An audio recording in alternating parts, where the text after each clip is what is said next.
talk to beanstalk, tail jack, go and fetch your bang. Try that and upstate board's a different kind of scene. Went off to college, but college turned out me. Couldn't get my master's in truth and loyalty. I said, whoa, light that fuse and run. I said, whoa, I am my father's son.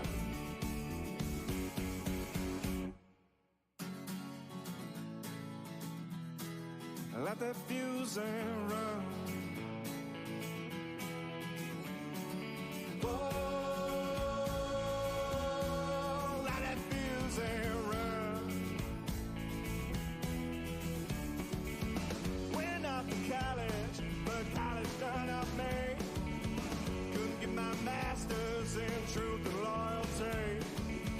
Bang out the buzzword, teaching that blind man to sing. You might get the best of him, but you'll never fool me. Now, sweet talk to beanstalk, tail jack to go and fetch your bang.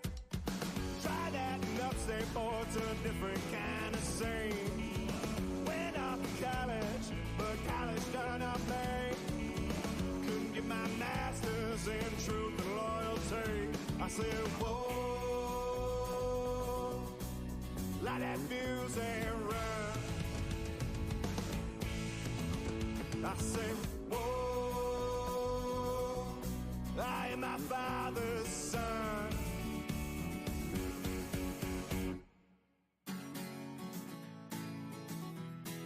Let that fuse and run.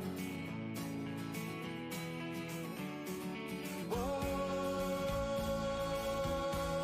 let that fuse and run.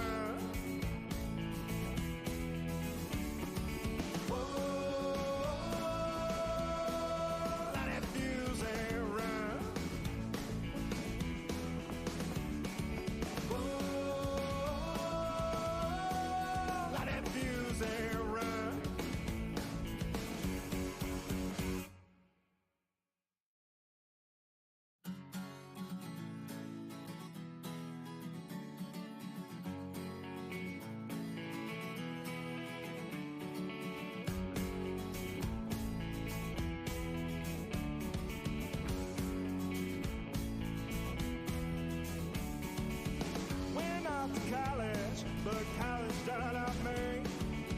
Couldn't get my master's in truth and loyalty. Bang out the buzzword, teaching that blind man to say. You might get the best of him, but you'll never fool me.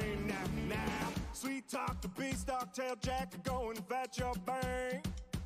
Try that and upstate board's a different kind. For you guys, we're really excited for you to hear everything that we got going on. The first live streamer on the Buff Fanbase Network that is stepping up to the plate is our good friend, Mr. Ryan Thomas from the Thomas Tick Sports Podcast. He's going to give you all of his great insight. We're going to have a great time. RT, what is up, brother? Batting lead off like I once did back in the high school days. I have to throw that out there. I'm willing to hit lead off anytime. Put me at the plate first. We take the first pitch, and we'll see what happens. But jokes aside, it is great to be here again. Another season on the horizon, another rager. A lot of optimistic Bills fans, and even naysayers out there. I think you're gonna come away from this show a little bit more positive about what we're up to this 2024, 2025. I'm feeling pretty positive myself, man. But I would love just to hear all your takes. First of all, how are you feeling on this beautiful Rager day right here? It's a great day to be here, that's for sure. This is one of those days. It's circled on the calendar. Whatever Scott or yourself send it to me, circle it on the calendar. Tell the lady we're packing up the car. We're heading to pack up the Jeep, and we're heading to Canandaigua for a great day. That's right, Manchester. Yeah, Manchester. Yeah. Real close. Manchester United. Ladies and gentlemen, I just got very important news that the man himself, Mr. Mark Maddox, has just arrived to Reinvention Brewing right now. Oh, yeah? Testing. Better. No?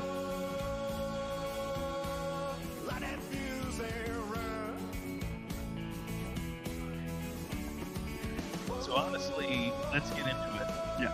Let's get into it. We've talked a lot off the live stream, off the air, about our expectations for this season. We start week 1, Arizona Cardinals, Orchard Park, New York, and I'm feeling like this season is so different because the team has obviously undergone a lot of changes in the roster that I think some of them were anticipated. Guys like Jordan Poyer, guys like Micah Hyde, as much as we love those guys, we didn't think that a guy like Stephon Diggs would be gone. That was the one that kind of took us all initially a little bit by surprise. But now that that has kind of settled, the dust is kind of settled from that. How are you feeling about just this new look offense? This look leadership that one of those guys. I like to use the analogy on the K-Gun report that you have to have a forest fire to clear the undergrowth, right? Sure. To let new growth come in. And I think as much as I love Stephon Diggs was so good for the Buffalo Bills for a lot of years. It was also true that it was time for him to go. Yeah. It was time to revamp the offense, and as much as like they tried to keep it out of the media on the Bills pro sideline, I think Josh Allen was a little bit restricted as far as wanting to force him the ball. I think right now you have fresh new blood, you have a lot of unproven wide receivers, and the Bills have a history of making chicken salad out of the other with receivers that haven't quite reached their potential, and even receivers that have a lower resume or statistics than the guys that we brought in this year. So I'm really excited to see where it is. What do you think, Brett? You mentioned something pretty important there that we didn't expect it, and I kind of mentioned it too. But when it happened, it felt like the timing of it made sense as far as Diggs moving on from him and moving on. It just felt like we came to a point where it was time to move on from both sides. But I look at this season as kind of like a new era, new look team with Josh Allen. Essentially, the first of his career, he plays 15, 16 years. He's going into year 7. This is the first part of his career is part 1. Now we're into part 2. And it's a whole new ballgame for a guy that is considered to be one of the best leaders in the game. A lot of the guys that were leaders on this team that are gone, like Poyer and Hyde, have said Josh Allen was always that guy, but now it's his chance to really step up to the plate, as I mentioned that baseball reference as you did earlier, and be a leader that I think the league knows there are very few guys in this league at the quarterback position like Josh Allen. On the field, off the field, I'm looking to see him take that leadership role to the next level. A guy like Ian Coleman coming in as a rookie with a second-year pro like Dalton Kincaid, who he was highly projected to do big things coming in, but I think the sky's the limit. Even the success we saw from the Dorsey days, gone, Joe Brady days, he was a completely different player, in Dalton Kincaid, and I think that it was for the better, obviously. We saw a true tight end 1 caliber athlete that has kind of revolutionized the league in terms of guys like Tony G, Rob Gronkowski. We will throw Travis Kelce out there. He deserves praise, but Dalton Kincaid being our favorite for obvious reasons. I think that it's going to be a very different way to build football down the field. But for the most part, it's still Josh Allen doing Josh Allen things. And that's something that not many guys can do or attempt to do. Are you talking about the same Josh Allen that was voted the most overrated player in the NFL by NFL players? Is that the same Josh Allen you're talking about? Yeah, that's the same one. And wow. I don't know who made that vote. I don't know who voted. I'd like to find out. It's almost like the analogy that Derek Jeter was elected into the Pro Baseball Hall of Fame. There was one voter that didn't vote him in on the first ballot. I made the joke that he was probably a Red Sox fan, but maybe there was some Miami Dolphins players making some, I guess, constructive criticism or haterade, as I like to call it. Dousing Josh Allen with the haterade, but I just I can't wrap my head around the past 7 years. If you've watched football as avidly as we have, how could you come away thinking, whether you're a fan of the Bills or not, that Josh Allen's overrated? If anything, I'd say underrated. Yeah. That's just my take. I mean, yeah. How can a player in the NFL go from being completely underrated, written off, has a good season, it's a fluke, builds up his character, gets nothing but better and better yards, more touchdowns, more rushing touchdowns than the best running back in the NFL. He climbs this mountain every time. It's a fluke. It's Stephon Diggs. It's this. It's that. It's Ryan Dable. And now all of a sudden he gets to the peak of what we know him as, and I don't think he's hit a ceiling yet. No, I think he's still got room to become comfortable and be a really solid but exciting quarterback in the NFL. And you hit that mountaintop, and now he's overrated. Yeah. I don't ever remember him being regularly rated. I don't remember him ever being appropriately praised for the athlete that he is, and that's at that position. I mean, there's videos, following NFL throwback, and you see old videos of John Elway and Brett Favre, and a little bit of Jim Kelly too, our own, Jimbo. Yeah. There's shades of that in his game. There's shades of Elway, there's shades of Favre, good and bad. There's shades of Jim Kelly in his game too, just in terms of the warrior that he is. I mean, this guy's had his injuries. It's not like he hasn't had his injuries. He's had his injuries. He's played through them as a real warrior type quarterback does.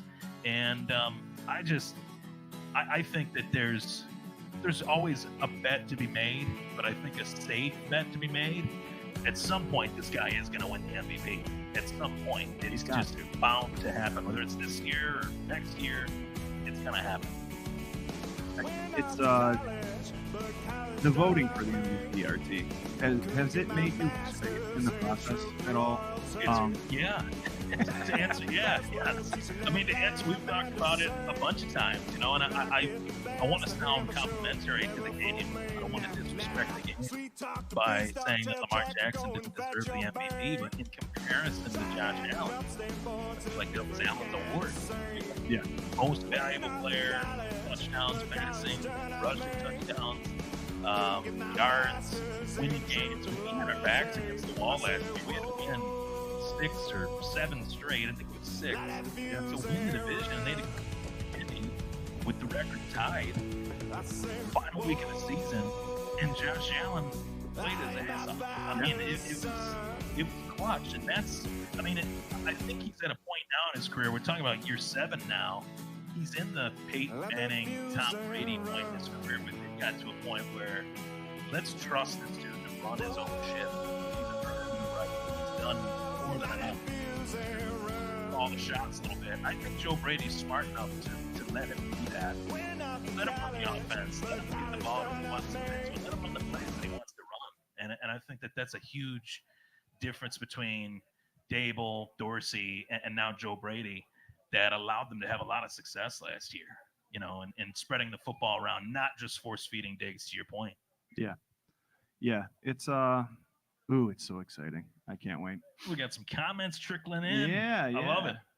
We got our guy Rob Thompson over on X saying, "Hi all, what's up, Rob? Thanks for tuning in."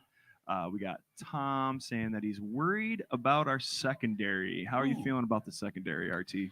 A lot of changes. That's the big point in the defense. I think that's changed the most is their secondary. No Poyer, no Hyde as of yet. I do suspect that 23 is still out there, right? Nobody's wearing 23 right now. Are they on the Bills? I don't know. I'd have to look that one up. But no. I don't think so. Keeping it open For a guy named Micah Hyde, if in fact he does want to, come back and it gets the itch to come back. But I think there's some reason to be a little bit optimistic because Poyer and Hyde had their fair share of injuries. We got to actually see a little bit of what the other guys have, and I thought DeMar looked really good from what I've seen so far. Yeah, crazy. I thought they've moved Cam Lewis around from corner to safety out of UB. He's looked pretty good. So if there's any unit or position on the roster that Sean McDermott finds a way, it's the secondary. So It really is. Yeah. I mean, with the addition of Douglas last year, right. that That was huge. Yeah, enormous, especially Yep. after Trey going down and all that stuff. Sure. But I look at guys.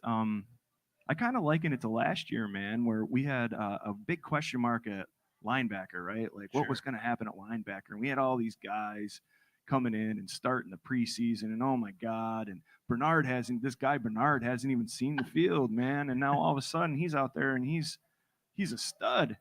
He's an Superstar. absolute stud, and you never Yeah. saw him take a snap in the preseason. So I'm likening that to a guy like Mike Edwards, Sure. who is a vet in this league, who has been on a winning team, who has won a Super Bowl.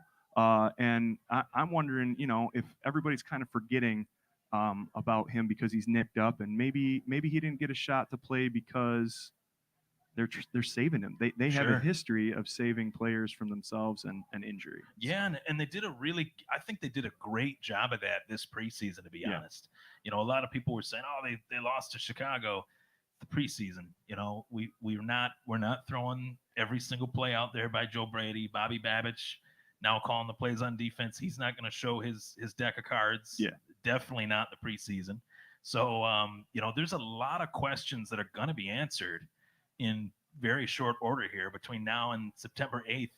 All the questions that we have that pop into our head will be answered. And I'm really excited just for the change, I think. I think it's a refreshing change to the team, to the locker room, to have a different makeup for your roster, even offensively or defensively, and even in the coaching staff. Like I mentioned, Bobby Babich, I think he's just got a different fire to him that I think Sean McDermott recognized that. And he's like, you know what? Take a little bit of pressure off myself.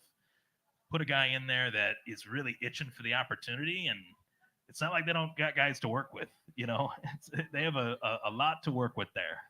100%, man. How exciting is it to have two young coordinators Yeah. that our head coach has seemed to just turn the reins over? We know Sean McDermott as a defensive-minded head coach. He's not going to let it spiral out of control. He'll rein Sure. it back in. He took it away from a vet coach like Leslie Frazier, Yep. right? But gave it back. Yep. There's a respect there. There's it's kind of the same way that they breed players. Sure. Draft, develop, retain. I think coaching is exactly the same way, and I think Yeah. Bobby Babich is exactly the kind of fiery guy Sure. and energy that they need on that team to get it going, man. Yeah, and I'm really excited to see some different things defensively. Like, we love offense. We love seeing Josh Allen throw darts or throwing rainbow passes for touchdowns. But I think they're in this era, it's a little bit lost. I want to see the defense just get to the quarterback. And I think that they're going to have a better shot at doing that with some of the adjustments that they've made, with some of the health that should be returning to their team. I'm excited to see what shakes out with that front seven, especially. We have a special guest, I guess, coming up to the table here. Jared Reed. Hi, Jerry. How's it going, buddy? It's going really well. Things are turning out. People are showing up. Got to speak right into it. I'm not used to doing the mic thing. Mark is here. He's talking with people. It's awesome. Mr. Mark Maddox with that big smile. How's it going, brother? Always good to see a former Buffalo Bill. Well, yeah. VIP parking. Yeah, definitely for him. Just a reminder for everybody that is watching via live stream right now, we are coming to you live from the regular season rager here at Reinvention Brewing in Manchester, New York. I don't know, man. How many? What do you think? Is there 100 people? Maybe. Yeah, give or take. I'd say $150. $150. $170, yeah. I think. Hell yeah. All right, I like Yep. it. Yeah, we got some people hanging out. We're kicking off this season. We got some raffles and stuff here. We're also part of the Buff Fan Base Network and super proud to be the K-Gun Report, as well as the Thomas Takes Sports Podcast with our brother Ryan Thomas. Wednesdays at 8 Eastern time. Do it right here where you're watching this stream right now, and not at Reinvention where you're listening right now, but definitely online anywhere you want to be. As part of that, we are sponsored by 26 Shirts. Go to 26shirts.com. Give them all of your money. you'll thank us for it later. They got really great gear for a really great cause. Definitely. Del Reed is the man for a reason. We got a lot of great people out there, Bills fans that just want to give back to the community. He's definitely the leader of that, which is pretty amazing to be a part of something with him. And we got some great people that we get the chance to talk to. Justus General, Yep. Mookie Hawkins, obviously us amongst each other. Obviously, we'll throw that out there. But we're all excited to cheer on the soon-to-be 5-time, 5 years in a row, AFC East champion Buffalo Bills. Hell yeah. What do you think of that? I'm there for it, man. I don't really see. I don't know. I don't see the Jets are a joke to me. Let's just get the that New out York of the way. Jokes. The New Jersey Jokes. They are a joke. Aaron Rodgers does not care about that team. He cares about Aaron Rodgers. That's pretty apparent even from reports coming out of Jets camp that he's not very committed. The Patriots, I don't know what they're doing there. And the Dolphins, I just don't believe in them. Like I don't believe they'll get over where they are. I think they'll get in their own way. They've had a habit of doing that. If there's any team that kind of imposes a little bit of a threat, I think out of any of those three, I do think it's Miami. And I think it's almost bittersweet in this sense that the rivalry of the AFCs to me has always been Buffalo and Miami. I know that New England was on top for 2 decades plus, but when we were playing the Dolphins, it just had a different feel in comparison to any other team. They got a great offense, but I think it would take Miami's offense and the Jets' defense to take down Josh Allen. Yeah, and absolutely. Last I checked, this isn't a gauntlet league where teams can absorb each other and things like that. So it's going to take Miami to get the Jets' defense in order to beat Josh Allen and the Buffalo Bills' offense, even without Stephon Diggs, without whoever you want to throw out there, Poyer, Hyde. I still think we still got Josh Allen. That's it. As long as you got Josh Allen, you got a chance of winning. Yep. Hit these comments up a little bit here, buddy. We got David Mansfield, who I believe is here today at the Rager, saying, "Go Bills! Try the cream ale or the Dortmund lager." That's what I'm going with the Dortmund lager. That's what I got. I like my lagers. Nice. I got the New England IPA. If you haven't yet, go inside and grab yourself a drink. Reinvention's got some tasty ones. And if you're watching out there online, please stop down here if you're in the area in Manchester, New York, and grab a couple beers. George and the gang here have treated us very well for the last 3 years. Look at this. Look at this placement just in time. They also have released their Super Fanatics Cream Ale, especially for today to kick off the season. It is delicious. We should probably crack this open. Yeah. I think we'll make them bring another one later. Yeah. I got a cup. If I take this Dortmund down, then, there you go. We're all set. There you go. Let's see here. Real quick, sorry. Yeah. Patrick Hughes wants to know, Swank, did you guys give Ryan his gift? I think we should probably do that. What do you think, Scooter? I can hand it over. All right, here we go. What's the purpose of the gift? What is this? Today's not my birthday. What's going on? What? So at 24/7 Buff Fandemonium, we do have an exclusive OG fantasy league, and Mr. Ryan Thomas himself done won it. He is the champion for the 2023-2024 season, and as such, it's not quite where we want it yet, but you will be receiving the golden Buffalo Bills helmet. Oh yeah. Just right there. Just where it belongs, right? Right there, buddy. This is sweet. Yeah. Thanks, guys. This is awesome. We had a little bit of a manufacturing problem, but we're gonna have our logo, the 24/7 logo on one side, and your name will be nameplated right on the side, along with Mike V, who won the 2022-2023 season, right? Frankie Mullen, my bad, yeah, Frankie. Yep. I'm sorry, dude. I thought you know what's the sweetest thing about this helmet is that it's a hybrid of like the Bills Notre Dame. That is pretty badass. Speak to you. Yeah, it speaks to me for sure. I love it. Hell yeah. Love it. Our boy Patrick says, Ryan, I'm coming for the helmet this year. Of course. I expect nothing less. I would want someone to try to unseat me. Hell yeah. That's what makes it fun. Yep. And that draft's this Wednesday, right? Yes, it is. Yep. Yeah. Right after band practice. That's going to be awesome. All right, guys, don't forget we have a ton of raffles. We have a ton of 50-50 stuff. We got Mr. Mark Maddox over there talking to the crowd and the people.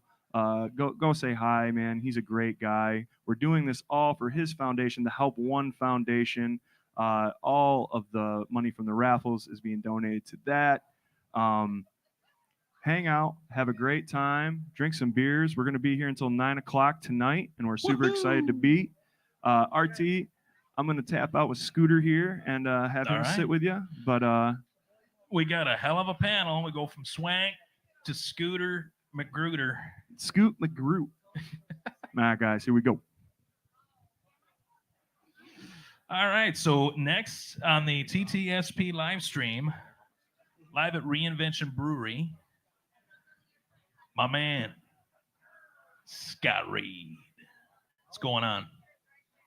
So Swank and I were talking about quite a few things, and I want to get your take on, first and foremost, how do you kind of categorize this Buffalo Bills off season? Where's your head at as far as the changes? Because there's been a lot of changes from this team that we're about to watch on paper to what we've been accustomed to the last 4 years. Where are you? How are you feeling about kind of this new look Buffalo Bills team?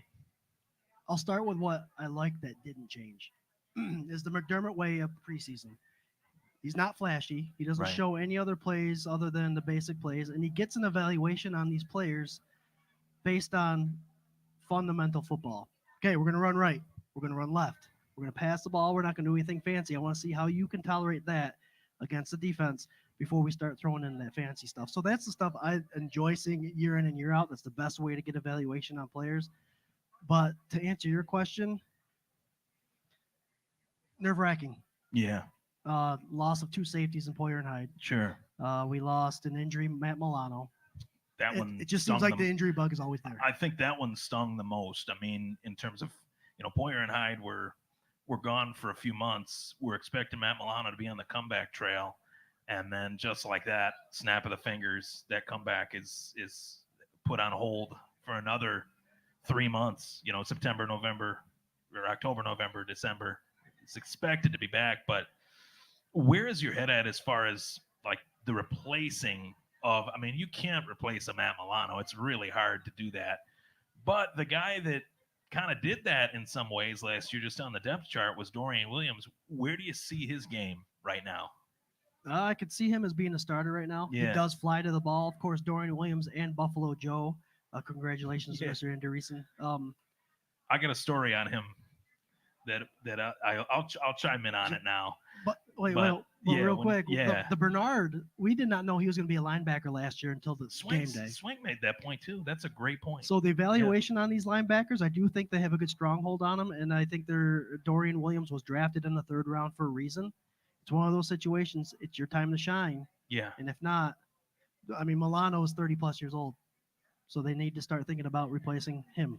A step ahead. Yep. We were talking about that kind of in the fan base, not the fan base chat, the 24/7 Buffalo Fandemonium chat. And I felt like I was just kind of pouring salt in my own wounds, and I didn't want to be so negative about Matt Milano right after he got hurt. I felt like I was a little disrespectful, but it's a business, and these guys that consistently get hurt in their early 30s, it usually doesn't get better. And it gets hurt 29, 30. Is it going to just continue to get hurt? And it almost kind of reminds me of Tre'Davious White, where Trey White was going down consistently, and you don't know what you're going to get out of him. But with stories like Matt Milano, I guess, there's always a story that kind of brings a smile to everybody's face, and that's the Lancaster legend himself, Joe Andreessen, who I remember 2017 or 18, they had a Niagara Frontier Wrestling Camp, which I got the chance to coach at, and he was one of the kids that was in my group at the camp. And I actually said to my old wrestling coach, as well as my dad's old wrestling coach, the whole analogy that that dude's built like a linebacker, and they're like, he is a linebacker. Fast forward 6 years later, he's a linebacker on the Buffalo Bills. It's really really an awesome story, and I'm so happy for him. You just So are you buying into this undersized talk? I mean, a lot of NFL fans are saying 6'1", 225 pounds is now an undersized linebacker. But it seems like the best ones in the league now are are that. 6'1", 225 Yeah, pounds. I'm not buying it, because maybe it's just because I'm 5'7" on a good day, but maybe that's why. But to be honest with you, I just it to me that decision to put him on the 53-man roster just exudes the fact that he just went out and earned it. He could be 6'1", 220, but he earned everything that he got. And this wasn't just a story that was done for optics or anything like that. It was he went out, he earned the job, and put himself in position to be a part of this team. And I think there's a lot of detractors, a lot of naysayers, but he'll let his game do the talking. He's not going to acknowledge that. Jackpot, I'm right here. My son just started screaming for me. Oh, look at that, bud. Wow. There you That's go. a sweet hat, too. Look at this, Jack. And it's got the signature on it. Just so everyone knows, Mark Maddox is here. He's signing autographs. Bring something over. That's beautiful. Before Mark got here, my son comes up. He's 7 years old, loves football. Can Mark sign my hat? I was like, of course he can sign your hat. He goes, you got to do it though. It's like, no, bud. No, You bud. got to do it. You got to go earn it. Look at that. Nice, personalized. Yes, hit up Mark. He's sitting right over there in the blue tent signing autographs. Beautiful, beautiful thing. We have 50-50 walking around. Look for the FLX Mafia shirts. They have names on the back. We have jewels, and I think it's. Hold on. What's the back of Carrie? What's the back of your shirt say? Whip it good. Whip it good. So 50-50 there. It's a beautiful event right now. Loving everything I'm seeing. Ah, awesome. We got a lot of very excited Buffalo Bills fans. September 8th, circled on the calendar for a reason. Week 1, Bills Cardinals. What are you expecting to be the biggest difference in the Bills offense? Like how do you see them moving the football down the field in comparison to Allen, Diggs, Allen Davis? Who do you see in like the pecking order as far as targets? Well, as far as who they're giving it to, I think there's maybe 7-8 people that they can rely on to get it down the field. Yeah. But yeah, you're right. Who's going to take the Diggs and Davis catches, receptions, targets, all that stuff? I think they have a slew of receivers. They're only bringing 5 right now, but of course that changes. We'll obviously discuss that on Sunday sessions. Yeah, I can't wait for that. So we'll talk about that later. But I think they have the talent. And if you look at the back end, RT, last year we had Hardy and Sherfield. Yeah. Man, I'm hard pressed to say that those guys MVS didn't do much. and Hollis is an upgrade. Yeah. And even Curtis Samuel, I think, is an upgrade possibly over route running ability and speed over Gabe Davis. So I think we're fine. I think we're good there. But it's still one of those things. There's only one receiver on that team that has played with Josh Allen. Khalil Shakir. The hips don't lie. The hips don't. No, they don't. Yeah, I honestly thought to myself when they made their decisions that they did to kind of reshape their offense wide receiver wise, the one that really jumped out to me was Curtis Samuel. I really like him. I always have. What makes him exciting to me is that he is really never. I mean, it's obvious, but he's really never played with a quarterback like Josh Allen. Not even close. And even the decent years of his career, he played with a quarterback that was kind of similar that Josh gets compared to a lot in Cam Newton. So I got a really good feeling about what Joe Brady has planned. The last year that Curtis Samuel was extremely productive was 2020. And you could look at that and say, man, it's been 4 years since he's been productive, but he was with Joe Brady as well, who was the OC in Carolina. So I think this is just a great fit for him. They're expecting him to be more of a leader to their offense at that position, especially with how young that position is around Curtis Samuel with Keon and, a few other guys. But I'm really excited to see what he can do. I think Joe Brady is going to use him in a lot of different ways. Well, he's going to use him effectively. Yeah. Because when he was under the Joe Brady offense, he ran running back. Yep. He did the little reverses there. And oddly enough, no relation to Debo, to my knowledge, but I do see them as. Uh-oh. Yeah. But I do see them You got a as 7-year-old running around. He's going to interrupt every once in a while. I apologize. I'll get there one day. It's fun as hell, man. Yeah. I'm looking forward to it. But yeah, the fact is different. Yes, as I mentioned, the offense is going to look different, and the way they're going to move down the field is different. But the one constant is the most important player on the field, the quarterback. So Number 17. MVP year for JA 17 incoming, or what are you thinking? He's got the talent around him. He's got the offensive coordinator around him. I think to be honest with you, I think the biggest key to his offensive success is how well that defense does. Oh, So okay. Josh Allen, he has the talent. He makes the decisions. He's able to run, throw. We all know everything he can do. It's how often he can get the ball and how often he's put in a position to have to perform and to pad those stats. So, sure. He's got everything it takes. He works in the offseason. I say it every time on the K, all the time on the K-Gun Report. He finds things every year to better himself at. Sure. So whether it's throwing mechanics, reading the pocket better, getting out of the pocket, sliding, all that good stuff, Josh Allen finds a way to improve himself every year. Right. And I think the offseason, the offensive coordinator and with the additions of the wide receivers, they helped him. Yeah.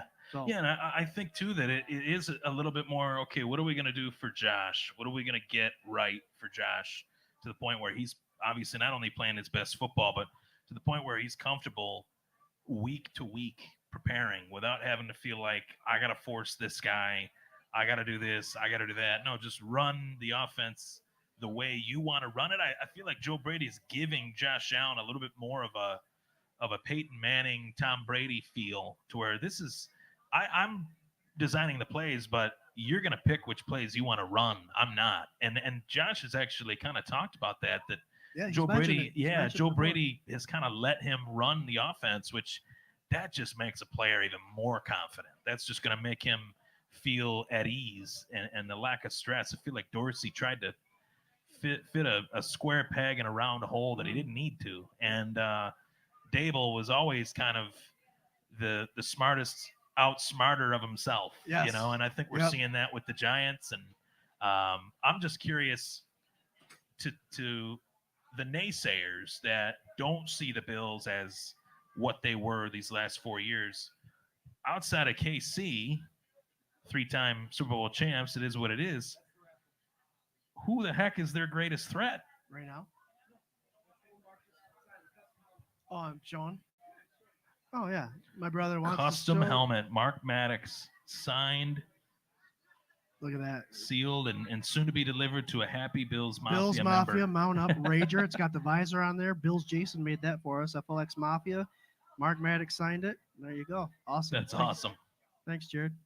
But to go with the Joe Brady thing, I think one of the best things an offensive coordinator could do for his players is obviously you earn your way up, right? That's why he is where he is. But sure. But when it comes to play calls, ask them what they want to do. Yeah. I recall many times it being mentioned, Joe Brady comes in and says he's not coming up with the 10 first plays of the series.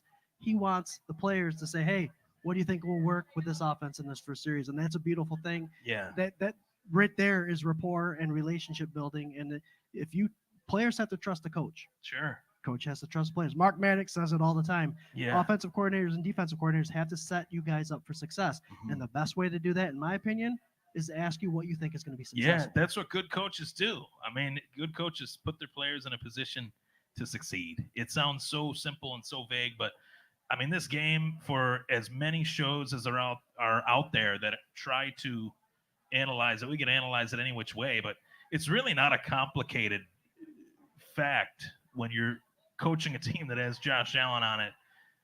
Josh Allen's such a rare athlete. Let him do his thing. Let him get the ball to his playmakers, at least offensively and defensively. I think that's where I could kind of see worry from Bills Mafia, that there's some change and who's going to fill certain spots. That's what I'm more, not worried, but I guess curious to see. And I'm not as worried about their offense really at all in comparison to their defense. I agree. But I mentioned it too. I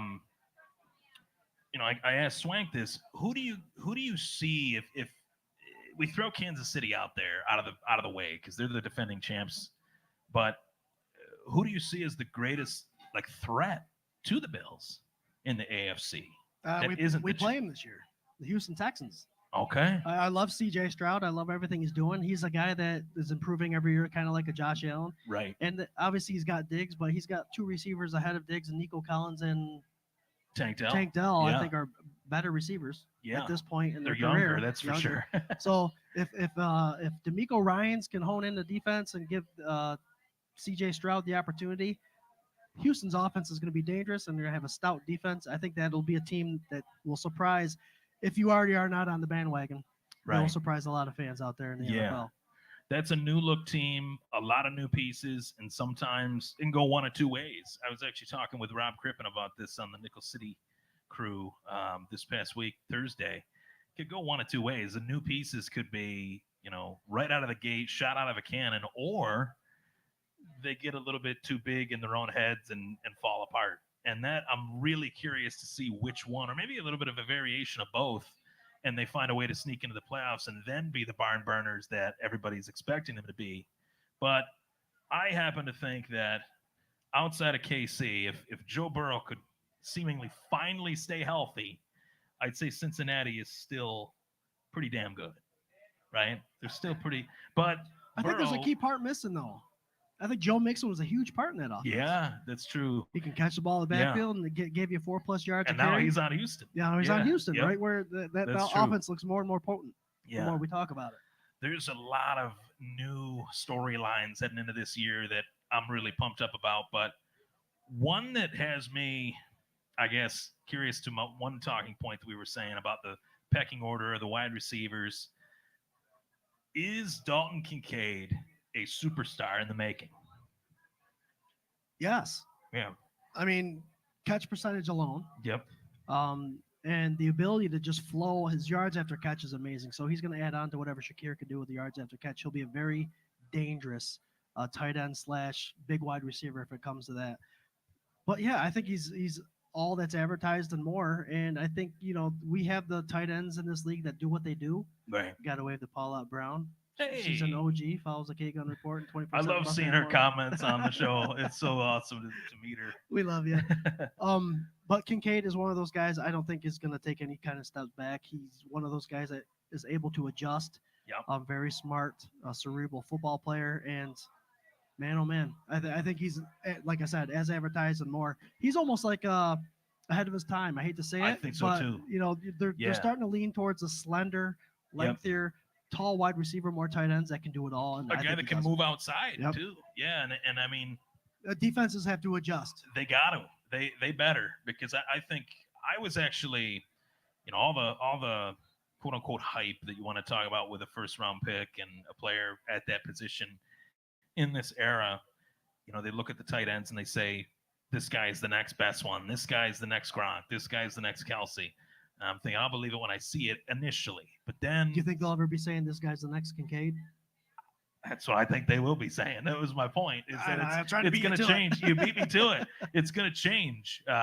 It's going to evolve. The position, the game evolves always. And that's what makes football great.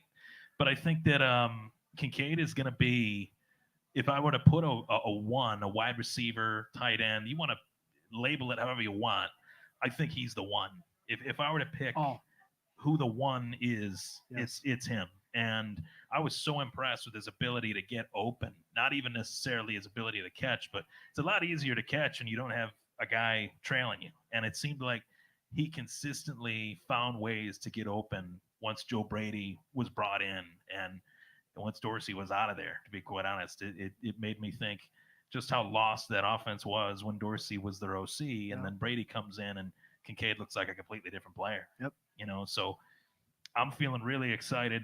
I want to take a look at a lot of the comments. Pat Hughes says, I feel like we will be more balanced this offseason, or in this offense this year. Also watch out for number 10. We love number 10, Khalil Shakir. Joey Hatch says it's party time. If you all don't know where the party is, why? It's at Reinvention Brewing. This is 24/7 Buff Fandemonium's 4th annual regular season rager. RT, you've been with us all 4 years. All 4 years, baby. It's growing and growing. You should see the crowd out here now. They're all mingling. They're all talking Bills football. It's raffles. Talking to Mark Maddox. Tony's Popcorn is here. It's Reinvention is.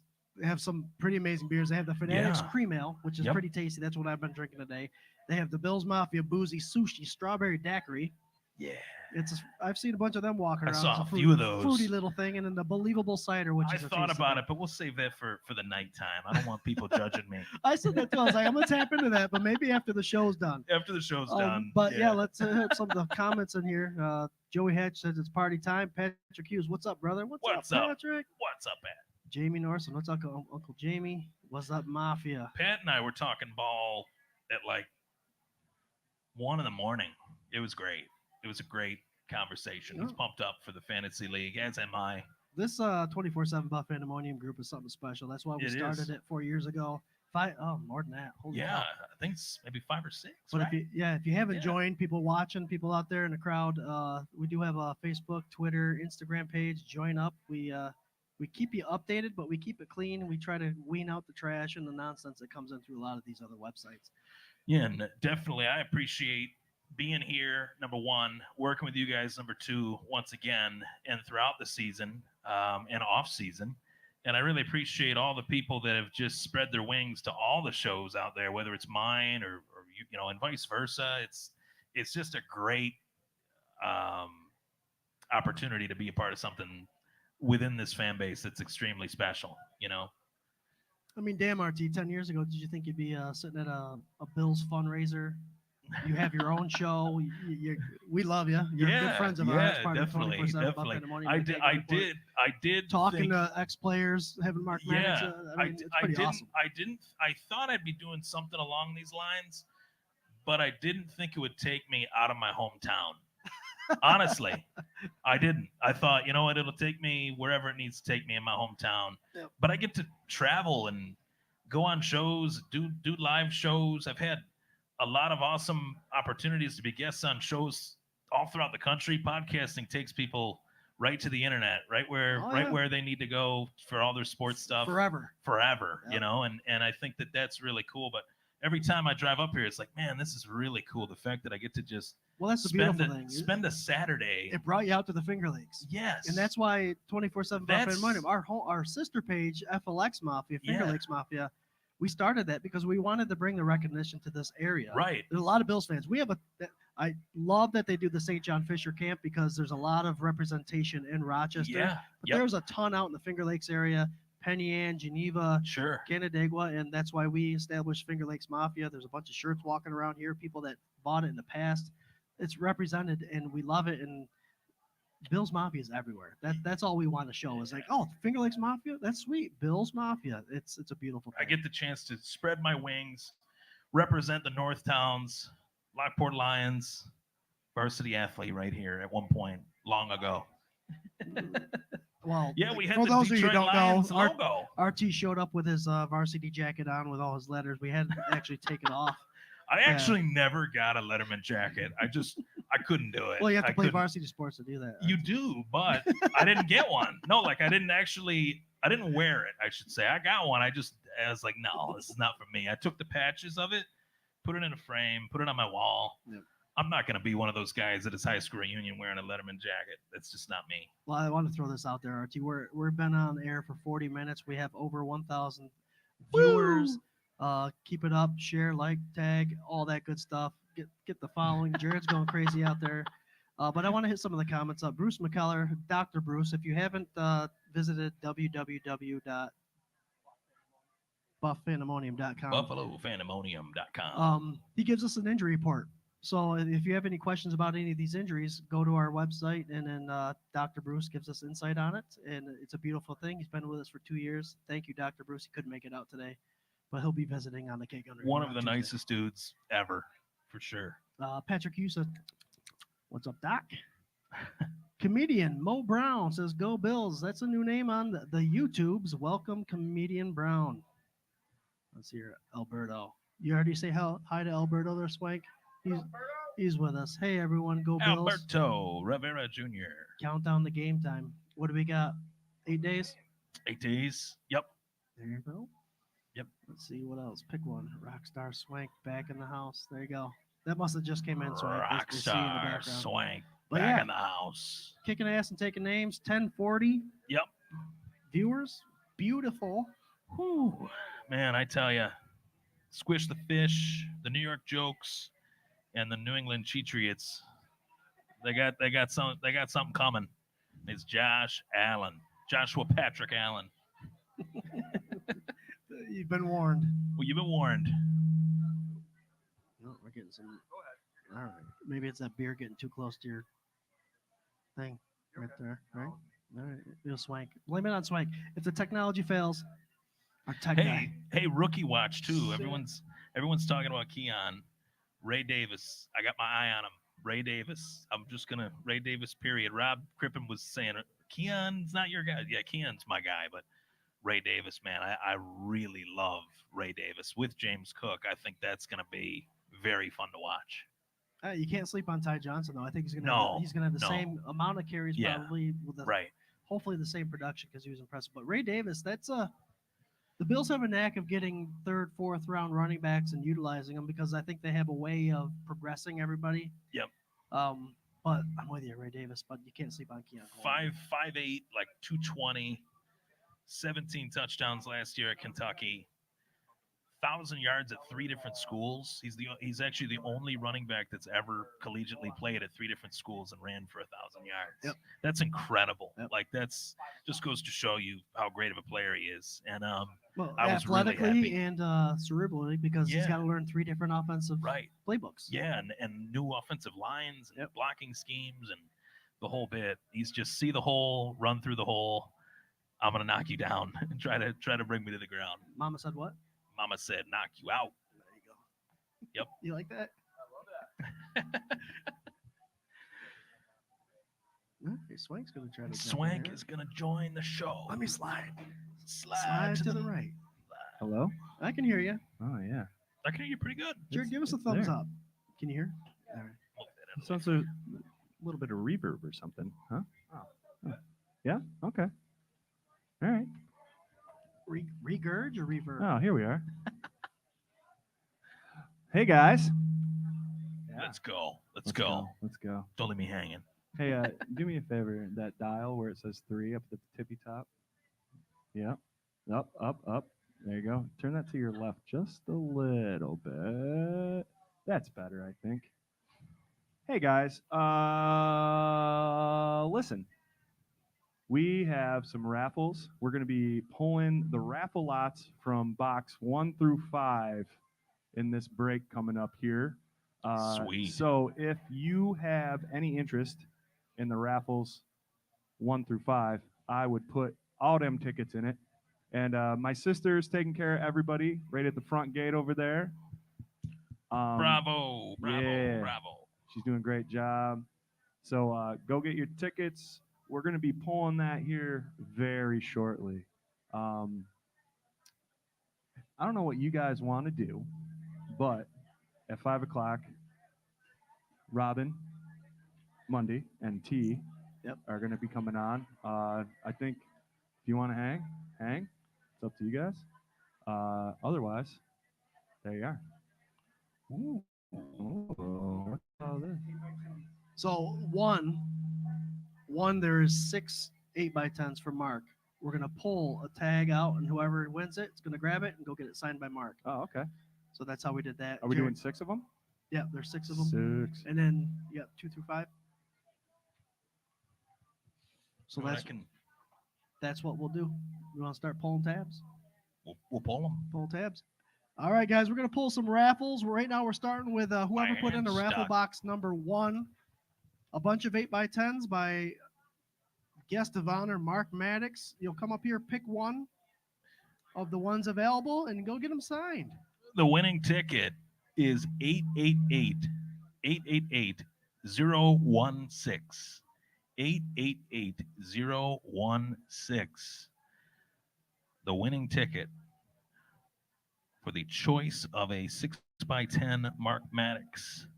888-016. Oh, we hit a yeah. Woohoo! Hell yeah. There you go, I sir. love that shirt. That's awesome.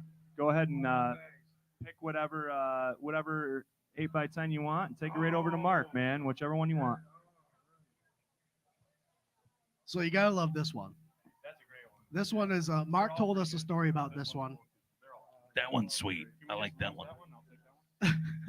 This story about Mark Maddox, a lot of people don't know, is Jerome Bettis.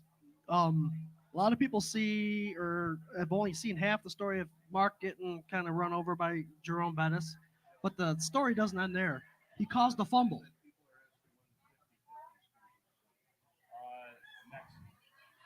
Next break, I think. Yes. 540. For those of you that are questioning the 50-50, we'll be drawing 50-50 at 540. 540. But that Mark Maddox picture, not only did he make good contact with Jerome Bettis, he caused the fumble on that play. Yeah. And the Buffalo Bills guys. So that's why that picture is so significant and a beautiful picture. Awesome. Pull another one. We got 5 more Mark Maddox 8x10s. Check your ticket out. It's an old one. That's what happens when you get chubby fingers. Chubby Get stuck in fingers. the box. All right. You got to watch that. Yeah, there are kids walking around. No, I'm serious. My hand was stuck. Oh, man. The number of the winning ticket for the second Mark Maddox photo is 888-089. 888-089. Winning ticket, 888-089.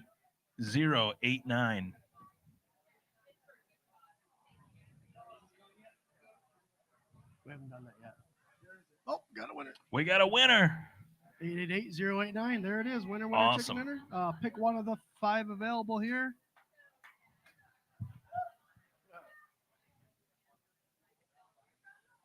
Decisions.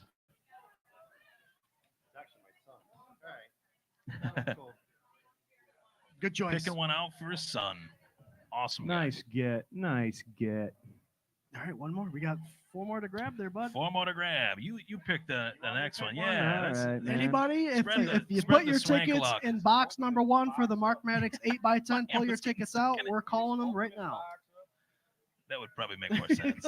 Yeah, I didn't have a thing near me. He's a handyman. That's just the way it is. Yeah, I'm just a handyman. That didn't work anymore.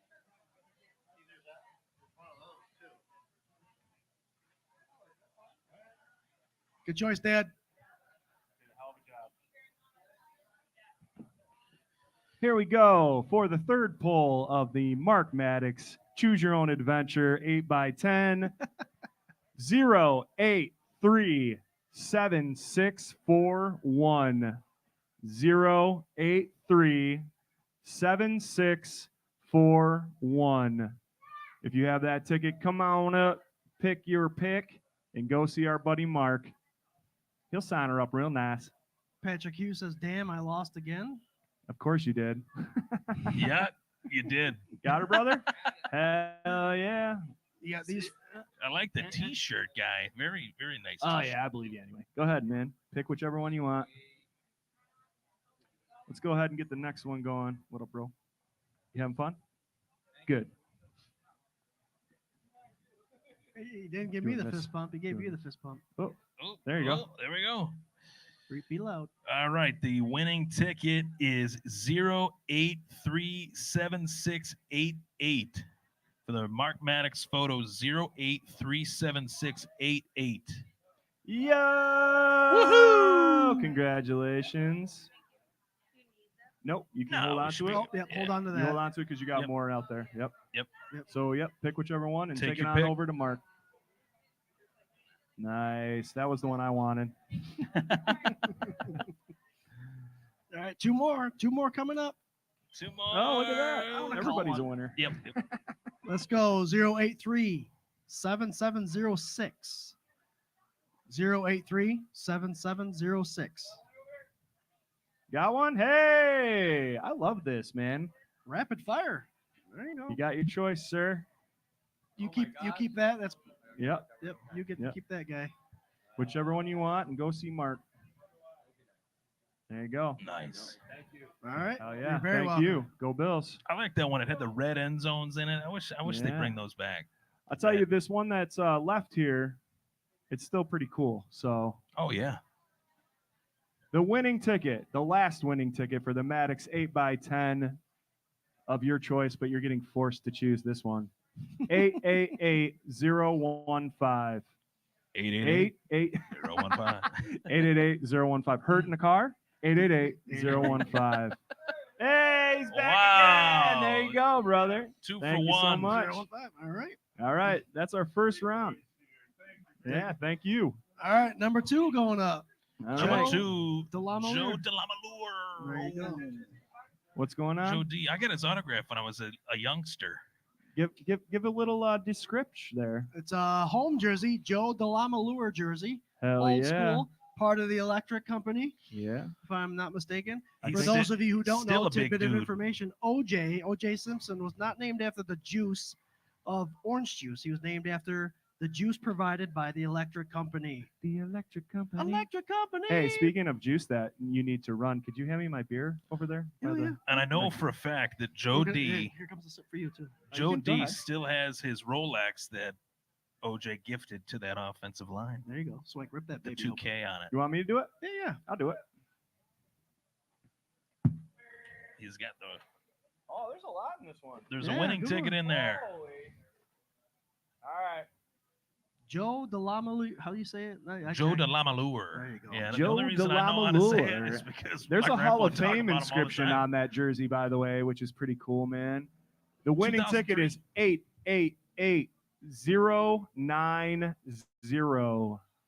888090 for the Joe Delamalure. But Joe D. Who's got it?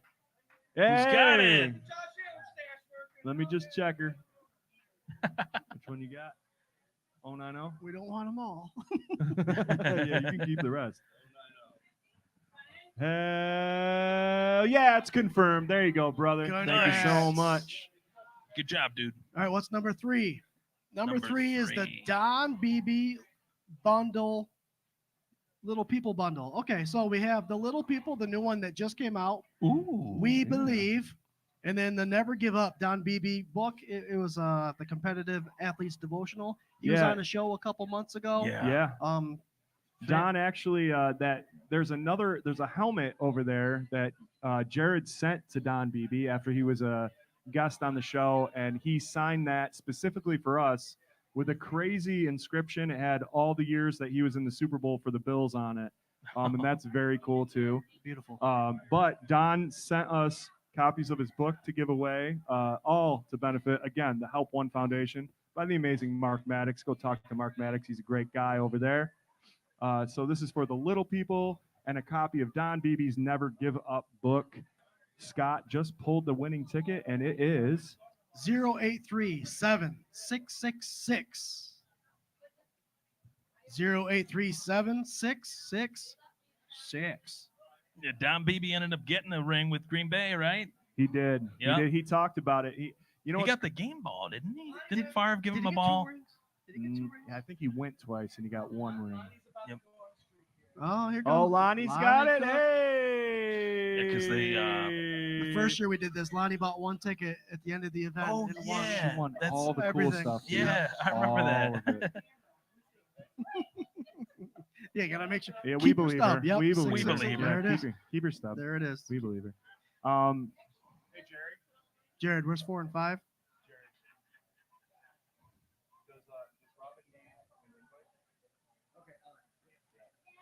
Ooh, Gail Sayers. Yes. One of the all-time greats. And Mark Maddox admitted that it's one of his childhood heroes. Oh, I, I Gail bet Mark Sayers. put That's- some. that's a I good bet one she to put pick. some raffles in there. Yeah, huh? right. that's a good childhood hero to pick. Here. Let's stack it over here, stack brother. them, stack them. Yeah. So this is box number 4, the Gail Sayers jersey. Let's here, go. buddy. RT picking her. Go ahead, I'll RT. pick it. I'll Get them pick it. stubby fingers in there. Get them in there. Second. Guys, don't forget we're doing this all the way until 9 p.m. tonight. So lots more raffles. We're going to be picking them every 45 minutes. It's going by five lots. So we got this and one more after this, and then we're going to get on with some more live streaming. Yep. Don't forget, man, we got a bunch of stuff going on. We got Tony's Popcorn. We got Retro Taco back there pumping out great food. Mark Maddox, great guy, great guest of the show. Great friend of ours, man. came all the way from Arizona to hang out with you guys in the Finger 55. Lakes today, man. So go talk to him. It's worth it for sure.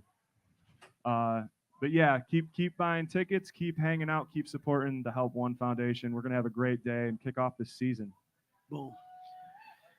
Winning Well ticket. said, Swank. Do it up, brother. The winning ticket for the Gale Sayers signed jersey, classic number 40, 888-115. That's 888-115. These, 888-115. these definitely are like lawyer Oh, phone yeah, it's numbers. the voice. Minus one digit. 888. No, the numbers and the voice. Yeah. The numbers. Oh yeah. RT's got that lawyer. Dude, you should do voiceover You for just gotta do the real quick ambulance fine chaser print. lawyers, dude. Just do the real quick fine print at the bottom. Salino or Barnes, give me a call. Pay me well. I know they got it. That's for sure. You got it? Hey, Mark. You got it. Hell yeah, Sweet. dude. There you go. There's your jersey, man. Thank you so much. Hey, Mark. Can you hear me? He's Uh, got Rob Reynolds says, tell Mark that Bob said, hold my pocket. Pike, bikes. bikes. There you go. All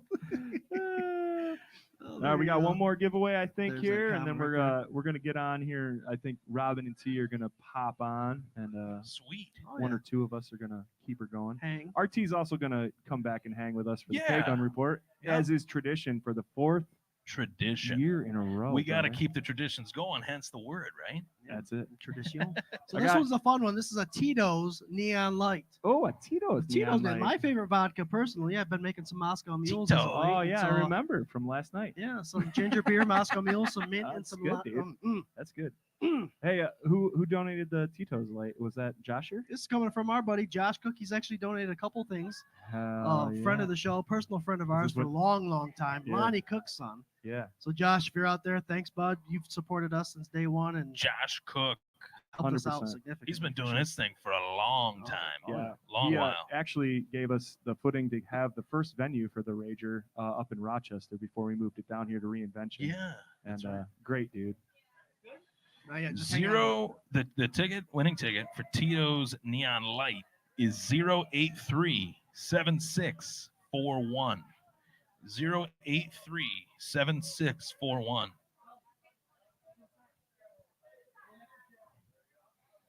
One more time here. 083-7641. I'll say it Yes, again just if as a I- heads up, if you do win I think something, I think we got a winner. Just Woohoo! F around and find out. you keep that. You keep Yes, that, yep, awesome. that's Thank it, that's you. all you. Yep. Congratulations. Guys, that concludes the first 5 lots of raffle picks tonight. I'm doing my best RT impersonation here. What? He's not that nasally, is he? First 5 lots. See? The first 5. See? You guys, you're the first family too. You win everything. I mean, you're like 7 degrees of separation raffles here, dude.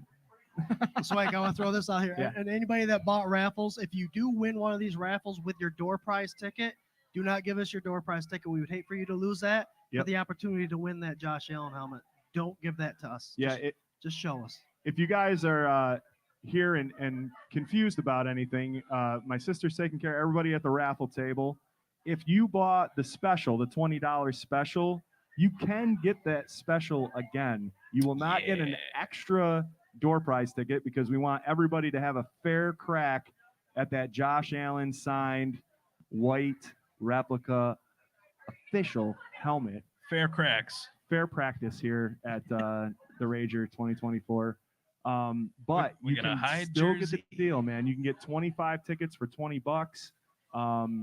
Here you go. Here's the door prize right here. Jerry's holding it up.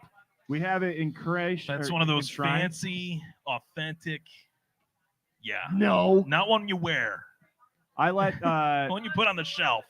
Doug was here earlier with Doug's son. He's the Ooh, coolest kid ever. He had a black alternate Josh Allen jersey on. I saw him talking to Mark earlier, and I let him smell the helmet. He was super stoked at it. So yeah. Okay. Guys, aside from the God, we got to be creeping up on 200 people here, I think, at the regular Yeah. season Rager. I think we right might be now. over that now. You think so? Yeah. Let's get a head count. Shaston, Seeing count a lot those of people dope. at the picnic tables over Yeah, here. no doubt. It's spreading everywhere. Turned into a gorgeous day after they called for rain all week. What do they know? Jared, Can you your dad imagine being wants that wrong and still having a job? you. Yeah, that's true. Guys, on top of that, 1,214 people online hanging out on the Rager virtually. So it's a great day. You know, it's a great day. What's that? Hey, you can donate online. You know what you should do, Scott, is get on my laptop, open a tab, get the Help One Foundation website, and then copy and paste it right in the comments. But don't end the stream. Don't you do it. Uh-oh. Yeah. RT, how you feeling? You're good sitting here for a little bit? Yeah, I'm good. Awesome. I'm good. You're welcome at the table as long as you want to be. Yeah. I was looking for the lady. I think she might be playing some cornhole or something. She's right over here, dude. I was just telling her how much I liked you when I was sitting over here before. What a good friend you are. And she said she liked you too. So good news. Any of the ladies that are watching this live stream, they got to know we're all happily taken. All taken, bro. You missed your opportunity. It is what it is. RT, we got to get you to grow just a little bit of scruffle, and then nobody would be able to tell who is us at all. I've been there, usually in the wintertime. It gets, ask the lady, it gets pretty intense in the wintertime. Hey, guys. So we got another live stream legend. It's Robyn Monday, and I believe T is going to join us at some point. After that, Tea Time with Robyn. Another great show. Sorry, buddy. Another great show on the Buff Fan Base Network. Going to be joining us here shortly. After that, at 5:40, we're going to do another poll of lots 6 through 10. So if you want something over there, 6 through 10 in the lots, make sure you buy some raffles, throw it in there. We're also going to be pulling our first 50-50 of the day at that break. So if you want 50-50 tickets, we have. Okay, quick. Oh, Carrie, look for Carrie and Jules. They'll be wearing the Finger Lakes Mafia shirts. Yes. The back of their shirts are labeled Jules and Whip. There you go. Whip it good. Yes. Go ahead and get your 50-50s. Again, all the raffles and 50-50 money goes directly towards the Help One Foundation for our buddy, Mr. Mark Maddox. And damn, ain't that nice? Guys, my buddy Josiah is here. This is his first Rager. Joe and I have been friends for, I don't know, 10, 15 years now. But Joe proposed a question to me while I was over there, and I thought it was a great question, and I wanted to direct it to you guys. All right. Who do you guys think is going to have a better season this year? Gabe Davis or Stefan Diggs? Oh, man. Isn't that a great question? I think they. I don't know if they'll have as good a year as they did last year without JA, but I would lean Diggs. I would lean Diggs. I like it. Mm-hmm.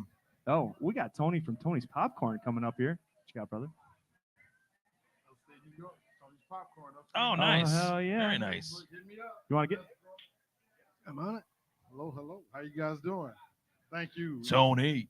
This is my second year. I appreciate Scott inviting me. It's a beautiful thing. The weather did scare me. Coming in, it looked pretty rough. Hey, I prayed on it too. But if you guys ever looking for gourmet popcorn, wedding bars, reunions, Christmas tins, nice, Valentine's gifts, I have a cheese, caramel, and movie time. I call movie that the time. mix. Ooh. My movie time is cooked only up in coconut oil with a hint of salt. Wow. My caramel between November and March is in chocolate drizzle. And I have a fire over here that I didn't have last year. I call it my 14 seconds. I guarantee you, 14 seconds, you're going to feel it. Tony, I appreciate as long as it's not 13. No, that's a bad joke. That's a bad joke. I could work on that 13 seconds. Yeah, you could have worked with it. I'm glad you didn't, though. When I'm local here, Farmington, you can catch me on Tony's Popcorn on Facebook, Tony's Popcorn, upstate New York. Awesome. Yep. Thank you, guys. That's awesome. Tony's Popcorn, man. Great Tony's supporter Popcorn. of the Rager, 2 years running. So glad to have great people hanging out and supporting us.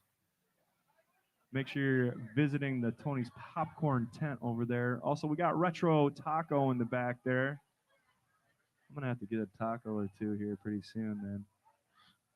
Yeah. So here we are. I proposed the question my buddy Josiah laid out, and it was, who do we think is going to have a better season this year, Stephon Diggs or Gabe Davis? RT says Stephon Diggs. Yeah, I'd lean Diggs. I saw one too many drops from Gabe Davis last year that that leads me to go at Diggs. See, we were talking, Joe and I back there, and I agree, man. It's like Gabe is like either hot or cold, right? Very inconsistent. And but if you looked at his statistics at the end of the year, you would say, like, without looking at any individual game, you'd be like, that's a fine wide receiver too for me, right? Yeah.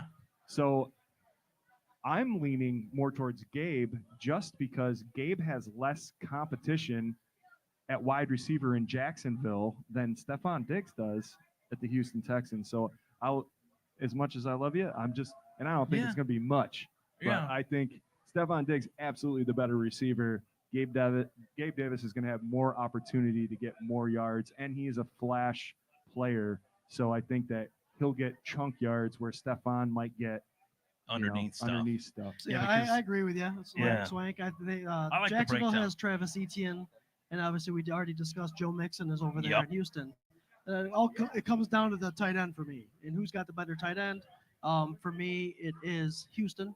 So I believe Davis will probably take those targets, and I think he'll get more targets, more opportunities. Guys, we have a great legend. Well, hey, come over in the door. Come on over. Get on the show, brother. I like that answer. All right, old man Dave Reed. Guys, between this is, Davis and Diggs. Who's gonna have a better year? My dad says, who gives a shit? This is a legend right here of the Rager. My buddy Cooper, who I was just talking about. I saw your you got to meet Mark. That was cool, right? Very cool.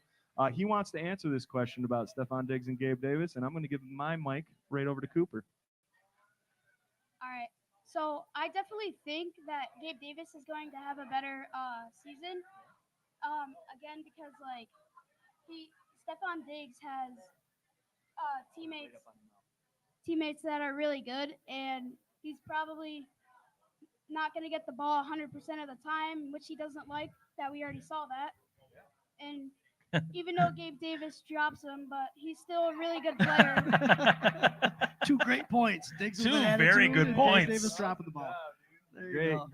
Great insight. Look at this is what you get from the fan base and the Fandemonium here. There's a wrinkle to this though that maybe I'm biased, but I think there's a guy by the name of Brian Thomas Jr. That's true. in Jacksonville that I really like, that I think could have maybe went to Buffalo if Brandon Beam was willing to move up, but neither here nor there. We got Keon. Jags got BT Jr. I feel like BT Jr. and Kirk could be the top 2. Maybe a little bit of Evan Ingram, which could really hurt Davis. Oh, Evan who's Ingram? Houston Yeah. got? Schultz? Houston's got Schultz. So I give Schultz the nod over Yeah. Ingram. So Yeah. that's where my tight end conversation comes in. I think that's where You did mention that. Yep. I mean, I don't know, man. I think Houston. So for me, Really, Thomas, quarterback Thomas too. could be the thing. Like he could, or he could not. I mean, I don't know how many. I'll tell you what. My dynasty league took a huge hit 2 seasons ago with Quentin Jefferson and Sky Moore and all the guys that. Hey, Oh, there no. we go, Tony. He's giving the shooters I'm a having none popcorn of that over one. here. I can't handle it. Is that that's the 14 seconds? Is that which one's the hot one? That's the mix right there. Oh, all right. That's the mix.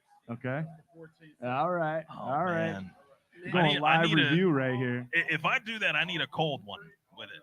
All gluten free, all nut free. Ooh, Tony's gluten-free. popcorn. Shout out to my bro. Yo, we bro got to do Adam. the hot one together. Oh, you're just munching on the hot I one. love hot. Scott's there, dude. I don't know. Let me get a little bit of that. You know caramel. what's great for podcasting is crunching on popcorn. Oh yeah, you can really That's good, test dude. the That's audio really that way good, too. I just got a cheddar. That's really good. Banging. tasty. Yeah. Listen, I like what Cooper just started here, man. If you got an opinion about this question or any question that we got up here, don't be afraid to come approach the table and give your take. We're all about it. It's 5:18. We've been into this Rager now for 2 hours and 18 minutes exactly, and I gotta tell you, man, this has turned into a beautiful day. We were afraid of maybe a little bit of rain. We're past it now. Turned out. This is great, man. I would say, every year has been awesome, but it's like this is like full steam Rager 2 hours in. I'm very happy. Oh, I'm for taking sure. I'm taking fantasy football commissioner questions for my draft tomorrow. I mean, this is like, come on, guys. Been doing this league for 16 years. Since high school. Come on. Hell yeah. I am aging myself, but it is what it is. So I assume if I keep pickups, they will be the last picks of the draft. My guy Adam Zarpa, who's probably watching this, I said yes, all capital letters, yes, and again. He's tuning in. Uncle James, you want to throw that one up there, Scott? Uncle James says, "What are you drinking and what are we eating?" We're eating Tony's popcorn right now. I had a lager, but that is Oh, you need it. that is gone. Well, yeah. hey, we got a Super Fanatics Cream Ale right over there. That's if you're interested true. in I that, might buddy. take a sip of that. Split her up. Let's split Yeah, her let's up. split up. Yeah, yeah. let's do that. Jared, do you, Jared. So speaking of what are we drinking, we're actually drinking at Reinvention Jared, do you Brewing. have an opinion on who's going to get more yards, Diggs or Davis this year? Who's getting more yards? Gabe or Diggs? I'm gonna have to say, I hope Diggs or Gabe Davis does. I like to do an aggressive pour. Just because Oh, he's an upcoming star, I Yep. think he dropped a lot of balls. He's been known for that, and I think maybe That this looks next creamy, contract makes it for right, sure. and It's he a starts cream catching ale. them and getting the Yeah, targets, and yeah. he's a good receiver. There's no doubt I'm about it. excited. It's just, and I think you run numbers. When he drops the balls, he doesn't drop many. They're just at clutch times. So, or he runs the wrong pattern. So that's another thing you have to remember. Was he on key with Josh Allen last year or not? But we'll see. But I'm hoping for Gabe Davis to establish himself as an elite receiver in this league, and Stephon Diggs can go. You know what? Or as the old man Dave said, I don't know if you heard him, our old man said, who cares? Yeah, that's the truth. So I just want to throw this out there. Uncle Do it. Jamie said, what are you drinking? We are drinking at Reinvention Brewing. That's where the Rangers held for the third year in a row. Thank you for that, everyone. But they got 3 specials going on. They have the Fanatics Cream Ale, which, cheers, we are drinking that. at this moment. Cheers. Fanatics Cream Ale, they opened that up on this day, which is a beautiful thing. They also have the Bills Mafia Boozy Sushi Strawberry Daiquiri. I see a lot of the purple, blue, and red drinks walking around, so that's a hit already. There's a guy by the name of Dean Thomas, my dad. He'd be all over that strawberry daiquiri. Shout out to It's a Dad. mouthful, Hell though, yeah. huh? Bills Yeah. Mafia Boozy Sushi Strawberry Daiquiri. Right. And then the Believable Cider, which I had the taste of, that is pretty amazing. So those are the 3 specials right now. Obviously, order to your heart's desire, but those are the specials that Reinvention Brewing is throwing out for this Rager. Love it. Hell yeah. I'm actually drinking the New England IPA, and it is delicious. So if you're looking for your next one and you like a little bit of hazy, get in there and get that. You know what is, I think, one of my more underrated, favorite parts of the Rager is looking around at the jerseys. I know. And for whatever reason, I don't know why, I have to acknowledge it. I see a Dallas Cowboys There's a few of them Diggs around. jersey. Yeah. So this dude. I mean, I'm not hating on it. He's a good player. Yeah. But So this dude we're is a long way from Dallas. He's a little bit of a ball buster. I ran into him at the bar. He didn't know that I was like one of the 3 that put this whole thing on. So he started, kind of like, oh, if I knew that there was a bunch of Bills fans here, then I want to put my Dallas jersey on, which is embarrassing anyway. But it's fun stuff. We were just busting back and forth, and he didn't have that jersey on at the bar. Purposely bought an entry and some raffles, then went to his car and put it on. I respect it. I respect it, and you know what? At least he picked the better version out of the 2 Dallas jerseys. The Yes. white is just too plain for me. It is. I do agree. love the stars on the side sleeve. Hell yeah. Whoa. It is what it is. One Diggs gets a lot of receiving yards. The other Diggs gives up a lot of receiving yards. That's true. You said it, not me. Hi, Lisa. How are you? Good, good. Welcome. Um, Can you copy that link and then put it in open tab and send it to Robyn? Yep. nope. I'll find it. Right. Getting that link out to There it is. Robyn Monday. There you go. Copy that. Little housekeeping here. I tell you what, I'm ready for some football. We're sending it to her right now. Guys, don't forget raffles. So many raffles. The amazing Mark Maddox over there just lounging, enjoying his time here at the Rager, hanging out, Living the life. living that life. We got some 50/50s going around. We got all sorts of stuff queued up for you guys. No.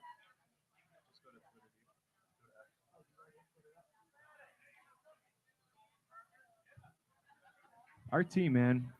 What do you I don't know if we should get into this early, dude. Why not? What are you thinking with this new look Bills offense, the new play caller on defense?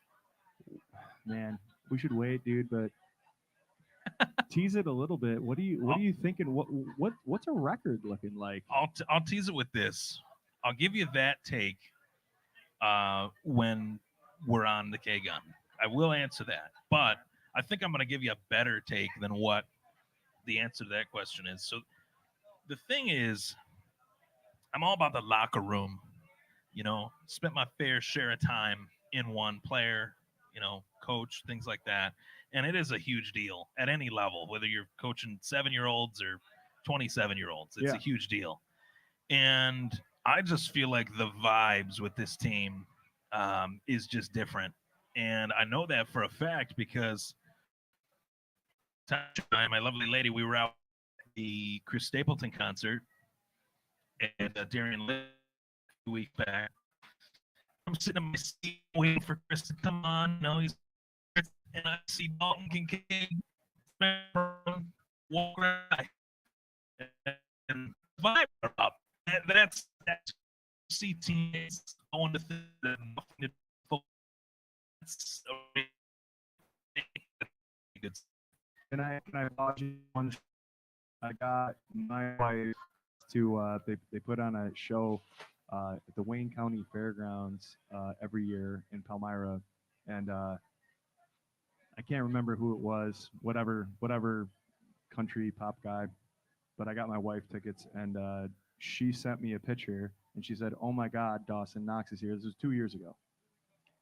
And when I was looking at the picture, I was like, "Yeah, so is Spencer." Spencer Brown was right behind. I was like, "So is Spencer Brown." And she's like, "Oh, I didn't even know. Oh, that's crazy." Yeah. So this isn't just like you saw it. Right. This is a pattern for 2 years of those Sure. guys doing that, and that's awesome. That you said Spencer those two Brown guys. playing alongside either Kincaid or Knox when they're at the line. They're tight. They're tight, and it's great to see. And I think that matters. I really do. And I think even the rookies say it. They come from college, and there is that college atmosphere.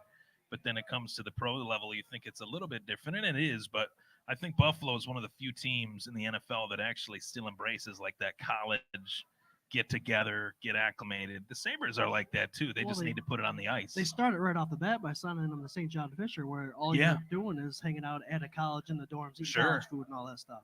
Yeah, it definitely bleeds into the environment in a positive way. And I think that is going to make the team work as a team and not, we got an elite wide receiver, we got an elite quarterback. Like they need to win together. And it sounds really cheesy, but that's what the Chiefs did last year. I mean, I do not think even now that the Chiefs were the best team in the league last year. I just think they found a way to win, and that's really what it comes down to. They just found a way.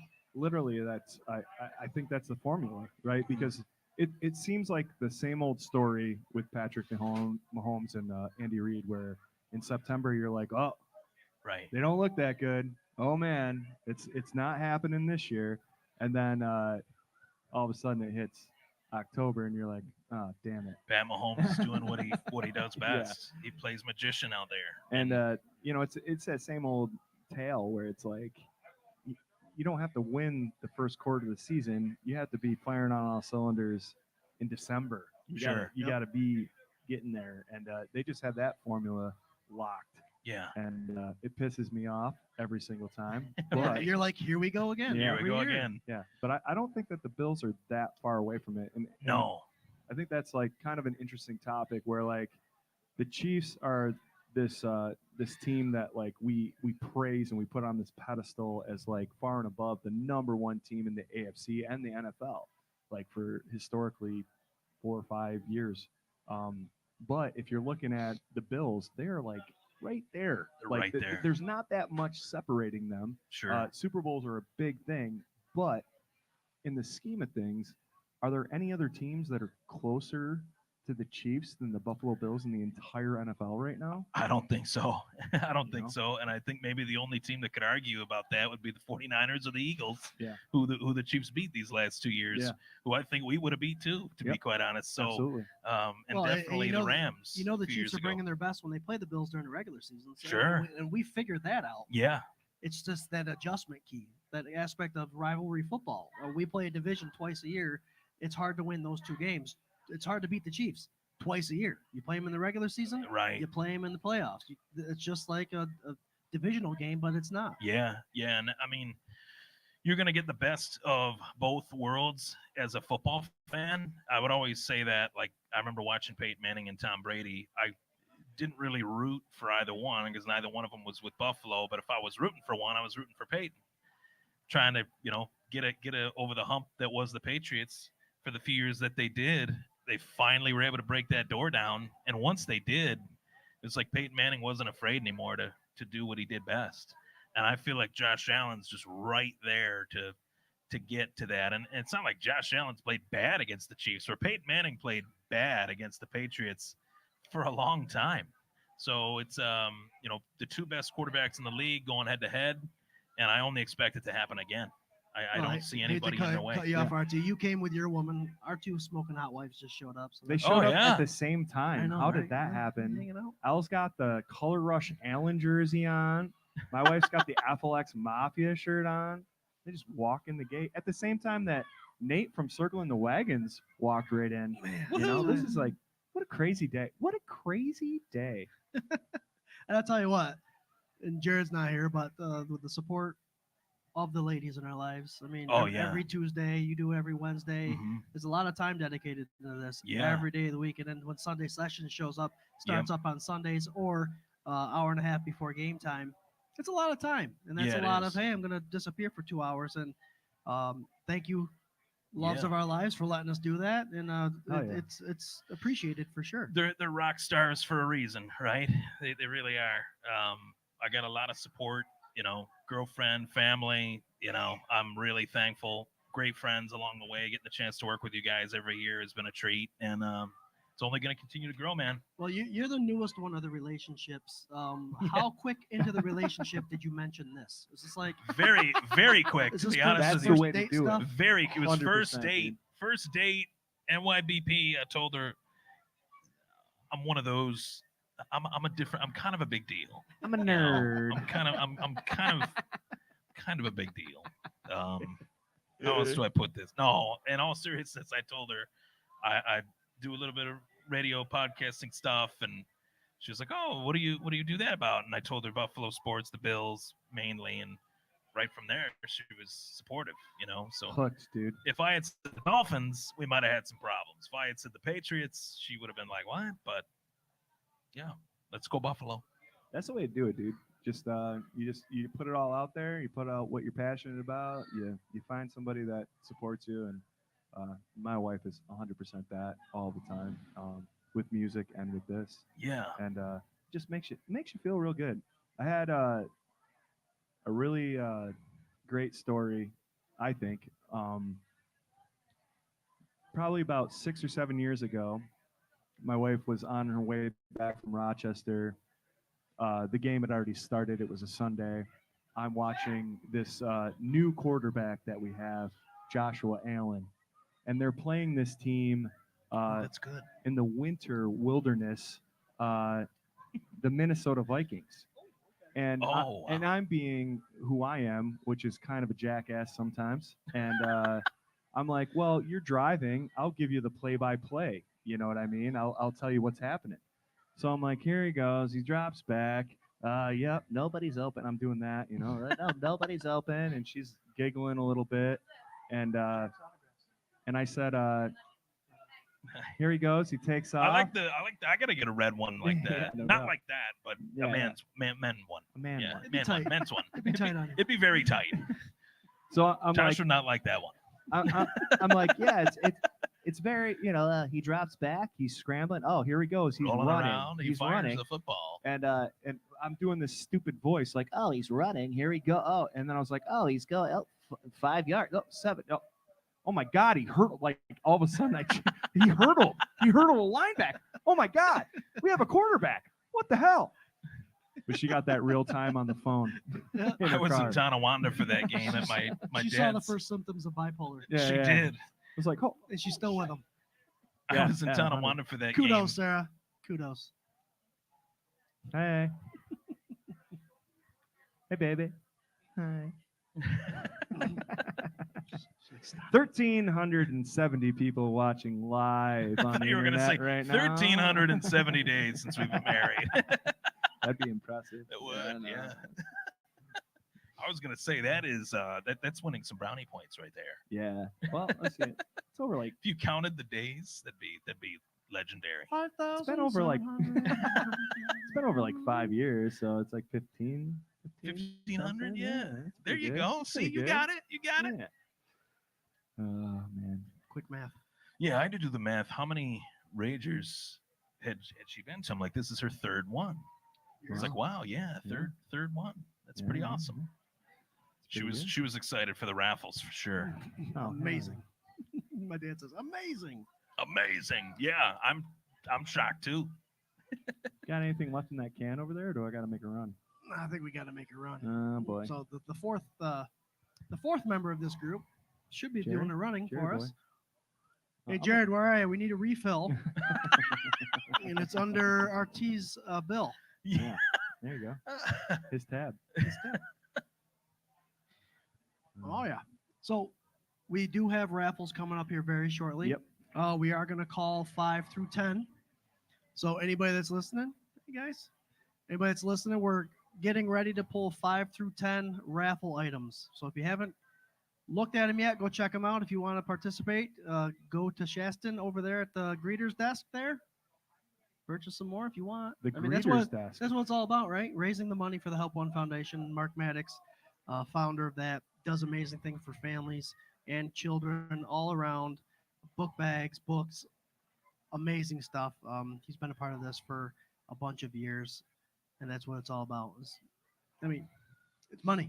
Money. Money You know, Money you go helping to an out. event like this, that's what it's about. Mark's done a lot of good for a lot of years, and we're happy to be a part of that. And he's been very good for us. I wish we had like a highlight reel of all of Mark's greatest moments from the K-Gun report to play right now. Wouldn't that be just awesome? Oh, that'd be awesome. Next year I'll have to do that, I guess. I had a friend of ours, Tommy Upchurch, ask about a highlight of the K-Gun report. That'd be fun. That'd be fun. Yep. Yeah. Yeah, for sure. For sure.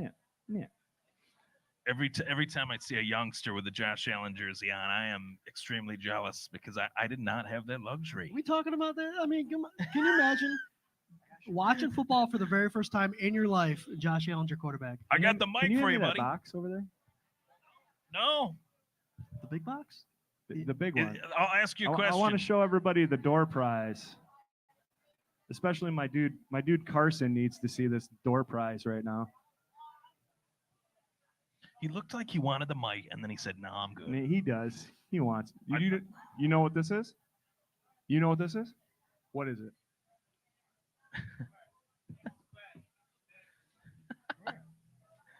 It's got a legit chin strap. Give that helmet a Allen, whiff door there. prize. Hey, Bub, look at this. Look at this. Josh Allen signed. Look at that picture of him, signing it. You're entered to win that. Sniff it. that's what glory Isn't that smells Does like. it smell like Josh Allen short haircut or yeah. Josh Oh, Allen long hair? That Okay. long hair, A dude. hint of both. Hair don't care right there. Pull it up to the camera over there. Hell yeah. What did you say? Woo! Wait, That's sharp. Carson, what do you think the Bills' record's going to be this year?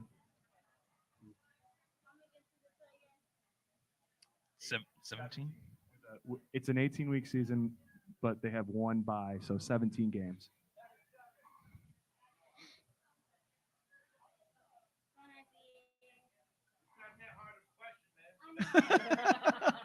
All of He's going more than 10. I All can of see them. it in his eyes. 12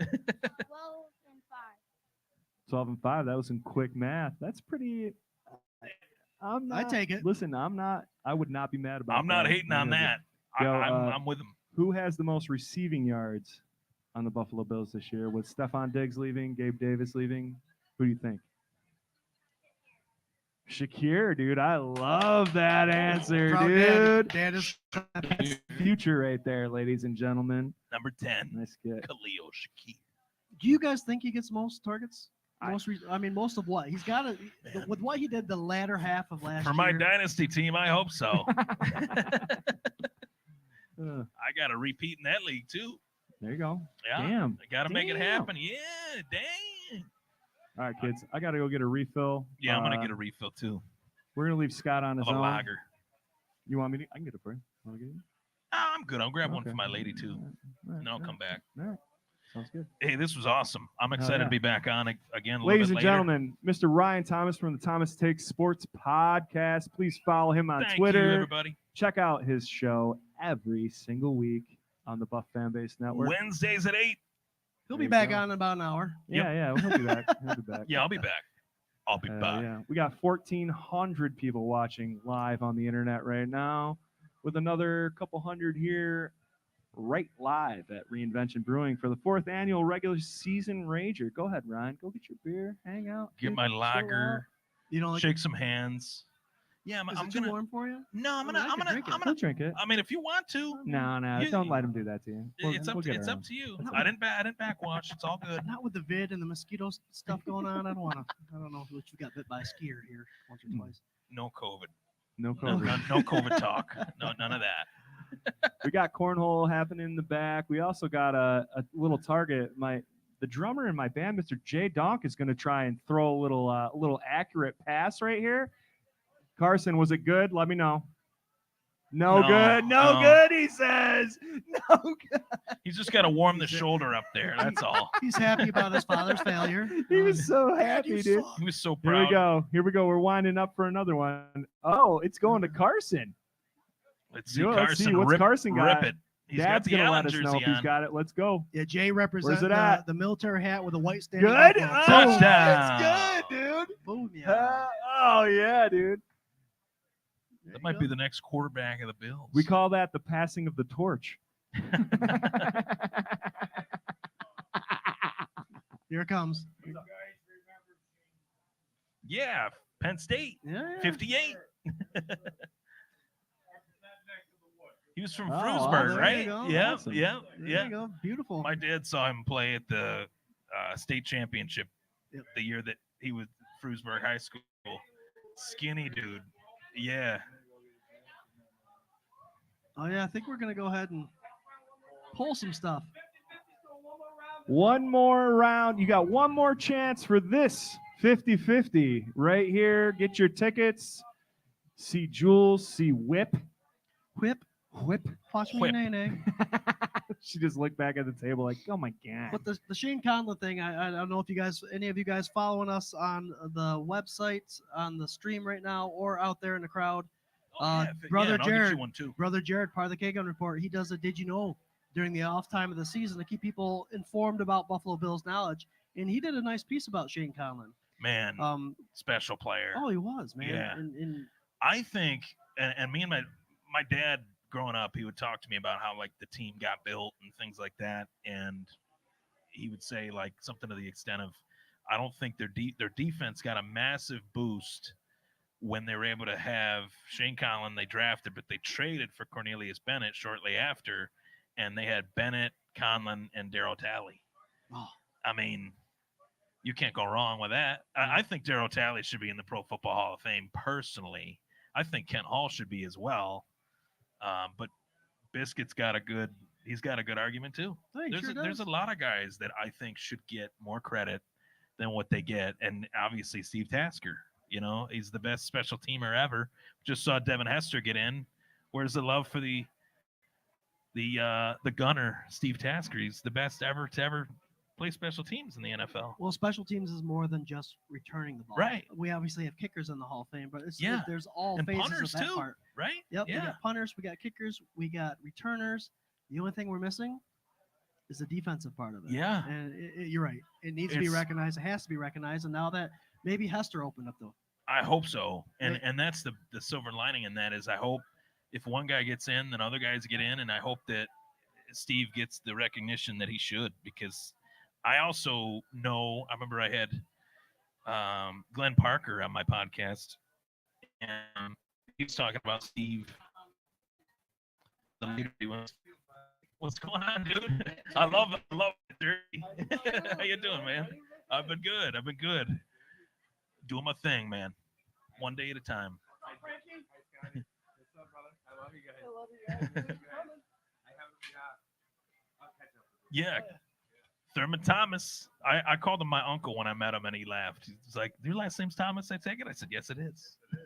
RT, have you met Frankie Mullen? Frankie Mullen, he's part of Yeah, we met at the last major? year? Yep, Yeah, last year. yep. He's here. Knocked me out of the playoffs. Yeah, you're the first champ of the league. Daniel, Razor, Champ. and then he beat me in. Maybe I'll pass the torch back to you this year. Maybe, I don't know. I know there's a lot of talking going on.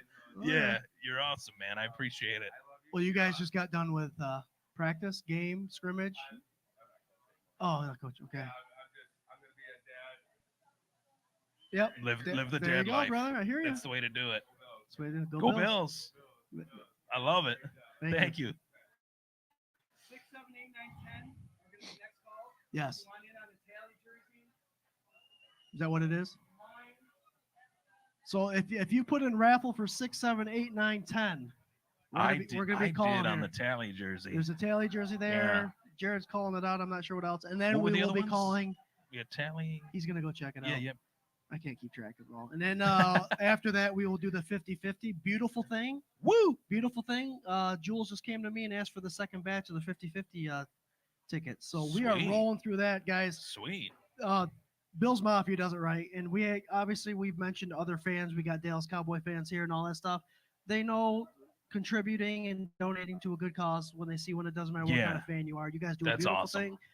And we're representing in the Finger Lakes area, which is, you'll see the FLX Mafia shirts walking around. A great design by Swank.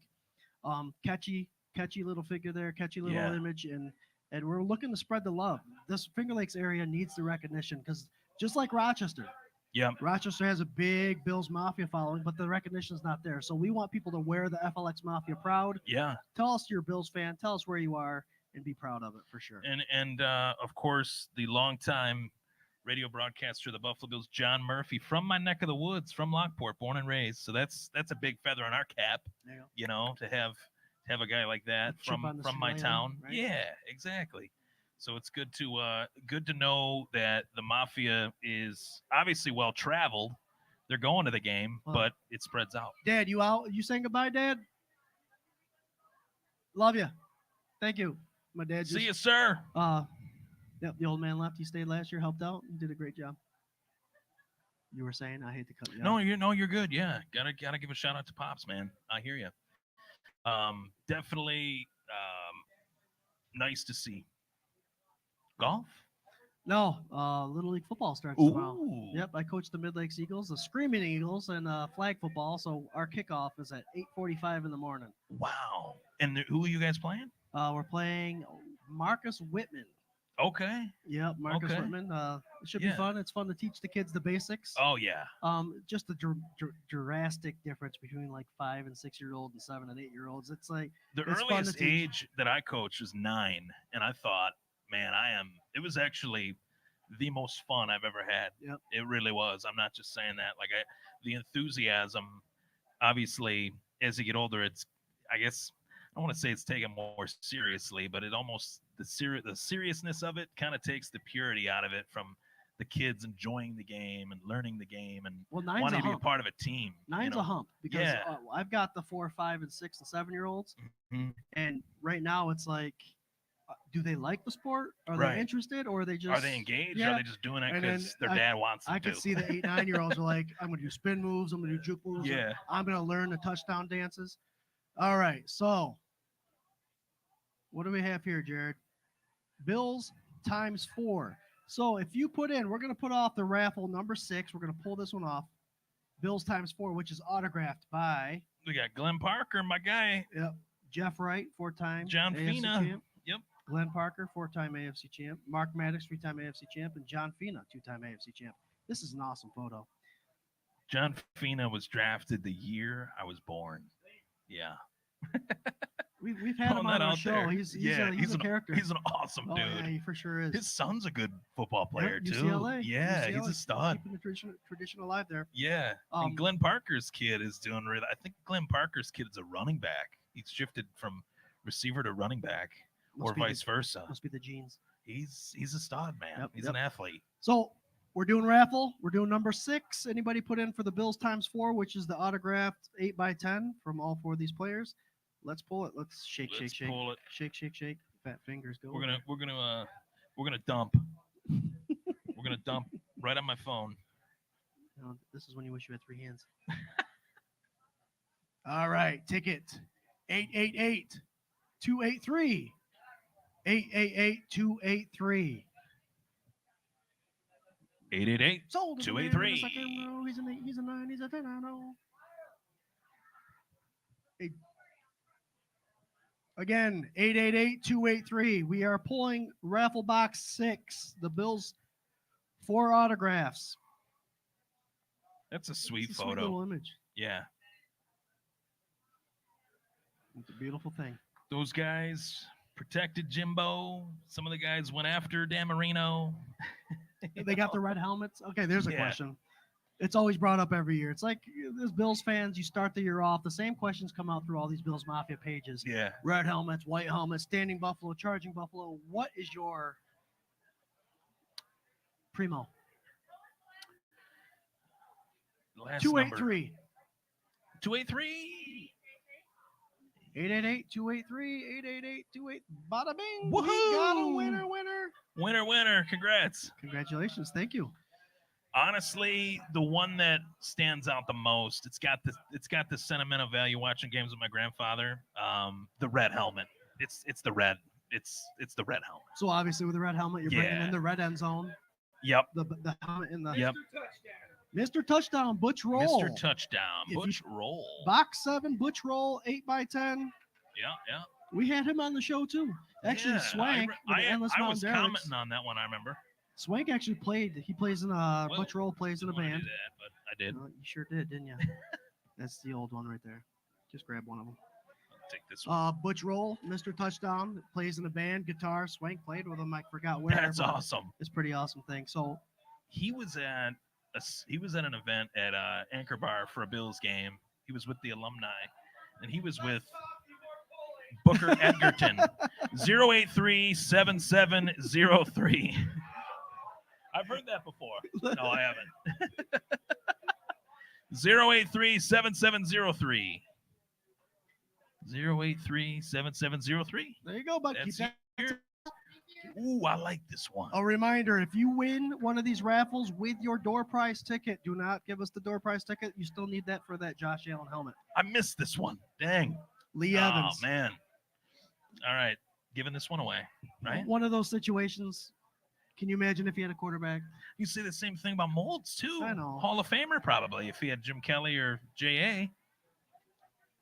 Ooh, we got a bunch of stuff coming up. Very good, very good. Lee Evans, 8x10, box number 8. If you participated in box number 8, pull your cards out. Lee Evans, 8x10. I think this is the same number. 083-7688. A double winner? 083-7688. No.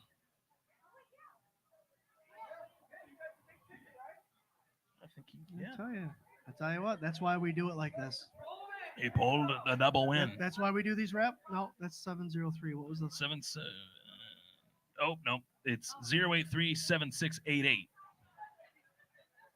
There That it is is. this guy. Close. It was close to the same. Yep, Yep, that is. that's Thank you it. very much. Congratulations. Yep. Thank you. All right, now we got the Resin by Rachel package. It's got the Ooh. Bill's wine with a couple glasses, a koozie in it, a Oh, cheese thank you, guy. cutting board. This is a beautiful little piece. A little something different other than the merchandise. You know, I could throw something a little different in You there. gotta get the wine in there too every now and then. This came from the Eichlers.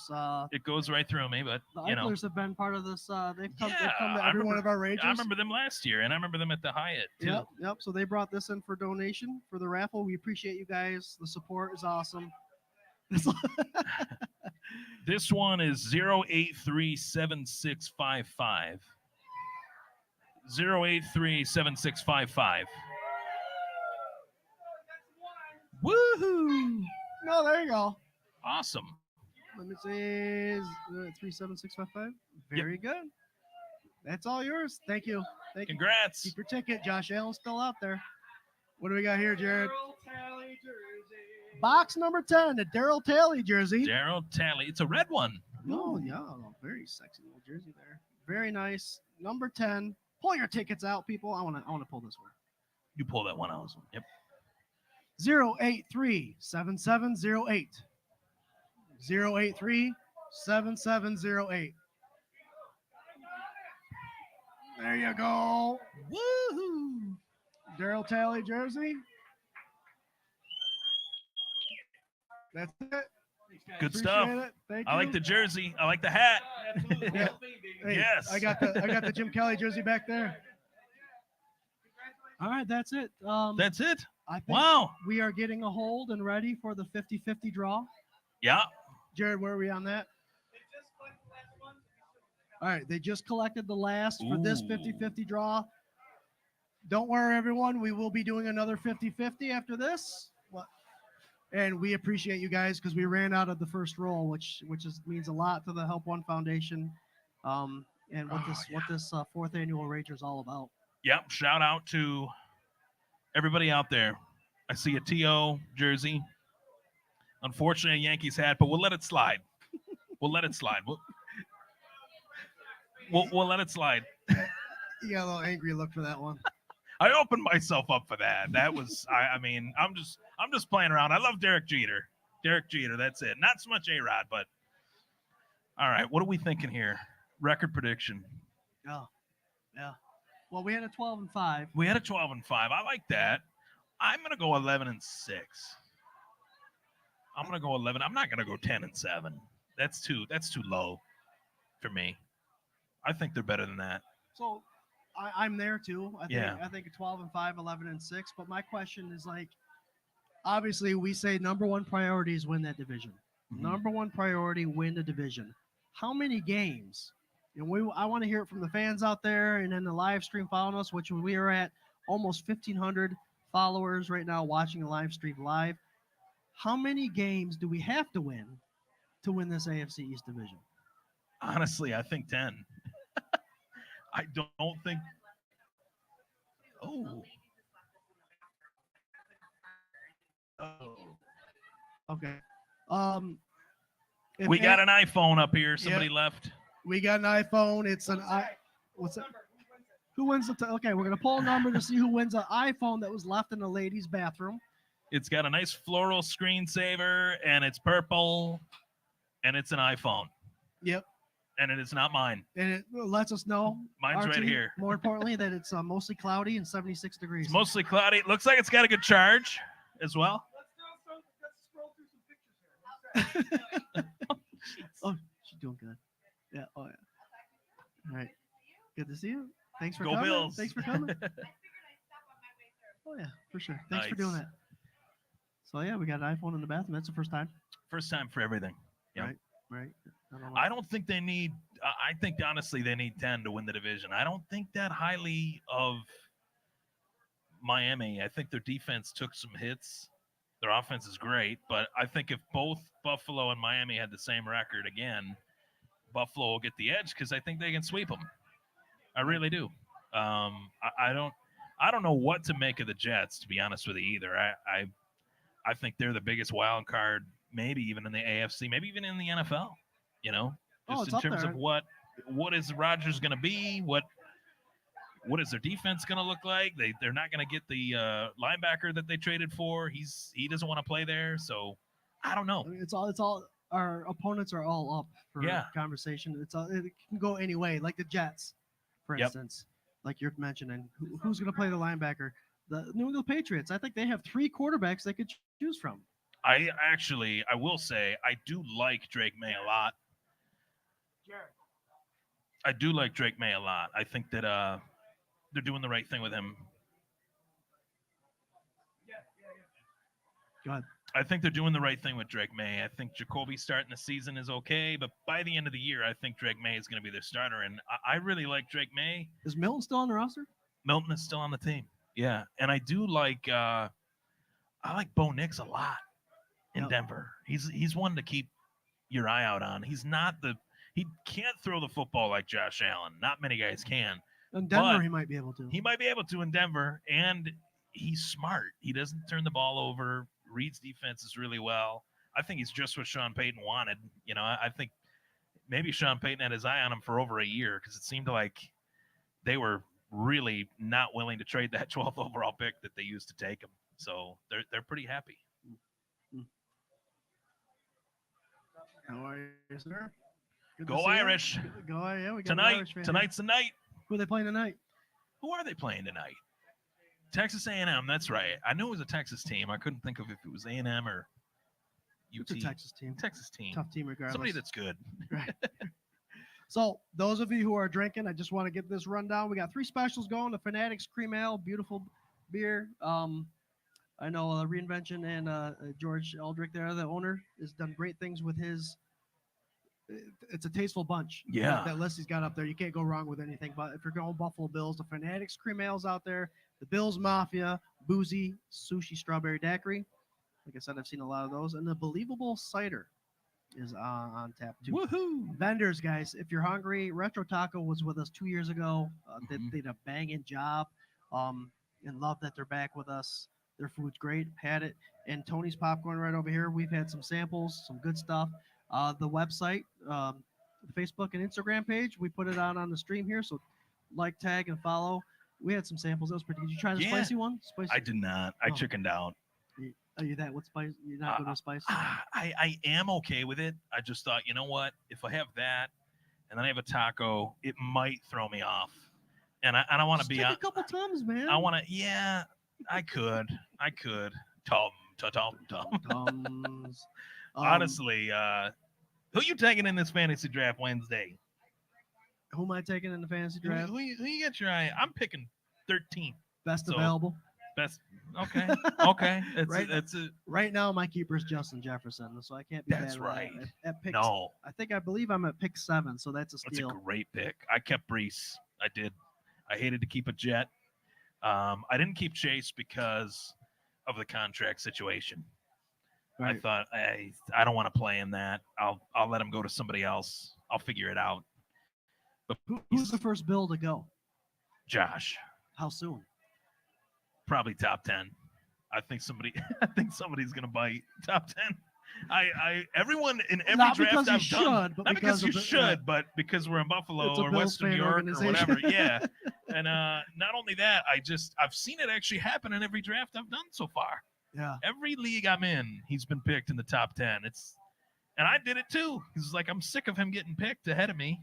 So I'm going to take him before anyone else can. That's the thing. If you want him that bad, you might have to bite. You the might bullet have and to give him bite the first bullet. round. And I ended up with him and Kincaid, which if I'm going to handcuff Allen with anybody, it's going to, and I got Shakir too in that league. So that's a 12-teamer. So, man, I'm so pumped for this season. I can't wait. Man, oh man, I tell you, it's 8 days away. Football obviously starts Thursday. You remember who plays that game? It's Obviously the Chiefs. Baltimore and the Chiefs. Baltimore and, And then Friday is the Packers and the Eagles. are they playing across seas or They're playing in Brazil. okay? There was that huge So not controversy across. over whether they should be able to wear green uniforms because of the, kind of gang activity in Brazil Oh. that's out there. They wear the color green, I guess. I don't even know anything about it until the other day. But Jordan Love is going to be decked out in all white. They're going to wear the white out, from what I've read, and that's a guy that I really like too. Is Jordan Love? He really impressed me towards the tail end of last year. If the Bills didn't have Josh Allen, I'd want them to have that guy. All right, so it looks like they're getting a 50-50 together. Jared's going to count it. We still got counting to do. You guys are doing a great job. Thank you. Jared still has counting. Okay. He does not have enough fingers for this, so if You want anybody to take else, my seat, Jared? RT, yes. Go ahead. I got it, man. I got it. Man. You got it? You Oh, good? yeah. I'll be back. Oh yeah. I'll be back. I'm gonna pull up some of these comments that we've been waiting on. Hi, Mom. Hi, Mom. Mom, look, I made it. But I just wanted to shout out. Yeah, we got. We'll start up another 50-50 after this one, guys. Like I said, we ran out of the tickets the first time. We got another roll started. It's a beautiful thing going to the Help One Foundation. We got Weasel Toss. We've got a little target action working with some Buffalo Bills. I'm gonna throw it around. Well, a kid already made it, so now eventually, Yeah. you know, us as athletes got to go out there and say, I'm gonna rip it. hopefully Tommy That's John a sweet doesn't pick hat. up I like that hat. the That's little cool. Bills cursive hat. Yeah, cursive hat. New Nice. era. I like it. It's got the green under it too. I like that. That's cool. Yeah. So I like to look at the apparel. Yeah. Fashion. There's variety know? for sure. Yeah. But we got let's see here. Let's break this down. We got that 50 coming up. Yep. We've had a couple shows that I think are not going to happen tonight, but that's fine because we still have coming up Circling the Wagons with Nate Auble. Does a great job, great following. Obviously a supporter of the show as we support his show. He does great things over there. If you haven't.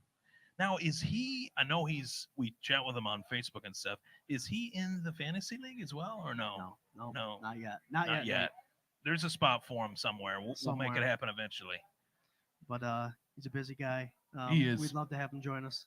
He's been here a few years, and I know. I mean, I've talked to him here and stuff, but he's been doing his podcast for probably 6-7 years now.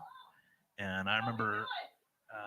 Yeah, really. I think looking at his site the other day, I think they started 2017. So working on 7 years. Mine started. They just hit 16. 25,000 followers, which is sweet. That's crazy. Their yeah, apps, which is good stuff. Yeah, I started mine in 16. It was the year that they quote unquote extended Tyrod, and I'm like, this guy ain't it. I liked him as a guy, but he was not the guy. Right. Like Josh Allen. D guy. Oh yeah. So let's hit up some of these comments here. Leon Coleman, Leon Coleman, Rookie of the Year. Listen to me now, hear me later. Is that a possibility? Rookie of the Year? I think that's a lot of pressure because like there's your bladder's feeling now? Yeah, not quite. I'm getting there though. But honestly, Marvin Harrison Jr. is a lock for that for me. Because they're putting so much on them right now. They are, but I mean, there were years where like they talked about Saquon Barkley as a top running back prospect prior to him even being in the league. I've been hearing about Marvin Harrison Jr. for what feels like 4 years. I mean, I've never heard this much about a player prior to him even taking an NFL snap. He's as sure a thing as I've ever seen at the wide receiver position since Calvin Johnson, and he went to the Hall of Fame. Like he's got a lot of pressure, but I feel like he's about to break out. So I'd lean towards Marvin Harrison for that, but maybe Bills Rookie of the Year, Keon Coleman, right? That's good. I mean, that's good. I'll take that. They got a handful on the team. Yeah, they got a lot. They got a lot of young guys. The Bills kept 6 of their 7 drafted players. That's huge. And Daquan Hardy, the guy that they did drop that was drafted, is now on the practice squad. So on the Bills roster. That's great. Yeah. I mean, we heard about this building youth. They're definitely. I actually did not know that. That's news to me. I did not know that. That's huge because there were a lot of years where they would draft 7 or 8 or 9 guys, and 4 of them 6, would 7, make 8, the 9 team, and then they'd get picked up by somebody like Alex Austin. He had that pick on Josh Allen. I'm like, we drafted that guy, and he just got a pick on Josh Allen with the Patriots. That would frustrate me when I would see guys get plucked away like that. But it's the nature of having a good team, I guess. That's the best part. Oh yeah. We got some love for Daryl Talley in the comment section. Yeah, Spider-Man from Jamie Norris. Chant with me, Spider-Man. He wants people to start chanting Spider-Man. Chant with me, Let's see if we Spider-Man. can get the hey, hey. Spider-Man. Hey, Bills fans out there. Hey, hey. There you go. I love it. Whatever. We're waiting for it. We're waiting for him. We're I not. know. We're not the waiter. It's the money. It's the counting the money. We're seeing how much it is right now. Jared, you're being summoned. There, see that? He says we're coming. Nate Auble of Circling the Wagons. I think we're gonna go right into. We got a half an hour before his show starts, but that might be something we're gonna jump in pretty sooner than later. I think rather. Hell yeah. Hell yeah. That's great commentary. Oh, there he is. There he is. There he is. Well, welcome. How's it going, dude? Good to see you. I like that hat. What are you drinking? The cider? No, you're good. How's it taste? Believable, right? Very good. Unbelievable.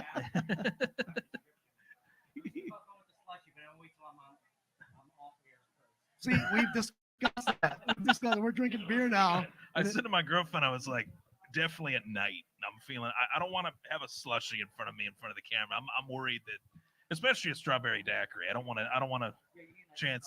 Yeah, I don't want to chance that. Open myself up for criticism. Yeah, that's what the world's about, right? We'll just sweep it off, Right, off the shoulder here. Yeah, if you want to take my seat, that's cool. Come on in. Yeah. Yeah, we're gonna. Oh, yeah. Hey. Give me a 5 minutes. No, but Jared's doing counting, which, like I said, he might run out of fingers. He's going to come out shortly. Yeah, I'll hop back on. We'll circle the wagons, right? Yep, we're going to tell you what, we're going to circle the wagons here very shortly after we do the 50-50. Okay. And then we'll pull lots. Actually, you know what? We might as well do 11 and 15 while we're doing it. What time? 15. Yeah, we can do Nate. Yeah, Sure. Nate and I could do 11 through Yeah. 15 when Jared comes out here. So we'll do 50-50. We'll pull lots 11 through 15, and then we'll get circling the wagons. Hey, guys, it's a pleasure being here. I'll be back on. Go Bills. Hey.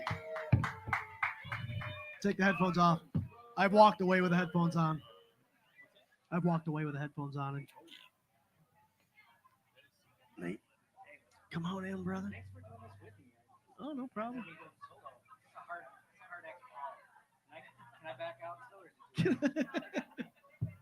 Well, this paper here says you are committed for a good 45 minutes. Hey, Jared, you going to help him count? So I'd like to welcome Nate Auble, Circling the Wagons, to the Rager. This is the second time you've done it. Second time. I could not come another time. I know, it was so right? much fun last year. You set the, yeah, you can't do it. Yeah.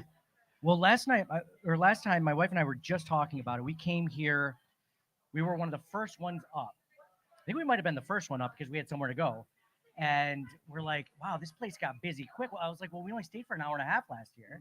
We couldn't be here for the whole time. We had a birthday party. So we actually, just so you know, we scheduled that birthday party for last night. Around the Rager. Around the Rager. We Right. did. We said we got plans. We didn't tell them exactly what it was.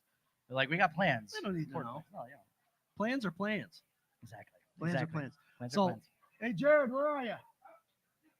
Okay, all right. So, we're going to do 50-50 here.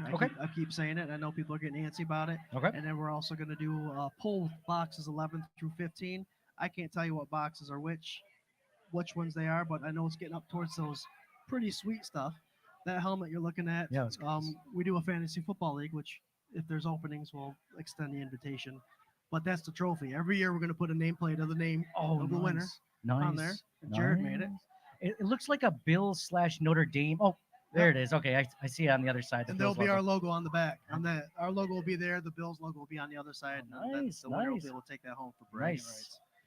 Bragging The rights. 24/7 logo right Yep, there. yep, Nice. yep, Very yep. cool. Oh yeah. So I mean, the K-Gun report we didn't air live on Tuesday in anticipation for the show today. Yeah. And there's been a lot of stuff going on. The 53-man roster, the practice squad, Lots of Bill stuff. lots of Bill stuff. Is there any surprises to you? So a lot of things. There was a surprise. So I noticed over there that you guys have for one of the raffle prizes is a Rudy Rudiger signed jersey, which is awesome. Yep. Because it makes me think of one of the most important storylines, which is that of Joe Andreessen. Buffalo Joe. Buffalo Joe, Lancaster native. Buffalo Joe. Thank you.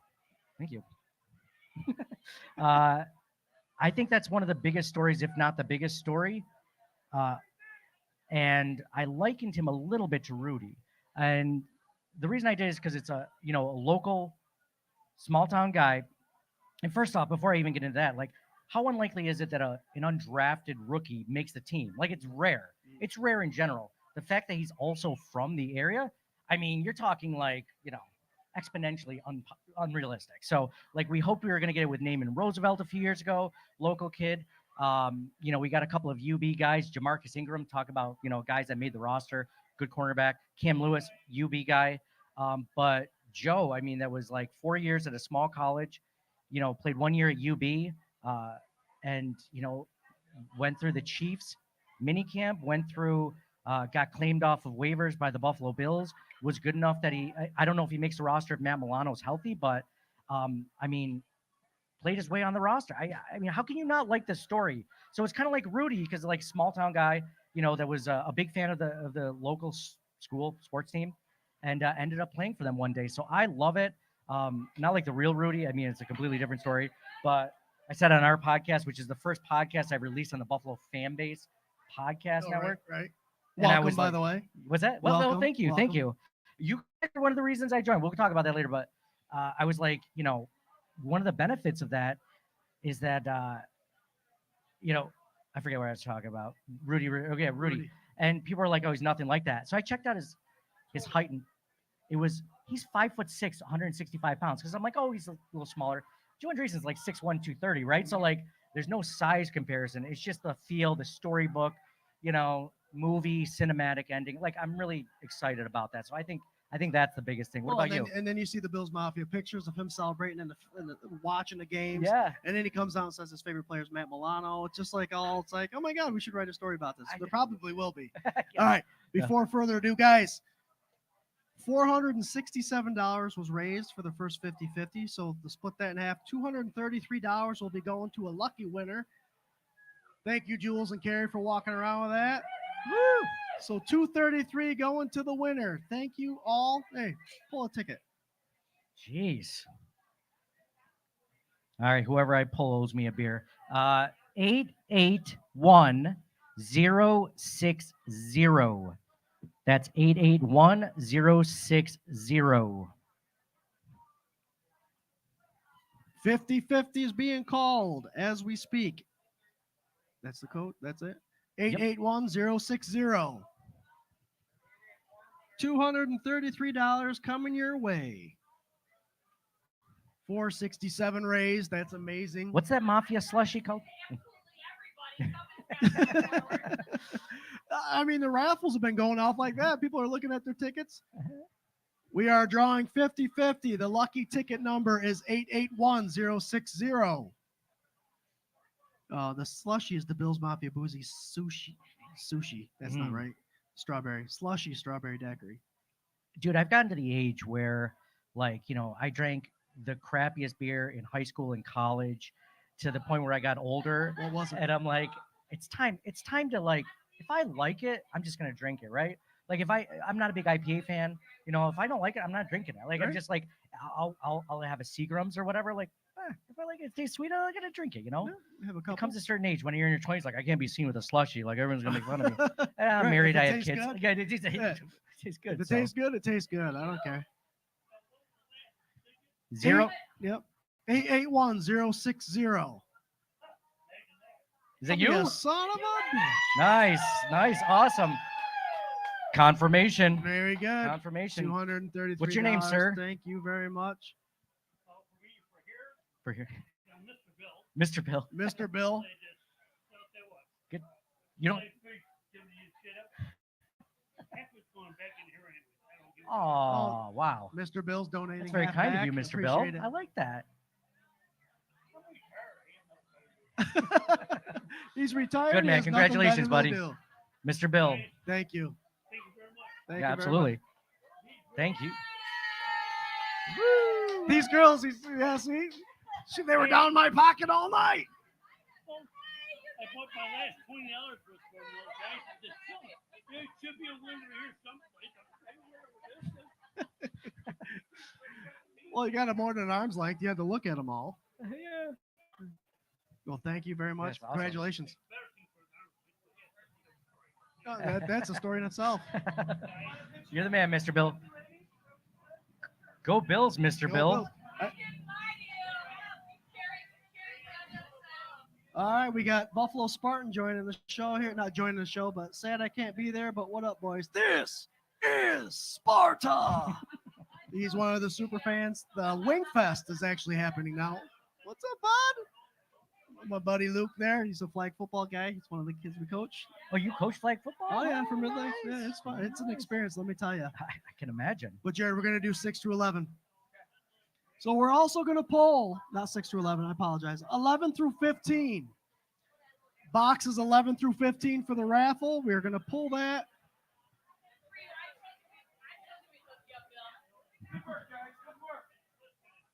Man, everyone I've met here has been super friendly, super nice, super down to earth. Like, and I think it's a combination of like the nice people in the area, because my wife's from this area and you guys are obviously from the area. Yeah. Good people.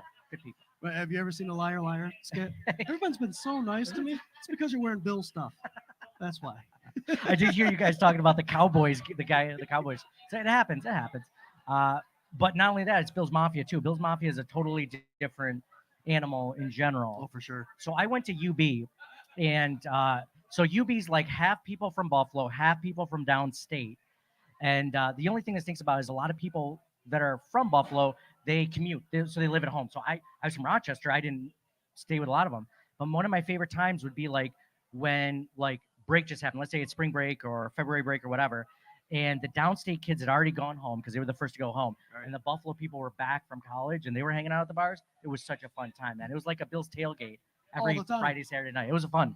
Whenever time. There was a bar special, right? Yeah, Thursdays. The bar special being there's beer tonight if you want to buy it.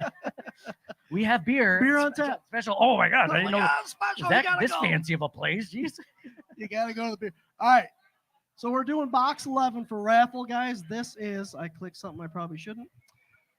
Oh, the Mark Maddox jersey, the blue home jersey. I still haven't seen Mark yet. Is he here? Right over there. He's over there. Kicking back, relax. Oh, nice. Add one more. Put your hand down. pull one out then, Jared. Are you also flag football coaching, Jared? Nice. Penny in out there. Oh, geez. Yeah, so. Oh, can you believe that? So we're rivals. We actually, our sons play each other week 3. Oh, no. Yep. Keep it calm, gentlemen. Keep it. Well, I know his teaching tactics, so. All right, here we go. So box 11, the Mark Maddox home jersey is going to 083-7710. 083-7710. Yep, it's the door prize one, and 083-7710. So 9 people after you. I gotta get my raffle tickets out. Tiffany won it. 771. Oh yeah, favoritism. All right, go ahead. Man. That's the winner. I didn't know it was this kind of rager. Right. Jeez. What do you know? Only Jordan's got to won every single prize. What do you know? How's that work? It's all consecutive. It's okay. Swank won. Last year. Yeah. So you were talking about surprises. Do you want to do any more raffles, or are we good for a minute? Oh, we're gonna do more, but we could talk. Okay. So, big surprises for you. Now we hurry. For you, like guys getting released or guys making the team. Was there something that stood out to you? Because, like you said, you didn't do Tuesday, so this is your chance.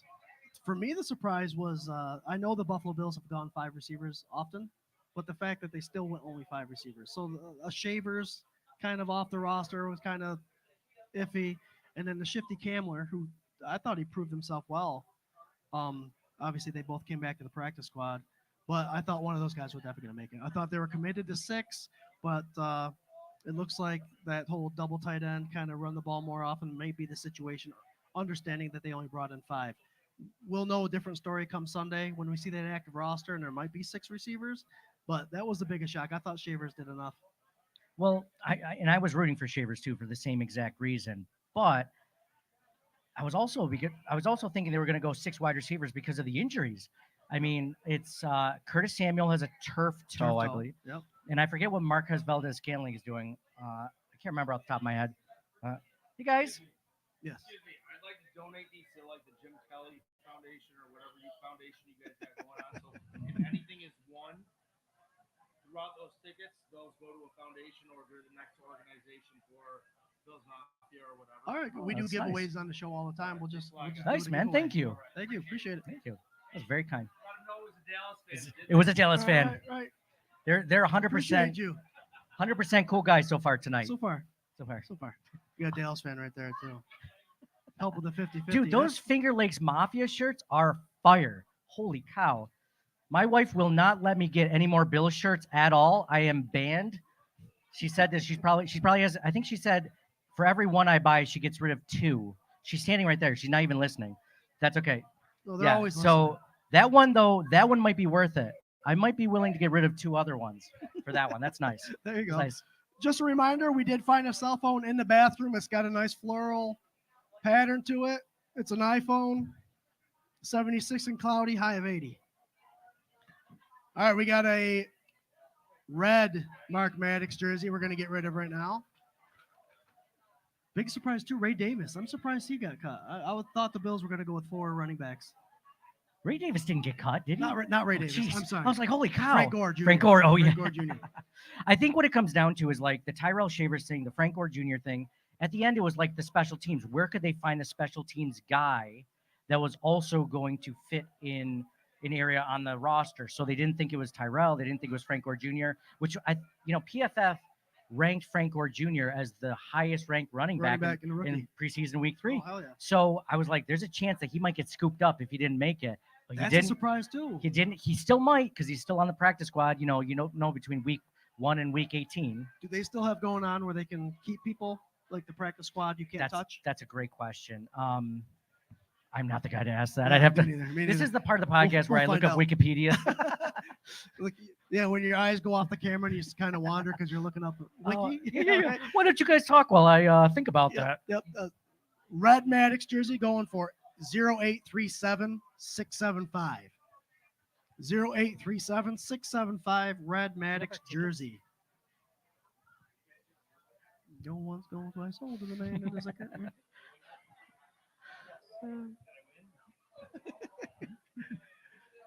Red Maddox jersey, box 12. Ticket pulled is 0837675. It's a door prize. It's a door prize ticket, just so you guys know. So don't forget to look at your door prize tickets when we pull these. All right. You're supporting the cider too? The Blue Toad cider? That's a 6 shirt too, by the way.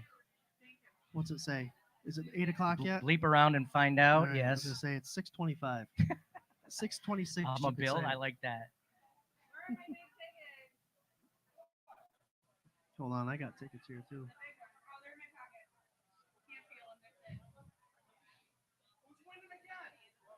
Let me see. Let's go. 083. That's it. Winner, chicken dinner. Keep Thank that you. ticket. Congratulations. All right, we got Wow. 13. Jared, where are you? Next one, Jared. Next one. Which one we got coming? Oops. Jared, we need 13, 14, and 15. Keep your tickets out, everyone. We're pulling 13, 14, and 15.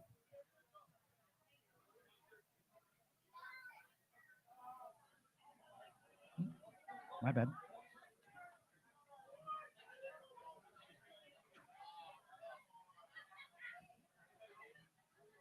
Whoa, Rudy Rudiger. Just speaking of which, speaking of the guy, the man, the myth. Let's talk for 14 minutes. Rudy. Oh, whatever you want. I said we were going to push it just a little bit because everything got. You're right here right now. Okay. Right here, right now. Right here, right now. Where else would you rather be, though? Than right here. Than right here, we'll right give it now. what? So why don't you push it to like 7? 13, 14. Push There's it a lot of people that are, they're gonna get rowdy if we don't. We'll push it. This is 7. Push back. So we'll do 645. 13, 14, and 15, 645 for number 45, Rudy Rudiger. Rudy. Rudy, Rudy, Rudy, Rudy. Hands up if you guys like that movie. Hands up. Oh, liked it. I hate that movie. She said, I hate that movie. What'd you hate about it? What is there to hate about that movie? Oh, okay. Well, that's fair. It's a good point. She can't stand it. Based on a true story, inspirational. It's so annoying. What was the annoying part about it? The fact that It was about. It was about hope. oh yeah, I could see why that. Yeah, that's fair. It's about That's hope, fair. and she's a Cowboys fan. So, It's about hoping she's a Cowboys fan. so Oh, okay. She liked it the first time. Yeah, that's fair.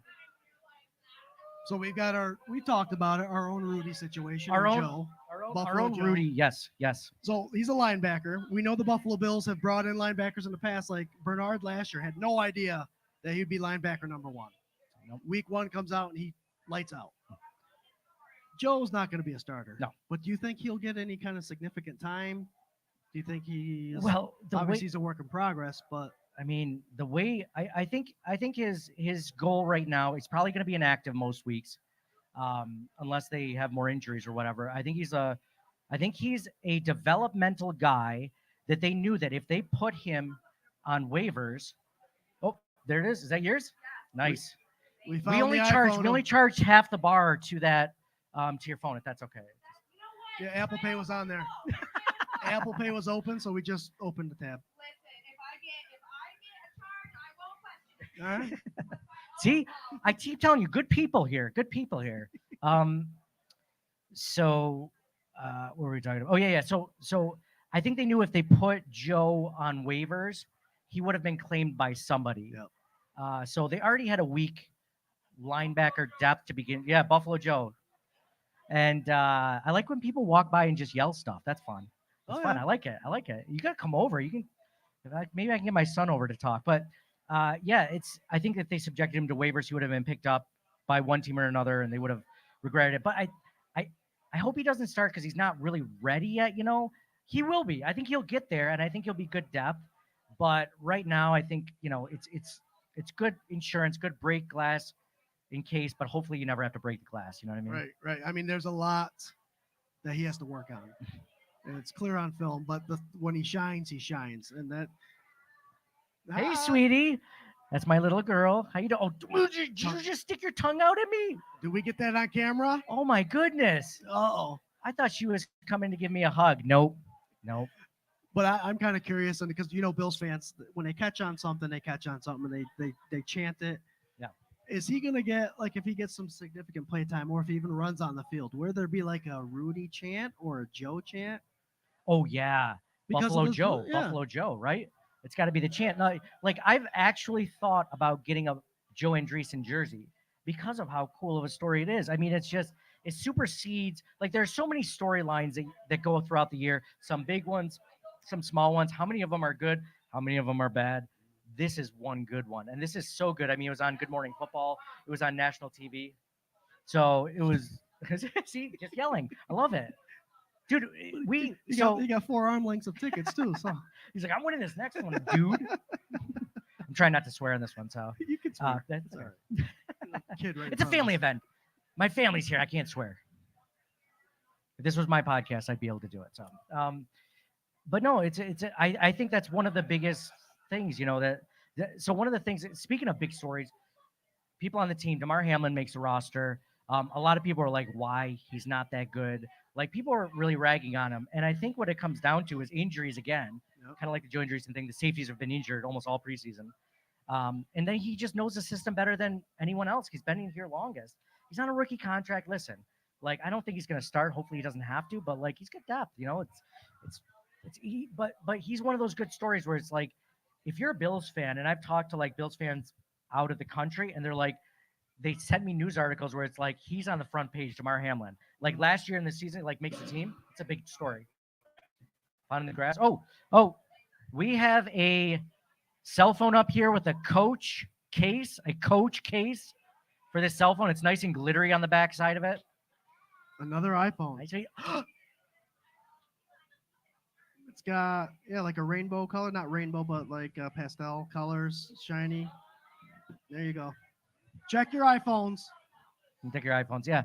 So, I mean, there was what I'm trying to think of any other big surprise. It was the 5 wide receivers instead of 6 wide receivers. Yep. I was a little surprised they cut Daquan Hardy, the cornerback, the draft pick.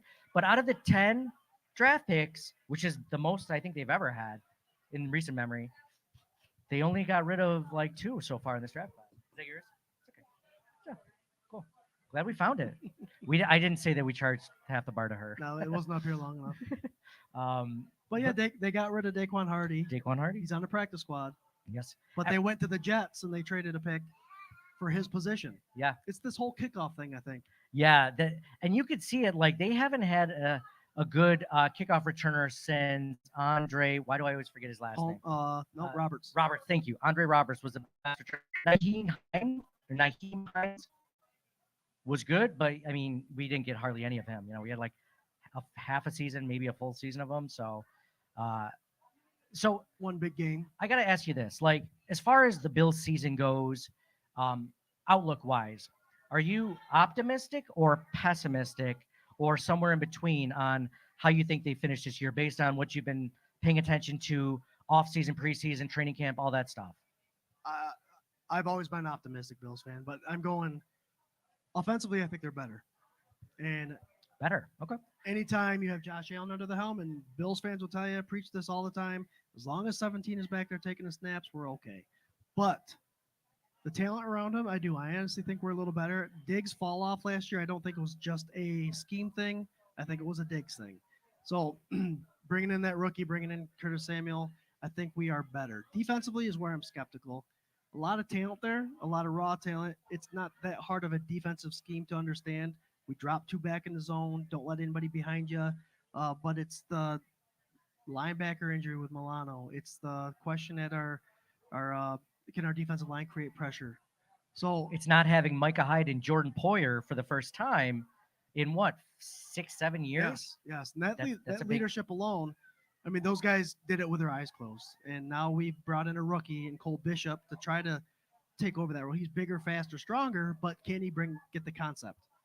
And if he can pick that up quick, I think we'll be okay. But there's just a lot of question marks, along with Bobby Babick, along with the new defensive coordinator, who was just given the okay to call the plays. I know we've always known that he was going to be the defensive coordinator, but it was just posted, I think, last week. He's officially calling the defense. Is he really? Okay. Yeah, so there's that.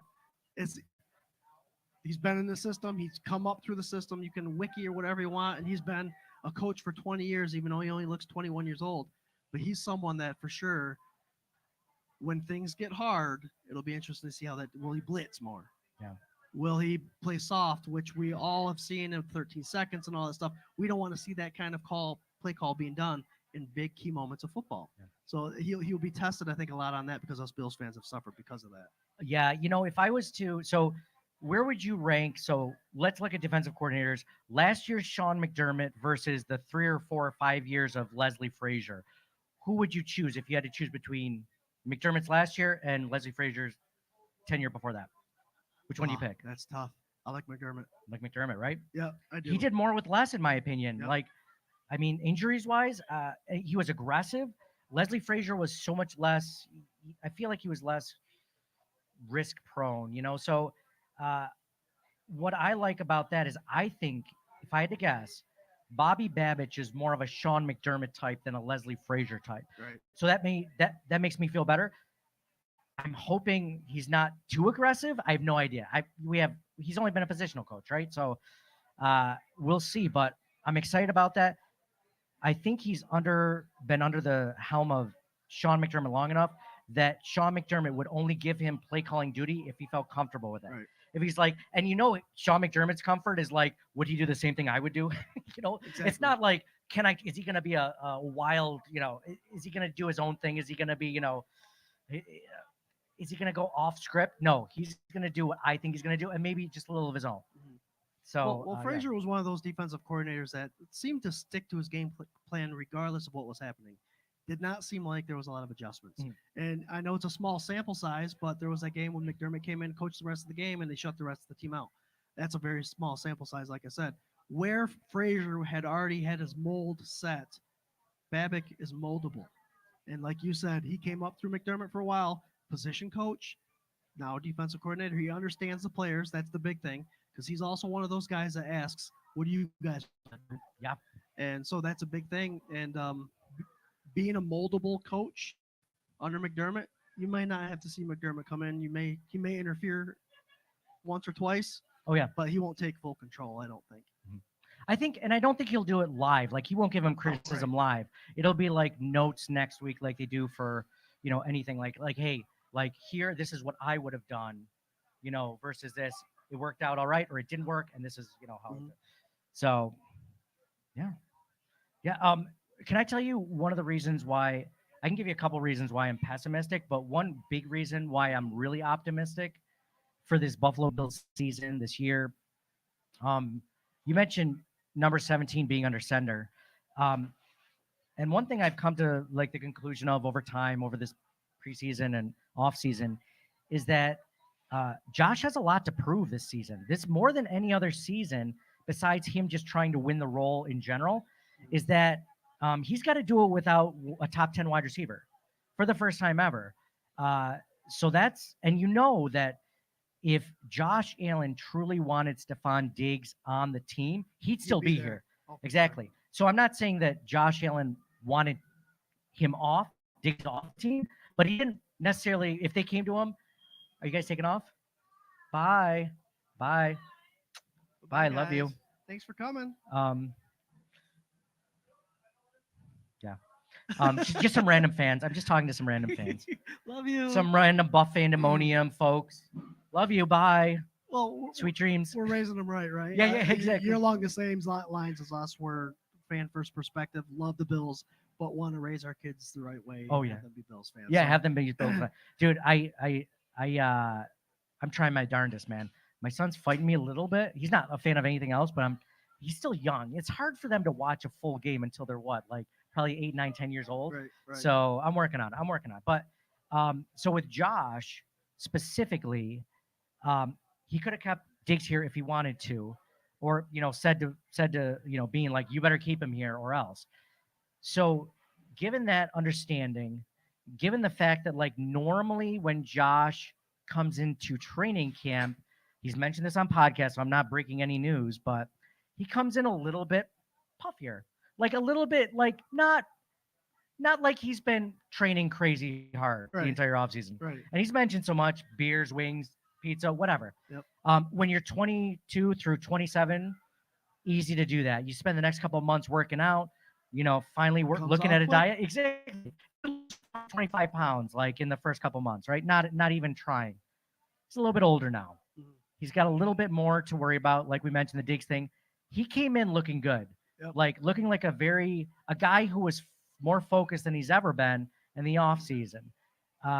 So I think he came in with his attitude of, we're going to do this as a team, and I'm going to put the team on my back, because whenever he had Diggs, the elder veteran, the guy who had succeeded before Josh Allen was even in the league, I think there was a lot of relying on him as a partial thing. But hey, when you remove one of the managers from your office or your job or whatever, and then you have to step up, then it becomes your team, your crew.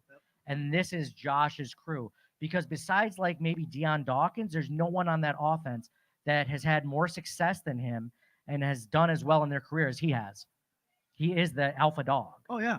And I know you're going to the previous 7 years. People mentioned the previous 7. Now he's got the back 7 where it's all on him. And I think they're not subtle, but these big changes in his life in the last year or so. I'm not going to speak on relationships, but he travels a lot more. It seems like he's more happy where he is now. And he's mentioned they eat out all the time. So he's got to be self-conscious about what he eats, what he puts in his body, and how he takes care of himself. But with that, and then we okay over there? There's a fire. I saw flames, but with no This rager is fire. no veteran wide receivers, and then you hear about him bringing in these guys that they brought in for free agency to his house to acclimate them, to tell them probably the personal stuff rather than just these are the plays, we're going to go out and throw the ball. And that is big time leadership. That's how you stay in the league for 14 years. And that's how you are able. I mean, we know Josh Allen makes people better. When he first came in the league, we had no wide receivers, made them better.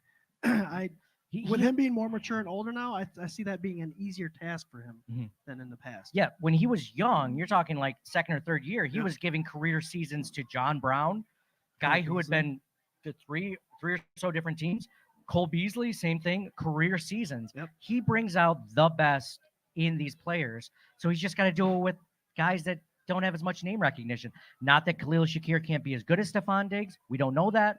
But if there is a ceiling for it, Josh will help him find it. Well, he gave Shakir a better 8 weeks in the latter half of the season last year than Diggs did. Diggs did. Yep.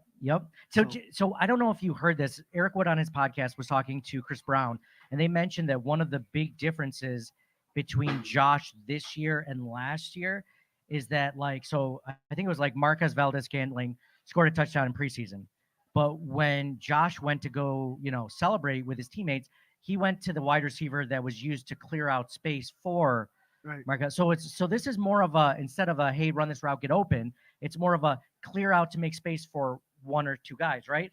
So it's a less like me, or like you're going to get all the yardage today, like maybe Dorsey was dealing with Diggs in that first half of the season, then it is like, this is a team. We're all going to eat. Maybe some of us are going to eat a little more than others, but we're all going to get our targets eventually throughout the season. Instead of like, dude, I need my 10 targets. No, it's all about the setup. It's all about the setup, exactly. And we all know running sets up passing, play action sets up the pass. But the route runners, I'm going to pull this guy off, drop the safety so the guy over the top is open. And if you can communicate, I mean, everybody, the NFL knows that. Players know that. But if you live by it and you are more focused on the setup rather than the actual play being run, you'll be a lot more successful. Oh, yeah. Easily. Absolutely. So, like, I don't look at Keon Coleman as like a downgrade from Stephon Diggs, as I look at him as an upgrade over Gabe Davis. Right.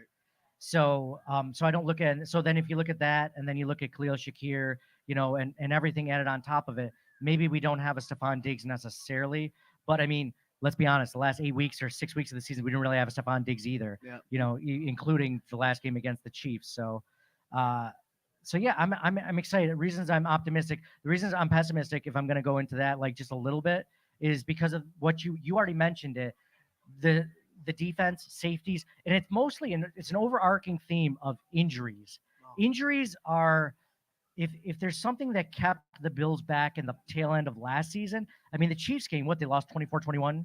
Yep. They win that game if Matt Milano's on the field, if Terrell Bernard's on the field, Christian Benford's on the field. I mean, you could go. AJ Klein was a starter. AJ Klein. Nothing against him. No. Good fill linebacker, but when he's your starting guy and you're depending on him covering Kelsey or getting into his own fast, it wasn't happening. No, exactly. And I think he was even injured from the week before playing against the Steelers. I mean, we lost so many guys that week against the Steelers, and it just, if that wasn't the case, I mean, the Bills put up a great, like 21 points against arguably one of the best defenses in the NFL. So it wasn't, the offense that was holding him back. Injuries are my biggest concern. Otherwise, it's just kind of like you said, like a lot of new guys on defense specifically. Like you said, they're just new to the scheme. I think one thing that we have to prepare for with this new safety duo, whoever they are, Cole Bishop, like you said, bigger, stronger, faster than we had in Micah Hyde and Jordan Poyer. Yep. It just takes a while to learn the system. I mean, they rely a lot on their safeties. The safeties have to know a lot of what's going on to the quarterback in the back half, maybe in the middle half, depending on what's going on. So they're really important. It's just tough, like, to do. I mean, I like Taylor Rapp. I don't love Taylor Rapp. I think he's going to do well, but he's not Micah Hyde, Jordan Poyer, No, he definitely isn't. So I think we expect a few more deep passes than we're used to this season. Like, where'd that come from? Well, that's the thing. In a league now where speed is starting to kill more often, you don't want those two high safeties getting beat, and that's what you're worried about. You want them to still be a presence in the box, but you don't want them to get caught there because, I mean, we play Tyreek Hill and Waddle twice a year. Garrett Wilson's still doing his thing. We've got the Texans offense who's going to be very potent.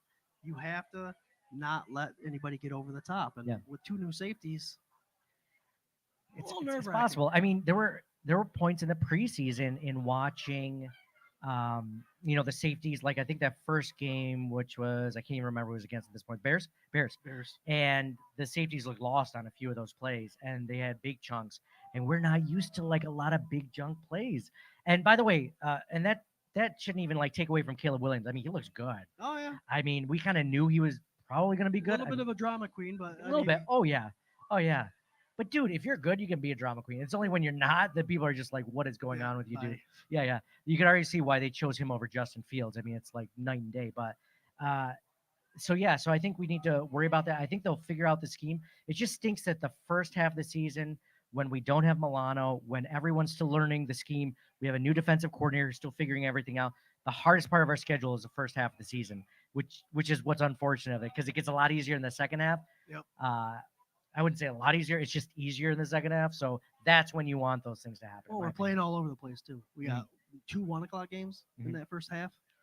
Monday night games, Thursday. I think we have 3 primetime games in 4-week spread, and that's a lot. That's travel. That's a lot. So you hope you can get on top of the winning side of that, to where when you go into the quote unquote easier half of the season, you're running on all 4 cylinders and you're able to win some games. Yeah, definitely. So I mean, there's lots of reasons to be excited. Like I talked to my mom yesterday. My mom's a big Bills fan, and she's just like, "What do you think about this season?" And I'm like, "I don't think it's going to be as bad as some people think it is." And I think overly, Bills Mafia, I think, is pretty optimistic. They're not down in the dumps. They're not like this is going to be the best season ever, but I think they're excited, and there's a lot of things to be excited about. And so I think this is one of them. I mean, Josh, I think we're going to see a different Josh than we've seen before, in a good way. And then just imagine, a season or 2 from now, when you really get them like even more weapons. I mean, Dalton Kincaid, I think, is going to be a huge factor. We always think of 5 wide receivers, right? Yep. I mean, you got to figure like two of their top 4 maybe 5 wide receivers are tight ends. Yep. At least one of their top 2 is a tight end. So, you have that going for you. So, yeah. Frank Gore Jr. though. So we're talking about Frank Gore Jr. I'm excited about that. I'm glad they got him on the practice squad. We were talking about. I'm hoping there's still that clause saying that you can't tamper with any like 3 or 4 of the players on your practice squad. Because if that's the case, that's a perfect scenario that Buffalo Bills will put themselves in. Oh yeah, especially because running backs get injured all the time. Easily someone could pull up Frank Gore Jr. And the Bills don't pay for running backs. I mean, I was a fan of Singletary. I don't know if you were a fan of Singletary, but you can kind of tell that the Bean scheme is get your running back on a rookie deal. If he's not going to be able to be kept for cheap, we can always draft in the 3rd round and get someone that could replace him. Absolutely. And running backs used to be $16 million running backs. Now you're spending 4 or 5, and that's a steady pace. Oh yeah, it was so common for 1,500-yard running backs. We haven't had one since like 2000 something. I can't remember. It's been a while since we have a 1,500-yard running back. 1,500. That's quite.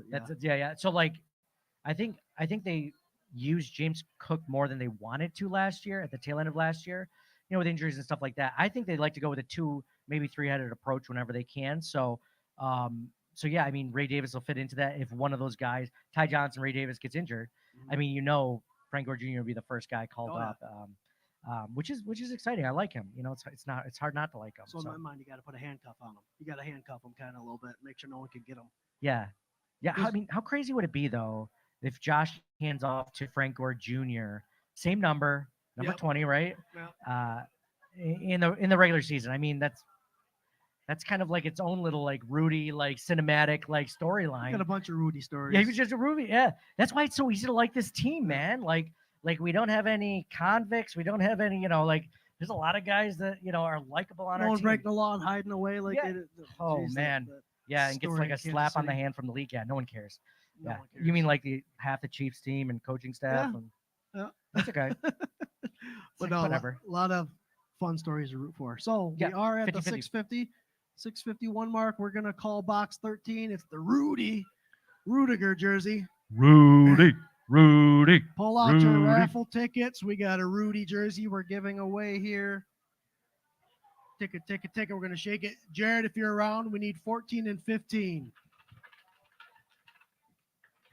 Box 14 and 15 are coming up after this 13. Obviously, that's the way it works. These are cool. If you guys haven't gotten these Finger Lakes Mafia stickers, man, they're worth it. They're free, right? Because I took a bunch of. Oh yeah. I didn't pay for any of them. No. Everything up there. That is a cool shirt, by the way, man. I love that. That Bills. That is You get a sweet. lot of comments on it. It's the chicken wing buffalo. The chicken wing charging- buffalo with the celery stick and the blue cheese coming off. That's sick. That's crazy. All right. Rudy jersey, box 13, 888-052. 888-052. Yes. Rudy. There's a happy camper right there. Is your name Rudy also? No. sorry. Disappointed. It's okay. It's All okay. right, we got 888-05. There it is. Verified. Verified winner. Congratulations. Let's see here. Yep, it's got that. It's so you're good. a post-it note that says "Just trust me, bro." Sources, just trust me. Look it up, man. Ooh, look at this.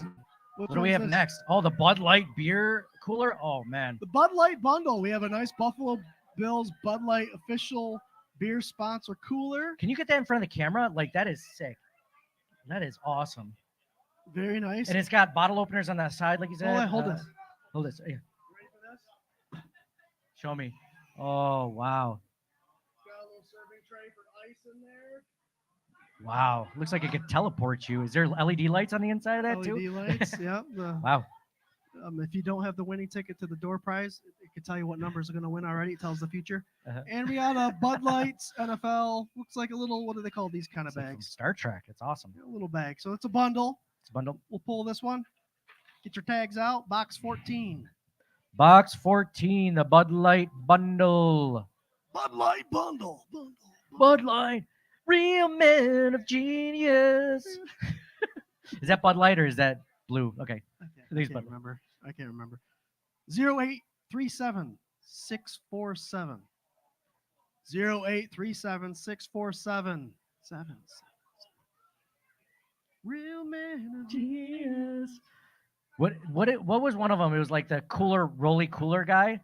Like Only, yeah, they're the like really- only you could do this, so it's all rolling cooler guy. Yeah. Really cool.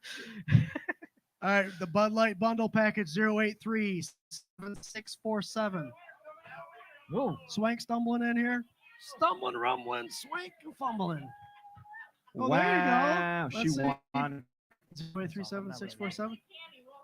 No, Oh, nice. There you go. nice. You keep that because that still gets you to the door prize. Is this and that? Thank you. Thank you. Thank you No, for being a thank you. part of it. Congratulations. Woo! Yes. Oh, what? Daryl Talley jersey with a Spider-Man arm. I kind of feel Oh my like gosh. is it just taped? Can you take it out?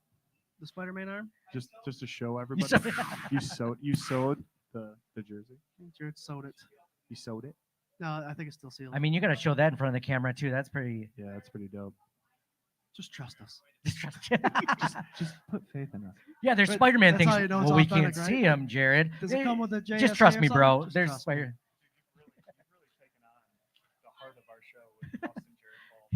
John Just- Johns and Lisa Oh, Passiano. What are you doing? Jared. No, great job. Is Jared this week of the show? No. Okay, good. John Johns couldn't be there, but we're there in spirit. How come you guys couldn't hang up on Yo. Twink? He's the one that's not the twin. Hi, That's Johns right. family. I know. He's got. Swank. Stronger on I my know. own. Swank. The Johns are joining us live stream. Oh, that's nice. All right. Show I that in gotta front of do the camera, my thing, or one of us. Wow. This one out. Look at the Spider-Man arms. Spider-Man, Nice. Spider-Man. Gerald Talley Spider- jersey, No, the Jared, you best got- one. And I don't know if anybody that does the authenticity, the autographs, people write their names and their number, and if they write another inscription, if you're looking at worth and value, that increases the price of it, makes it a lot more. He actually wrote Spider-Man on it. That's awesome. It looks like he wrote Batman, so I think this is actually more rare. I know it's More more. rare. It's yeah, we can find a card with the wrong name on Yeah, it. yeah. All right, Spider-Man, Daryl Talley. Spin that wheel. What do you got? 0837-719. Oh man, this dude, man, this kid has been standing here waiting all day. You'll be And waiting. It killed my little heart to see him be like, God damn, he's God. 083-7719. Daryl Talley, Spidey Man. Ah, you got it? Oh, no. no. Oh, I heard going some for a cheering. drink. Sounds He's- somebody's got it. Oh, That's all right. There we Oh, go. Yeah, there you go. 083-7719. There you go. nice. Keep that tag. Congratulations. Congratulations. It's right there. There you go. That's yours. Congratulations. You Oh, wanna do what is one? that? Let's do it. You go. Door All right, prize. I like it. Yes. I like it. I like it. That chair is going up. Anybody need a chair? Who needs a chair? Camp chair. Who can't use a good camp Hey, chair? Josh Allen, mini Josh Allen. Backpack. Hey, And a grab backpack? that kid. Hey, could you demonstrate this chair for us really fast? Just sit in it. Sitting Make there. sure that it works right. Thank you. And what do you say? Is it good or no? Good Yeah. chair? All right. It's a good If it chair. holds a kid, it'll hold you. Right. Guaranteed. Not me. Sources, trust me, bro. Thanks, Josh. You will. Appreciate you. Trust me, bro. Brought to you by 80-pound limit. All right. 083-7709. 083-7709. Yeah. Backpack and chair. Yeah, I was kind of hoping the kid would win so I wouldn't get tested on the weight. Nice. And it's broken. I guess we got to give him your Josh. fantasy football helmet Hey, now. I mean, Josh, come geez. How many wins are the Buffalo Bills going to have this year? I don't know. Good answer. Good answer. Out of 17 games. Over, under, I don't know. Probably like 15. 15. 15? 15. I think 15 is a good answer. It's Ooh, I good like enough that. to win yourself a FLX Mafia shirt. Go right over Ooh. there, Mini Josh, and talk to Woo. that blonde girl and tell her, Shaston, he won an FLX Mafia shirt. Yeah. That's what you get for demonstrating prizes here at the regular season Rager.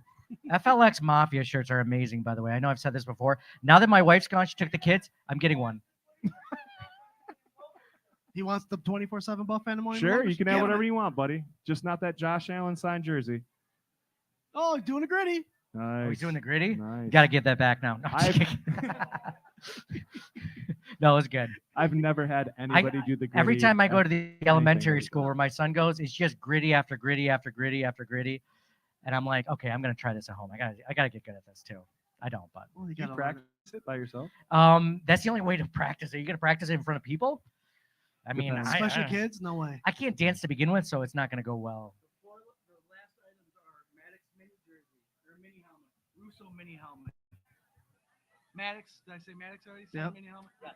Josh Allen jersey and The Knox Mini. Knox helmet. So those are big ones. So What?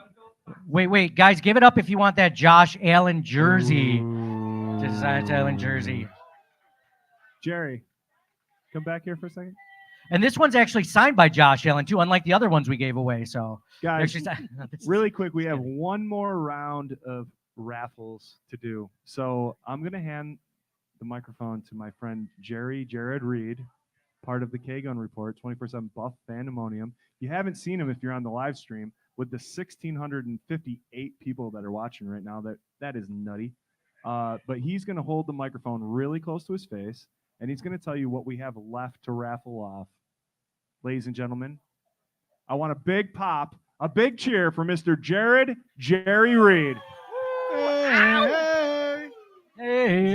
is this thing on? Is All this right. thing on? So we have 4 minis left. We have the Greg Russo mini with a tin that's signed. Mark Maddox mini that's a custom make. And then we have a Dawson Knox mini helmet left with a tin. And then Josh Allen jersey. Actually, and I forgot one. We have a Don Beebe Eclipse mini as well. So the big items are Or maybe left. you got If you some want to cool get in, stuff get that them. we forgot Get about. them. Get in and get them. Go get him. My sister Shaston's all going to good. help you out right over there. She's got the Woo. FLX Mafia shirt on. She's got some tattoos. She's got some lipstick. She's got blonde hair. Look at her. She's got her front shirt No, tucked seriously. into her Everyone pants. stare at her point. There she is. Hi. Give me your money. That's what it's all about. I think she, Give Mark your money is what it is. Yeah. The Help One Foundation, really. 1661. Jesus, man. Look at RT just putting his hand on this helmet right now. Hey, we gotta watch what we're saying. If kids are watching. kids are watching, yeah. RT, get your hand off your helmet. I Kids know, are watching. geez, I know. This is a family show. All right? Give it another hour. What is it, 7:01? Give it another half hour, and then it can be whatever you It's want. Whatever you want it to be. Yeah. So our kids don't go to bed till 9. It's okay. It's fine. So we're going to talk about, we just talked about surprises on the 53-man roster, practice squad, but we were also talking regular season in general, Swank, and you might have covered this earlier, but like optimistic, pessimistic in the middle of the Bills season compared to other seasons. Josh Allen era seasons, I'm assuming. Era seasons? Nice. This Josh Allen era. I'll tell you, man, and I don't know if you feel like this, but like I've consistently just been like an optimistic Bills fan my whole life. I feel like that's the only one you can be. But I think, to me, I'm very excited because I think we're finally like where we want to be in that sweet spot where like the media is downplaying us. We have the most overrated quarterback in the NFL. And we have this lot of wide receivers, which we don't have a true number one. We don't have a Stephon Diggs, but we have this Curtis Samuel. We have this Keon Coleman. We have Shakir. We have like these dudes that seem to be something. And the place to go when you have a little bit of something and you want to accentuate it is Buffalo. Like, and I feel like that's been the case ever since McDermott and Josh Allen rolled into town. So I'm very excited for this season. And I don't know if it's weird, and I don't know if you feel like this, but like I say it on the K-Gun, Diggs was great for Buffalo. Diggs was one of my favorite players when he was here, and he was an amazing player. But also, I think it's true that it was probably time for him to move on. I think like the narrative and everything that was coming out of Buffalo, it was just too much, and I think it's okay that he's moved on and that we have some fresh blood to like kind of circle through. So I'm excited for Curtis Samuel. I'm excited for all these wide receivers, Dalton Kincaid and James Cook out of the backfield and all this stuff. I think I don't know. I don't really see it being less. Like I see it being the same. So a lot of things there. I think you hit it. It's funny, I feel like Stephon Diggs was a stepping stone so that Josh Allen could get to the next level, right? Like training wheels almost. Yeah. And he helped him get there. And then comes a point where it's like, if you're not helping your quarterback get that much further, like maybe you don't need him, or maybe if you're not benefiting in a completely positive way, then I think they found out why keep him. And they found out that they could win when he wasn't really involved. So when people say, well, the Bills have a lot of, new faces, I'm like, that's not a bad thing. No, that's not a bad thing at all. Because let's say you mentioned Curtis Samuel. Let's say Curtis Samuel is this year's John Brown, right? Yeah. Bounced around for a couple teams and then has his best season ever as a Bill under Joe Brady, Yep. which was the offensive coordinator he had the most success with in his career. And so there's a lot of things to like. I mean, I was scrolling through my Twitter feed and I saw that someone had mentioned Curtis Samuel was like, he would have been a 1,500-yard receiver if he had a halfway decent quarterback in Carolina. And they were showing all these plays where he beat his guy going deep because he's a speedster, and like the ball was thrown by Teddy Bridgewater, whoever was there at that time, and it was just like a jump ball when it easily could have. I mean, if that's Josh throwing the ball, he's leading him for sure. Yeah. So I think there's a lot of reasons to be excited. In fact, like you said, the fact that they're doubting him is just fueling them even more. That's not. And so conspiracy theories. I don't know if you like conspiracy theories at all. I like to listen to them. I like to listen. I don't know if I like to believe in them unless it benefits my argument. Yeah, exactly. Isn't that the whole point of conspiracy theories? Yeah. I only like it if it makes me sound smart. Yeah. That's what I like. So, conspiracy theory. Brandon Beane has someone within the organization plant that rumor, so it gets back to Josh Allen. Like that would be great. Bulletin board material, man. Everyone doesn't believe in you. Ooh. They think Ooh. You're overrated, that you can't do it this season. You don't have a top 10 wide receiver like normal. Let's see if you can do it. It's like, okay, all right. Dude, well, there's only two ways you can take that. Either maybe they're right, or screw it, I'm going to show you.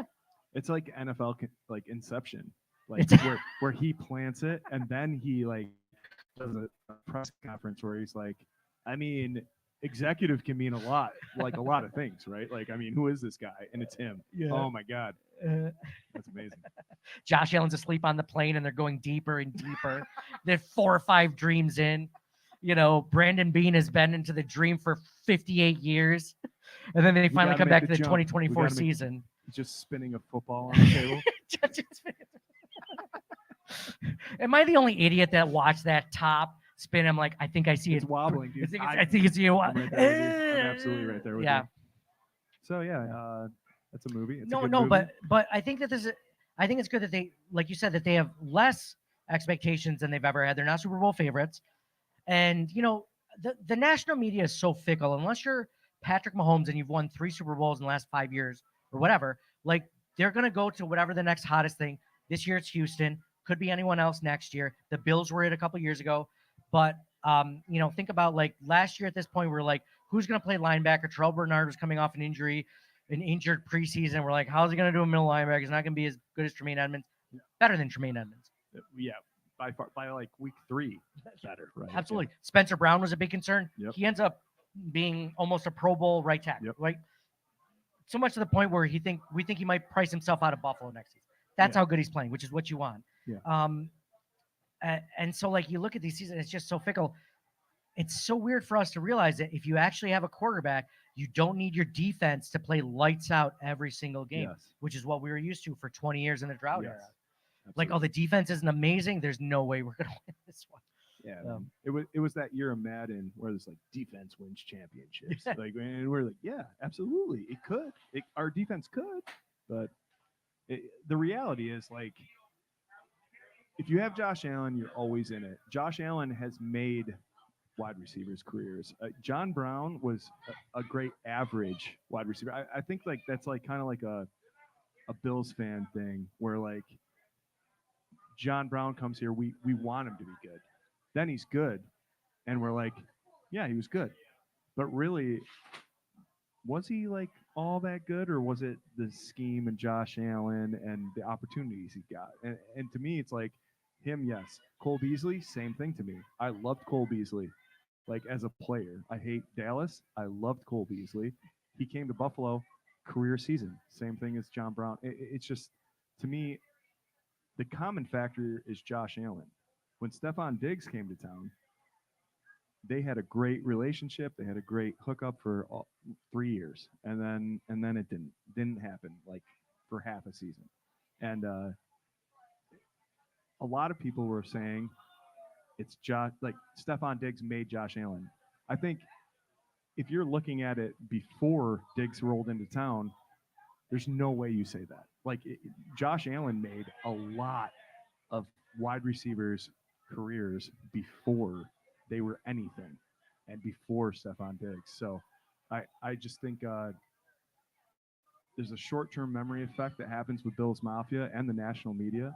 I think you got to believe in what he can do, and when he's your quarterback, like I said, man, like you always have a chance. Curtis Samuel's always been on that little ledge where it's like if he had his good quarterback, man, he can make it. I think Curtis Samuel is this year's John Brown. Yes. Career season, like you said. I mean, but that's not, like you mentioned, Cole Beasley, John Brown, Stephon Diggs, all had career seasons with Josh Allen as their quarterback when they played with multiple different quarterbacks. So, do you say he wasn't going to be a Bills fan? Spank him in the parking lot. Is that still legal? That's not even your kid, man. That's not even his kid. Well, then definitely don't, unless you get permission to spank him. I'm just kidding. So, I have to be like, yeah, it's not. I never spank my kids. I think Curtis Samuel is this year's John Brown, which he could be even better. Speedster, guy who's proven it but hasn't really proven it. Let me tell you about. So, Connor brought up a good point right here. I showed it a little bit earlier. Sure. Said I really liked the Bills' O-line last year. Allowed the least amount of sacks in the league last year, and that was one of those things that I was looking forward to in the offseason because I'm like, you're bringing back the entire O-line. There was no reason anyone. And then Mitch Morse got cut. Yeah, weird. Connor McGovern got moved from a position he was fine at. Again, we don't know. Like, it's funny as Bills fans. Like, the unknown to us is like a blank movie screen. I remember reading a psychology article about this. The unknown that we don't know in the future is a blank screen. Yeah. Your outlook depends on what you put on that screen. So if you're a Bills fan, that blank screen could be like the worst movie ever, the scariest movie ever. It's not like, oh, this is the most uplifting. This is the best. This is the Bills hoisting the Lombardi trophy. Like, because we've had so many years of bad luck. Yeah. The unknown is what you make of it, and this unknown I was a little bit worried about because I like Mitch Morris and I like Connor McGovern, but we might end up second half of the season or even early that this is Spencer Brown level. This guy's taken over as center. It's his true position that he was in college, and he's taking it, and he's better than Mitch Morris. We might look at that. Sure. And then David Edwards at left guard, we'll see from there. They can't get rid of me. I've tried to get Never. off so many times. No, I dude. won't shut up. I'm You're sorry. here until the end of the night. That's it. Dude, now that my wife and kids are gone, I'm going to get another drink. We're going to have Let's fun. do it. We're going to have fun. Yes. Oh, yes. Unless they're watching this live. But It was previously taped. so we just don't know. So it could be better, is what I'm saying. So Yeah. David Edwards, there's a lot to be. It's nice though that I like Aaron Cromer as the offensive line coach, right? Yep. So I feel like I trust his judgment more. They either Bean went to him and said, "We're gonna release Mitch Morris. Do you think we have a guy that can play on the roster?" And he said no, and Bean did it anyway. Or what's more likely, have a good one, Ryan. Ryan taking off? Yep. No, he's Ryan staying. He'll Thomas. Take he your leaving? dude. RT's not leaving, is he?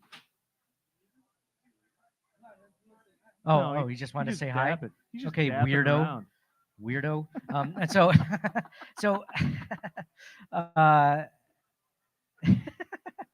I like it because he can't hear me. Yeah. God, the guy's such a But he weirdo. can, though. No, But he can, though. no, he's a We nice got a guy. PA He's system. totally cool. Coolest guy I've ever met. So,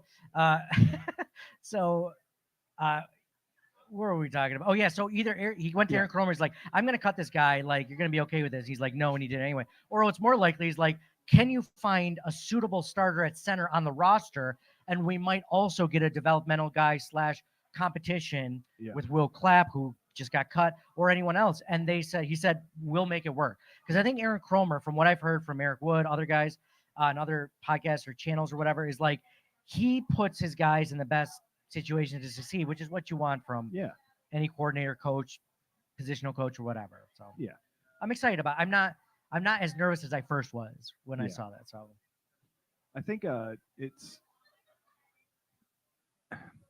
doesn't it just seem like common sense to do that? it does. I feel like Rex Ryan was that dude that was I'm gonna make you do this. I think you should do this because I want you to do this because my defense revolves around you doing this, and we're gonna fool everybody. Yeah. We're gonna play against your strengths. Nobody will ever expect that. We're gonna put Marcel Darius in coverage. Yeah. It's gonna blow your mind. Mario, you're a corner. Get the hell out of here. If you guys want to get on the next 50-50, please go see my sister right here, waving her arms underneath this tent. Look at her. Oh my God. She's spraying bug spray. She's dancing. Yo!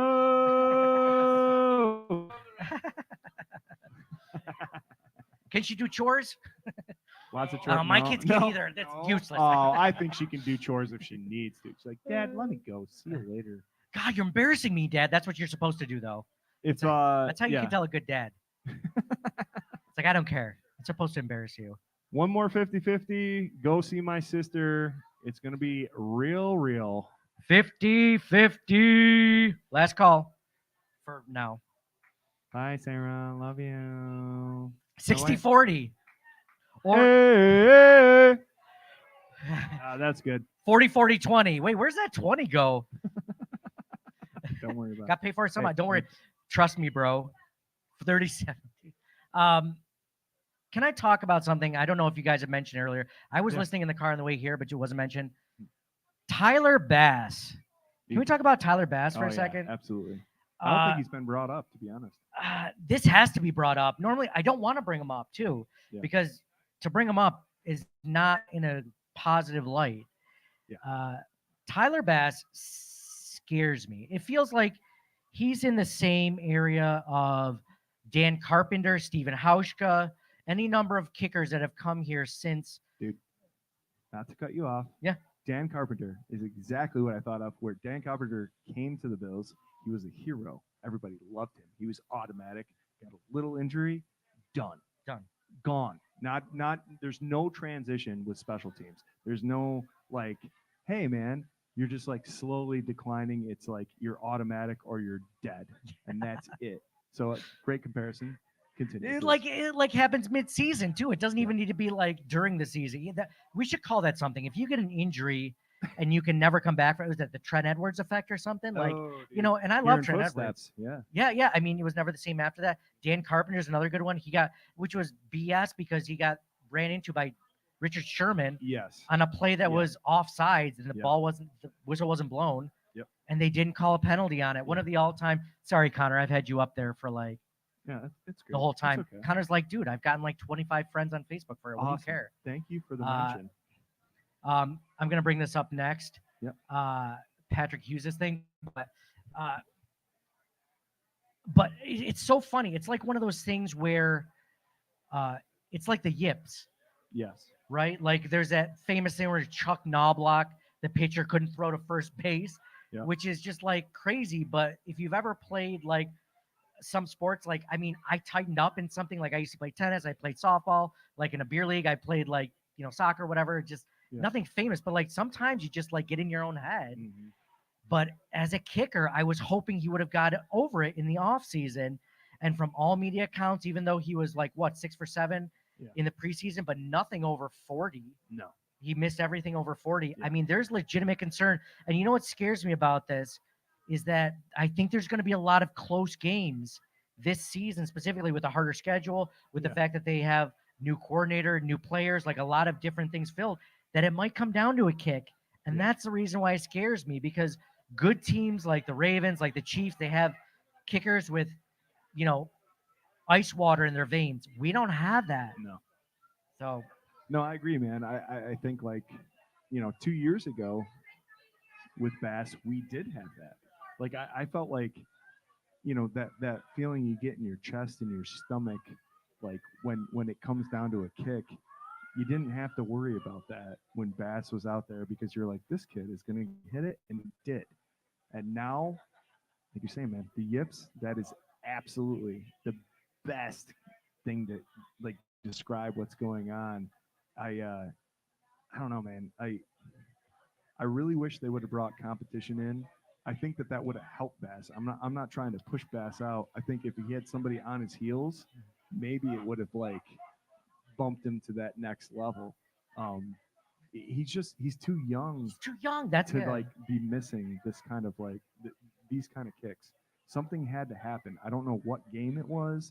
I can't pinpoint the exact time, but something happened where he lost a little bit of that edge. I mean, the dude can put it through the uprights from 60, 65, like in practice, no problem. And then all of a sudden you're in game time and he's missing from like 40 plus. It just can't happen. The age thing definitely gets to me. I'm glad you said that, because like when we talked about Hauschka, we talked about Carpenter, those guys are in their 30s. Like they're not on their like just barely off their first contract. Yeah. Like this is like the guy literally got re-signed at what, 26? Yeah. And the year after that year, I mean, is when he just kind of started to fall off. Now he had issues in the beginning, like his rookie season was really rocky. But last year he had the same field goal percentage as his rookie season, which is not the goal you want. No. So it was. I mean, the games came down to it. I still don't blame. I don't know how you feel. I don't blame him for the Chiefs' loss. No. I mean, sure, it would have helped to tie it, Yeah. but that game seemed like it was just. To me, it was in trouble. I'm not trying to bring up trauma, but like to me, it's like the Giants Super Bowl game, where like you can't fault Bass for that the same way you can't fault Norwood for it. Like it should have happened before that. There was a lot of opportunities where they could have solidified that game, and that's a lot to put on a young kicker. Anyway, what do you got, buddy? Oh, Is this someone your- dropped their license? You got a fake ID, Cooper? Is that your fake ID?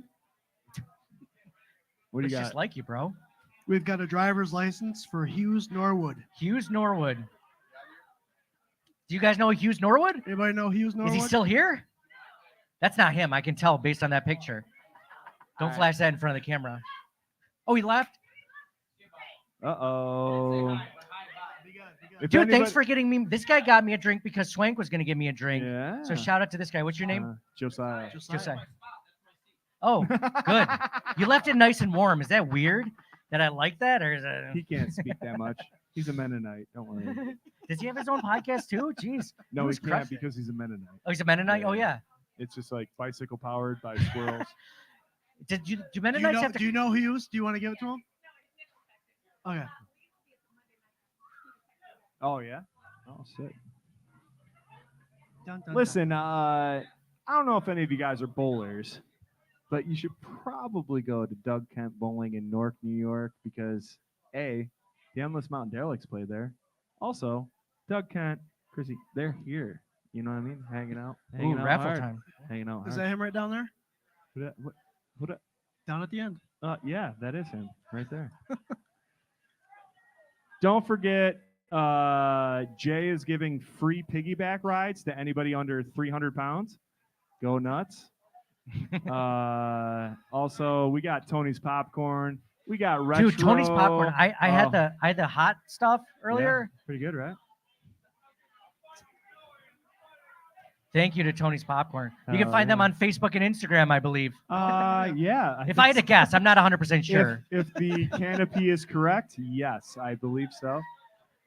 Also, we're getting ready to do the last round of raffles before we do the door prize. We're good. We're all good. Oh, yeah, we're good. Guys, thank you so much for being part of this year's regular season Rager. This is the 4th year. 1,700 people on Sometimes a Blood the Bowl is better internet than right now watching and cooling in. I'd be remiss if I didn't say that we are part of the Buff Fan Base Network and also sponsored by 26 Shirts. Go to 26shirts.com. Give them all of your money. They will spend it way better than you will. They'll give it to a family in need. You'll get a great shirt, something trendy. I don't know what's trending right now, so I just buy shirts from 26 Shirts. They got something for everybody. Nate is coddling this beer bottle. Well, do you that's remember the signed, Bud I think, Bowl? by Dawson Knox, maybe? That one is a Dawson yeah, Knox. it is Yep. That's a Dawson Knox right there, buddy. Compliments of our friend Josh Cook, a.k.a. Cookie, who has been a longtime supporter of 24/7 Buff Fandemonium and the K-Gun Report. He's just looking Nate's around. loving it right now. He's kind of Do you guys remember the Bud Bowl? Am I the only one? Bud Light? Were you guys? No, I remember. Do you remember the Bud Bowl Yeah, during the Super Bowl? Am absolutely. I that old? I'm that No, old. No. Wait, Bud how Bowl. old are you? I'm under 50, There you go. older than 20. There you So 43. less than that, but I'm not going to 42? tell you. Yeah, less. I'm not 31? going to tell you how much. Yeah, tell me, dude. I'm 40. I'm 40. These That's okay. guys, 43. young, Yeah, but 43. You're older not than me. 43. Are you really? Oh, yeah, dude. That's Oh, what I'm good. saying. Okay, 42. 42. All right. Ah! 40, If we're 41, all showing our- 43. our- All There you gotta we do is go. talk about it. There we go. Talk about it. Everybody's showing it. So I was I can't remember. Can't remember if I was a Bud Light guy, the Bud Bowl, if I was a Bud Light or a Blue or a Bud regular. I can't remember which team I rooted for. I think Bud Light was always the one to root for. that was the white one, right? Yeah. I can't remember. But anyway, Yeah. so Dawson Knox, are you guys doing the raffle for that, or you want to? That was off mic. Off mic joke. Off mic That's an off joke. mic joke right there. That's that can only stay off. So wait, do you guys have to do raffles right now, or do we have to do raffles because you want to? In a second. Go ahead. What do you got? Patrick Hughes on Facebook wrote, quick question. Is there any holes? By the way, that's how I phrase everything I've ever had as a quick question. Quick question. At work, did I talk to like my boss or whatever? Quick question, by the way. Can you state all the periodic table of elements? Like it's something ridiculous. It's never a quick question, but I say quick question. Yeah, you So got any I'm gold? Patrick Hughes. That's my burner. He said, quick question. Is there any holes you feel the Bills still need to address? Patrick, how much time do you have? Yeah. No, I'm just kidding. I How much faith do we have in Mike White? Just in case. I don't think that's the question. I think the question is how much faith do you have in Mitch Trubisky? I think I feel better about Mike White than I do Mitch Trubisky. But do you feel better about Mike White because of Mitch Trubisky and who he is Probably. Yes. Absolutely, probably. You could have been like, 100% probably, maybe. Nate, do you have a better feeling about the Dawson Knox signed blue light bottle with a helmet on it, Or regular Mitch Trubisky. blue. or Mitch Trubisky? And I'd have been like, Can it run? I don't get. How's blue light's shoulder doing? Because I'm not 100% sure. I believe no. Even when he was with the first team offense in preseason, not great, Bob. Like it wasn't. This wasn't one of those things where he looked halfway decent, and you're like, okay, I can kind of see it. Like it was rough. He had time, and he was forcing it to guys that were covered. I saw a fundamentals thing. Overthrows balls, dropping the shoulder when he's throwing the ball. Yeah. That's like fundamental stuff that Mitch Trubisky's not getting because he's not playing. This could be like a little controversial, maybe. I think I would have kept DiNucci Yeah, why? over Mitch Trubisky. He's the only one that's Is ran that that is that offense. fair? I mean, is there anything, Nate, that is more than Mitch has been a starter in the league that would be the fucking freaking defense for this? I mean, you kind of hope. I mean, the reason why they brought him here is because he was familiar with the team and Josh and stuff like that. And you look at it, in a small sample size. This is a really small sample size preseason. We don't know what goes on in practice altogether. But, I mean, it doesn't. What has he shown to make you think that, like, oh, they made the right decision? Like, that was nothing that I've seen. He was familiar with the ball. Dable. He wasn't. Dable. That's the thing. I think they're familiar with the team, yes, but he was familiar with Dable's offense. Yeah. This is a completely different offense. But dude, you just mentioned dropping your shoulder. Like, I give you the playbook. You could be more familiar with it than Mitch Trubisky. Yes. Doesn't mean you can, or Josh Allen. Right. Doesn't mean you're going to play better than Josh Allen. Like, when it comes down to it, like, I mean, I guess they're just hoping he doesn't have to play. But man, I mean, I'd almost take a rookie at this point. And I know that's saying a lot, but like, nothing he's done over his career, which makes you think like this guy can do well in a pinch. 2 years ago, I would have been like, fine, great, like whatever.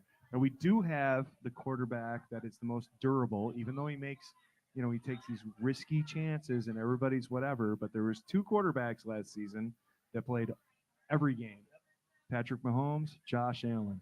Whether you're taking risks or not, you can stand in the pocket. You can still get messed up. I think, to me, 2 years ago, you got Mitch Trubisky. He did an okay job standing in, whatever, taking a knee, didn't matter. Now, going into Josh's 6th, 7th year, right? Like, we need somebody that could step in for a game or two. Like, it's getting to that point where, like, you kind of need somebody that can actually perform, maybe. Like, you don't need these Case Keenums. You don't need these dudes that, like, have no sort of chance, or they're either aged out or they're too young to make a difference or insignificant. I think this is a team where you can't go Josh Allen or bust completely. It's great to have Josh Allen, but and listen, kids, cover your ears. The New England Patriots, Tom Brady had a season where he was gone, right? So we need that can handle it. Mike White, I absolutely feel more capable of doing any of this than any other relief quarterback that we have on the roster. Yeah, you got to read this comment that Sure. this guy was showing it for Doug for Oggy. Doug Ogg, who is live here. Is he as a here? regular Is Doug season here? Ranger. He says Mike White has already given his rib to the team. So has earned the start over Mitchell. I absolutely Mike said agree, something about dude. not hanging out with Milano at the 50-yard line or something like that. He yeah, already dude. mentioned that once. Oh yeah, Yeah. smart guy. Dude, the only reason why Mike White signed is because he saw Matt Milano was on IR. He's like, That's well, it. he's going to be in the training area mode. And he's not going to. Thank you. Did you guys see that meme I posted of the Home Alone? I did. I follow Circling the Wagons religiously, by the way. I actually listened to it on the way to the Rager today. Thank you so much for Oh, all the Saps too, promo man. that you gave us for the Rager today. I only did it about 10 times. I only did it about You 10 really, I listened to the first 20 minutes and I was just like, it's kind of like, he's doing a really great job. No, I was having- really Come up, great. come Thank up you for air, guys. man. Come up for air. Always, Thank you. like seriously. Thank you We so love you. much. Yeah, no, thank you guys for having me. I mean, I'm definitely more known for my memes than my podcast. But no, this was really Podcast's cool. so good, dude. No, It's so good. I thank listen you. to it while I'm mowing the lawn. Oh, nice. Yeah. And we love the fact that you're part of the Buff fan base now. Yeah. Dude, thank you. You guys, not gonna lie, this between this, thank you. Dude, I gotta clap for you guys. We love you, Josh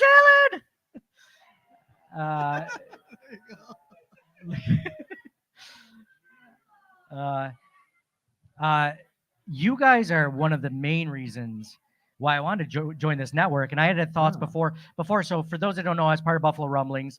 Buffalo Rumblings is a huge site. They've been around forever, and like we were one of the first podcasts that started it, because when we started, like it is 8 years ago now. There was nobody else like us doing it, right? Like you guys, like us, that just didn't exist. And there were like 3 or 4, and they weren't that good. Like they weren't bad, like they just weren't our voices, right? So what's funny is when I met you guys before the Rager last year and stuff, and I'm like, this is like my people, right? Yeah. Like this is my crew. If you guys had existed before I started, like I probably wouldn't have started one, because I'm like, these guys speak for me. Like this, just like it's like water cooler, like bar stool Bills talk, right? And like we're not cover one, we're not breaking down the X's and O's, but like we're having a good time. Like this is, and I felt even at the time, and like I like the people over at Buffalo Rumblings. It didn't feel like a family, you know what I mean? It didn't feel like a group of guys that like I would hang out with all the time. Whereas like this was like, it was like between you guys, between Justus, and Justin, like it was like, I was like, man, like there's nothing not like about this group. Yeah. So if I could be a part of it and help in any way or whatever, like the timing worked out perfectly. So thank you guys for inviting me. Thanks for having me. I realize I don't shut up, which is kind of important for these things. So no, it's perfect. Like, you know, Absolutely perfect. yeah. So this is good. So yeah. So no, thank you. A Thank you for having talking me. forum when someone doesn't shut up. That's an oxymoron. Yeah, you right? can't be quiet when you're talking. Dude, so you mentioned the podcast. Sorry, not to cut you off. You mentioned the podcast you were listening to earlier. Yeah. I was like, I'm going to talk about my co-host couldn't do it. I'm just like, I'm going to do a solo pod. I'm like, I can probably only get 20 minutes max on myself. And I look down at the clock and I'm 50 minutes in. I'm like, I got to shut up. Like, I got to shut up. Like, what am I talking about? Like, I talked about my own Pee-wee football experience for like 5 minutes. Dude, Like, no one cares about that. I got my bell rung. So you saw the Rudy Rudiger jersey earlier? That was I said Rudy was 5'6", 165 pounds. I'm a short guy. Nobody looks at me and says I'm tall. I'm bigger than him. No, I'm bigger. I'm bigger than you're like 5 inches taller than me at least. Oh, you're Thank cute. you, though. You're cute. 5'11". Thank you. So yeah, not quite, but Rudy was 5'6", 165. I'm like, I'm taller than this guy. Why did he think he could play Notre Dame football? My parents took me out of Pee-wee football at 3rd grade because they're like, dude, guys are hitting puberty and you were already short. You're gonna get your bell rung, and I did a couple of times. So Hell yeah. So they saved me more concussions than I needed. So shout out to them. But I was bitter for the last 20 years. I want that knocks it over. No, let's talk about Pee-wee football more. So yeah, we're gonna talk about do you want to go ahead? football. Do you want to talk about out-of-state Pee-wee football, actually. Now we're gonna do the last 5 lots of the raffle, and then you're gonna listen to the K-Gun report with hopefully Nate, if you want to hang out, and RT. We're gonna have a good time. Bring Jerry up here because he's been running around doing a hell of a. Can we get a hand for Jerry? Huh? What the hell, dude? He's got some palpitations going, but that's all right. He's got some palpitations. Breathe through it. Bear Actually, down. You'll be all right. Scott's feeling it because they're identical twins and they feel each other. Scott's like, give it a break, Jared. You don't feel each other? Okay. I'm running out of terminology. He's like, we're not Siamese twins. We're just identical We're twins. just identical. Yeah, so we're going to pull these last 5 raffle lots, and then you're going to listen to us talk a little bit on the K-Gun, and then we're going to pull that door prize, which is a Josh Allen signed replica football helmet, authenticated, really, right there in the protective plastic bag that it came in. Can't be too safe. It's pretty awesome. We almost double wrapped. That's like a $600 to $800 thing that you got for paying $5 just to hang out here today. Are you guys having a good time here today, or what? Woo! Hell yeah, man! Hell yeah. Beautiful. Thank you so much for being a part of it. Does anybody want a Josh Allen helmet? I mean, me? Biscuit, dude. Someone. Okay. George does. At least 6. Thank you. That is a George sick hat, shirt, that by the is way. really good, Josh, dude. that's a nice shirt. Also, a nice haircut. Nice hair. Oh, my goodness. Also, he's dumped at least $50 worth of raffle tickets into that box, right? Yeah. He came up a couple times, dude. He's serious. Just to be safe. Biscuit is serious. If he doesn't win, you're all in trouble. So just to be safe, buy 100 more tickets for him. Just to be safe. Or buy 100 more for yourself. You know what I'm saying? I don't root for anyone to win, but I want him to win. Yeah, there you go. There you go. And him only. So what do we got here? I think we're going 16 first, brother. So what do we got? The Knox. Is this Knox? It's a Knox mini helmet. Knox mini helmet. Also a Knox blue light. Bottle that compliments of our boy Cookie right there. So you're getting double right here. Double Knox. Let's have you want to have Nate pull that? Yeah, Nate. Let's do that. Stay. So it's all part of it? Yep, those two All are right. together. The Standing Buffalo, too. I'm a big fan of the Standing Buffalo. I love it. Okay. All right, for the Dawson Knox signed mini helmet and blue light bottle, we have 888-317.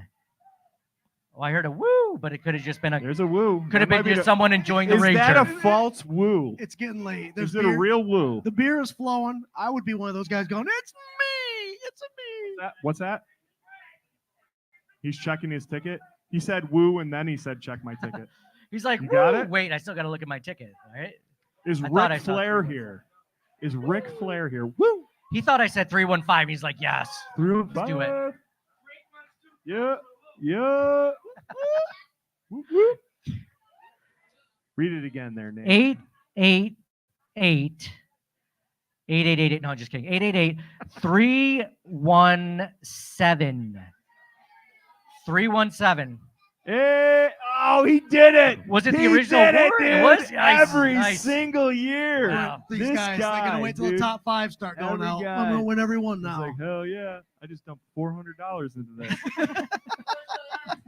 Nice. It was the last one. It's a good thing you bought as many as you did. There you Nice, go, my dude. friend. Congratulations. The sign too, my Outside, brother. 7 degrees.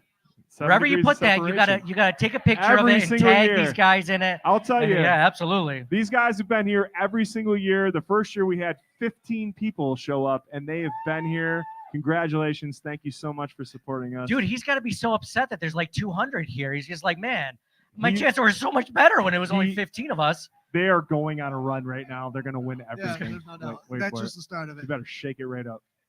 So we're at 17 now. This one's pretty special. This is the white helmet with the buffalo. Mark Maddox signed. Who's Mark? Oh, Mark Maddox? Right over here. Mark right over Mark Maddox right here. The Mark Maddox. Give it up for Mark Maddox. This guy hasn't even said hi to me yet. Mark, do you want your own mic, man? I bet you did. Oh, The chicken oh, French, geez. Mark? The chicken French? That's where it started. So for those that couldn't hear, he said, I was just talking to your wife. I like, them's fighting words in Shortsville, man. I don't know if you know that. Fighting words or you're Yeah. now best friends for life. So I BFF. can't tell. Mark has been such a good friend and a part of this show, and we're so happy to be able to do this. And 2 years ago, Mark showed up here. Like, listen, this man came all the way from Arizona to be with you today in the Finger Lakes. Can we go for him? Woo! We're helping out his Help One Foundation. But the first year that Mark was here, he started, we jabbed back and forth a little bit. And he was telling me about how, my wife said a little this and that. And I was like, did she tell you about the chicken French? And he's like, no. And I was like, you got to ask her about the chicken French because on our anniversary, I made her chicken French, changed her whole life. And he turned around and said, Sarah, you didn't tell me about the chicken French.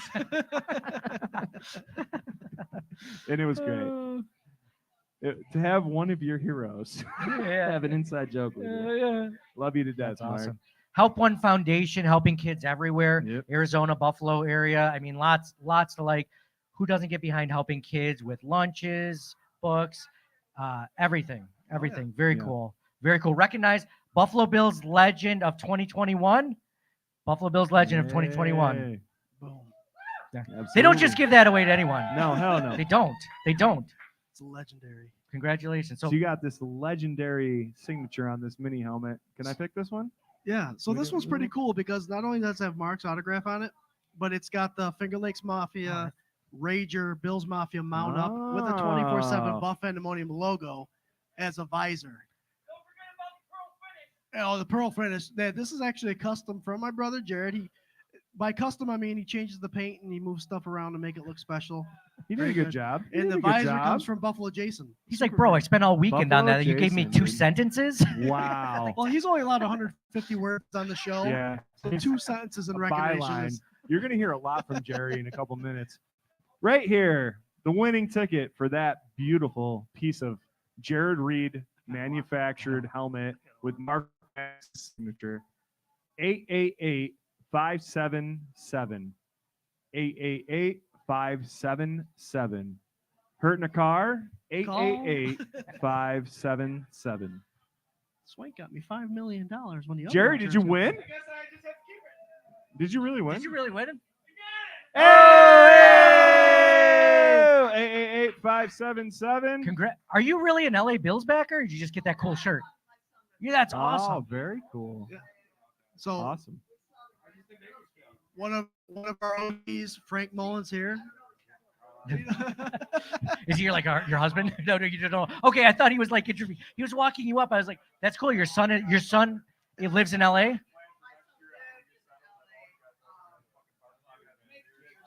He lived in LA.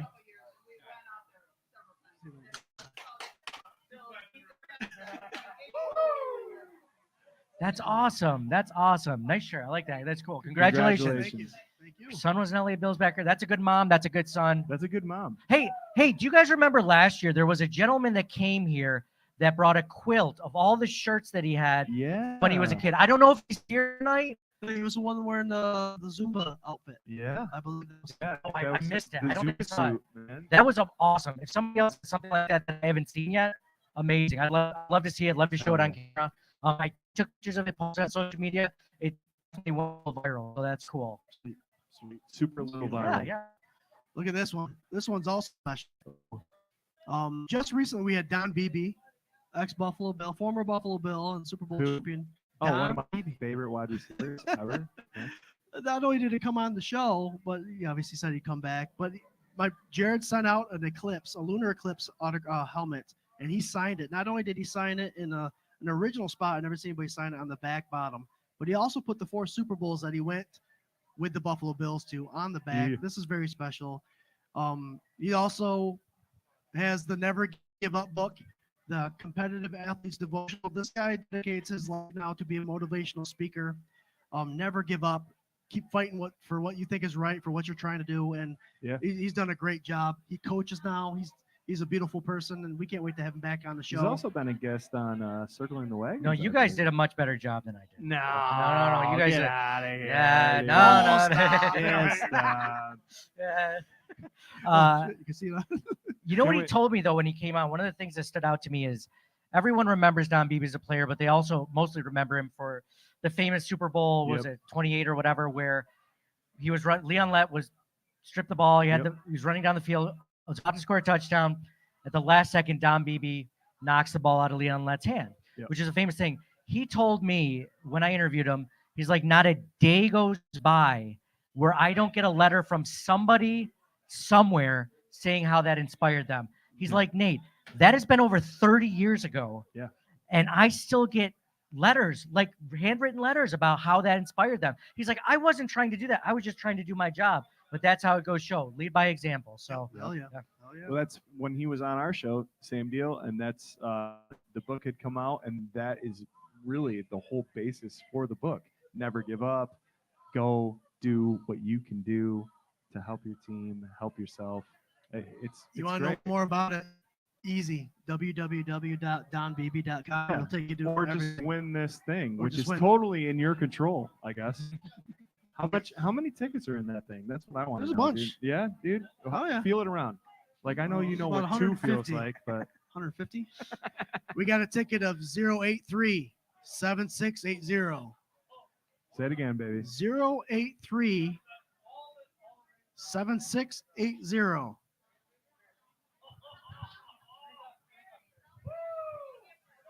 For the Don BB. Oh, is Ryan? Is it Ryan? No, yeah. Boo. It's all yours, brother. It's all yours. You got it. You got it. Oh, Oh, it's yours. Cheers. Take it. Nice, man. nice get. Congratulations, yeah. Yes. Nice, dude. Oh, take your trophy with you. Yeah. He's taking the fantasy football championship helmet also. He won it. He won it. He can take it. Oh, it's hilarious. Is that part of it too? That Yep. football or that is that also signed The by sign, Rousseau? yep. Cool. So we have a nice little piece here. This is the military one. Is this the military? I think so, yeah. Yep. Salute to service, Gregory Rousseau. Again, donated back by Josh Cook, our friend over there. He won it and he said, put it back in the raffle. Put it back to give to the people. So we got a Rousseau helmet and a Rousseau blue light. Blue light bottle. Yeah, blue light bottle.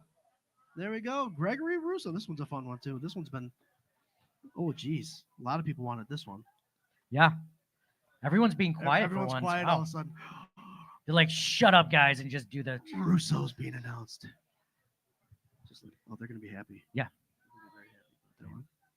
So, anyways, 888-471. 888-471. Gregory Rousseau service.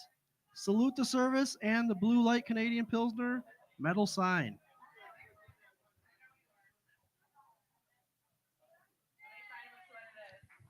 Oh, did you win again? 888-471. I mean, no one else is running up here, so I'm Oh, yeah, really I'm just pretty about happy. to give it to her. There it is. Nice. Very Well done. cool. Congratulations. And this too, I guess. Dun, dun, dun, dun. So what was that, Make sure you 19? guys take pictures of your prizes. Tag 24/7 Buff Fandemonium. And Josh. Oh boy, we're getting some. So who wants to win the Josh Allen already framed jersey? Wow. This one, Not even a this little. one's pretty cool. I mean, Not even a little. He's Jared, like, Jared, just hang his on. to it. hands are up on the glass. Here. Like, don't, please. There you go. Don't pick me. Josh Allen autographed jersey Reverse away. psychology. I like it. Would you believe this one's pretty full? This box here. No doubt in my mind. Wow. There's like no room to shake it. That's how many people wanted this. You want to dig deep? Yeah, sure. Sure. Yeah. Jeez. Wait, should I go to the bottom or just the top? Oh, the top. We I've started never from heard the anyone say bottom. the top. Everyone usually likes the bottom. Okay. I was here bright and early. I was here at 2:35. Bought a ticket. Go to bottom. All right.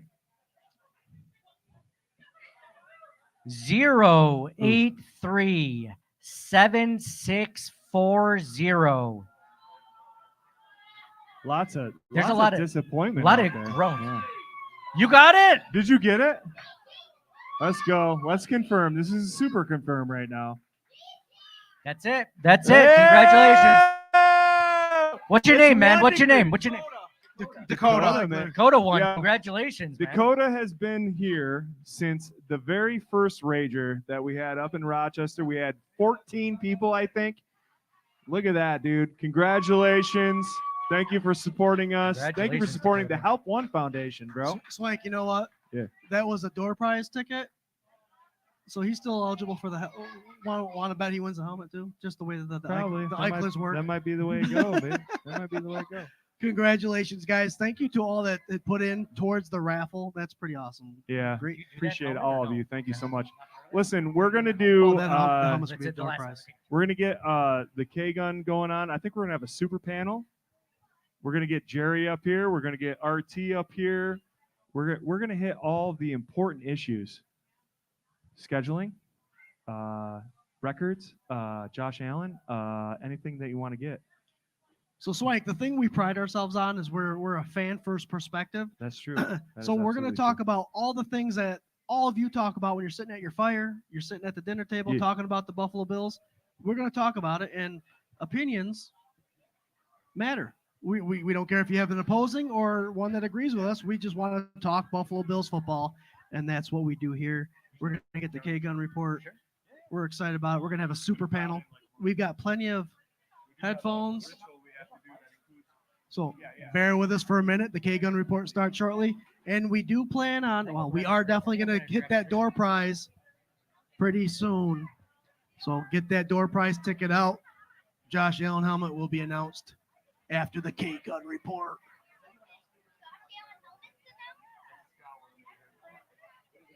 Oh, it's a pale.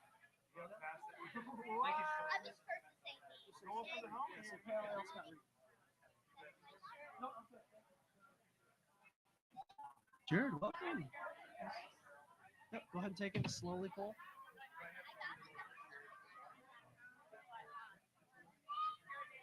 Hey boys, I gotta get going. Thanks for a fun time. Oh, thanks for coming, man. Always good Notre to see Dame you. started. Who's winning? I don't know. There's no score yet. Hey, I gave the tickets to Jody, so okay. Justin, good to see you. Cody Costin, I see Moonshine slushies are phenomenal. Nice shirt, bud.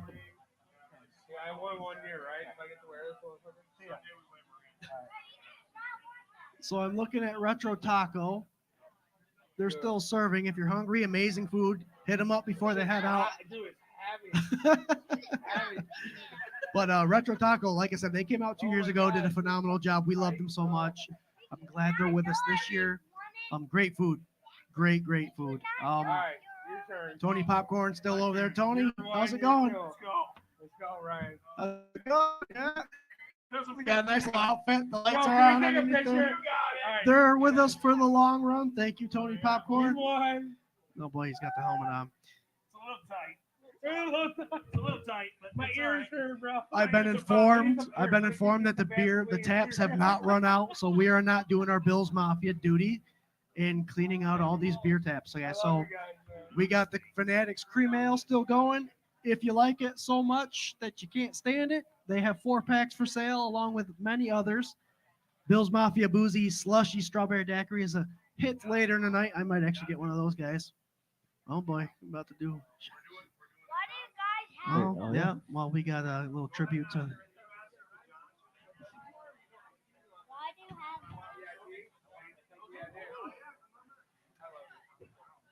wonder who's gonna win that Josh Allen helmet. It's exciting. I wonder who's gonna win that This is the Josh first time Allen Jared's helmet. joining the show tonight, so he's focused. I got Mark Maddox. So you got Mark Maddox's I autograph. won this. Yeah, but I didn't win any. I'm kind of bummed that I didn't win anything. Yeah. I wonder how the tour prize will go. How will the tour prize go? Hey, thanks for coming out, man. Yeah, you guys do it next year. I'll be here too. Hey, just keep on tuning into the show. We always have giveaways, all right? All right. Oh, that is mine. Pretty cool, huh? It's a very cool helmet, isn't it? I won it. I would be amazed. Oh man. That is mine. Is this Josh Allen? Golden. That is a That is a fantasy golden football helmet that right I made there. for the guys because they wanted me to do one. But I didn't complete it yet because I haven't got stickers for the other side. But that's what they're going to have on there. Is anyone allowed to put this on? We're not muted, but we're taking a pause. YouTube? It's on YouTube? Too? Podcasts, live stream. All right, take care, buddy. Good luck, man. Go Bills. Go Bills. Let's go. Why did you guys not talk about our football? You guys over there being crazy. Hey, now. We gotta wait for Ryan. Am I live? You are on camera. You supposed to be anywhere? No.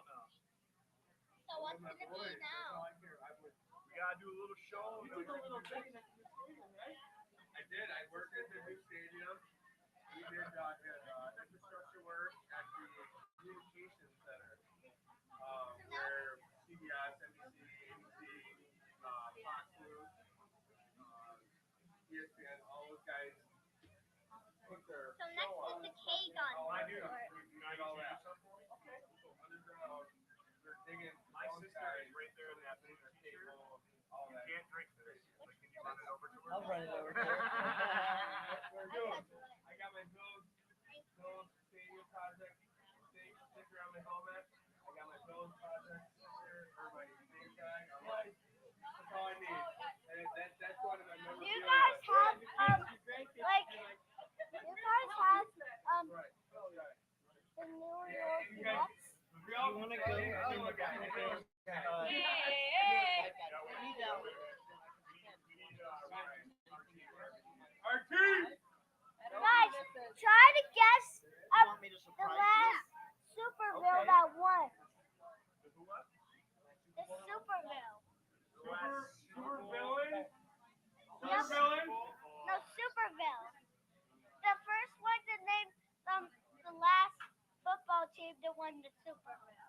Chiefs.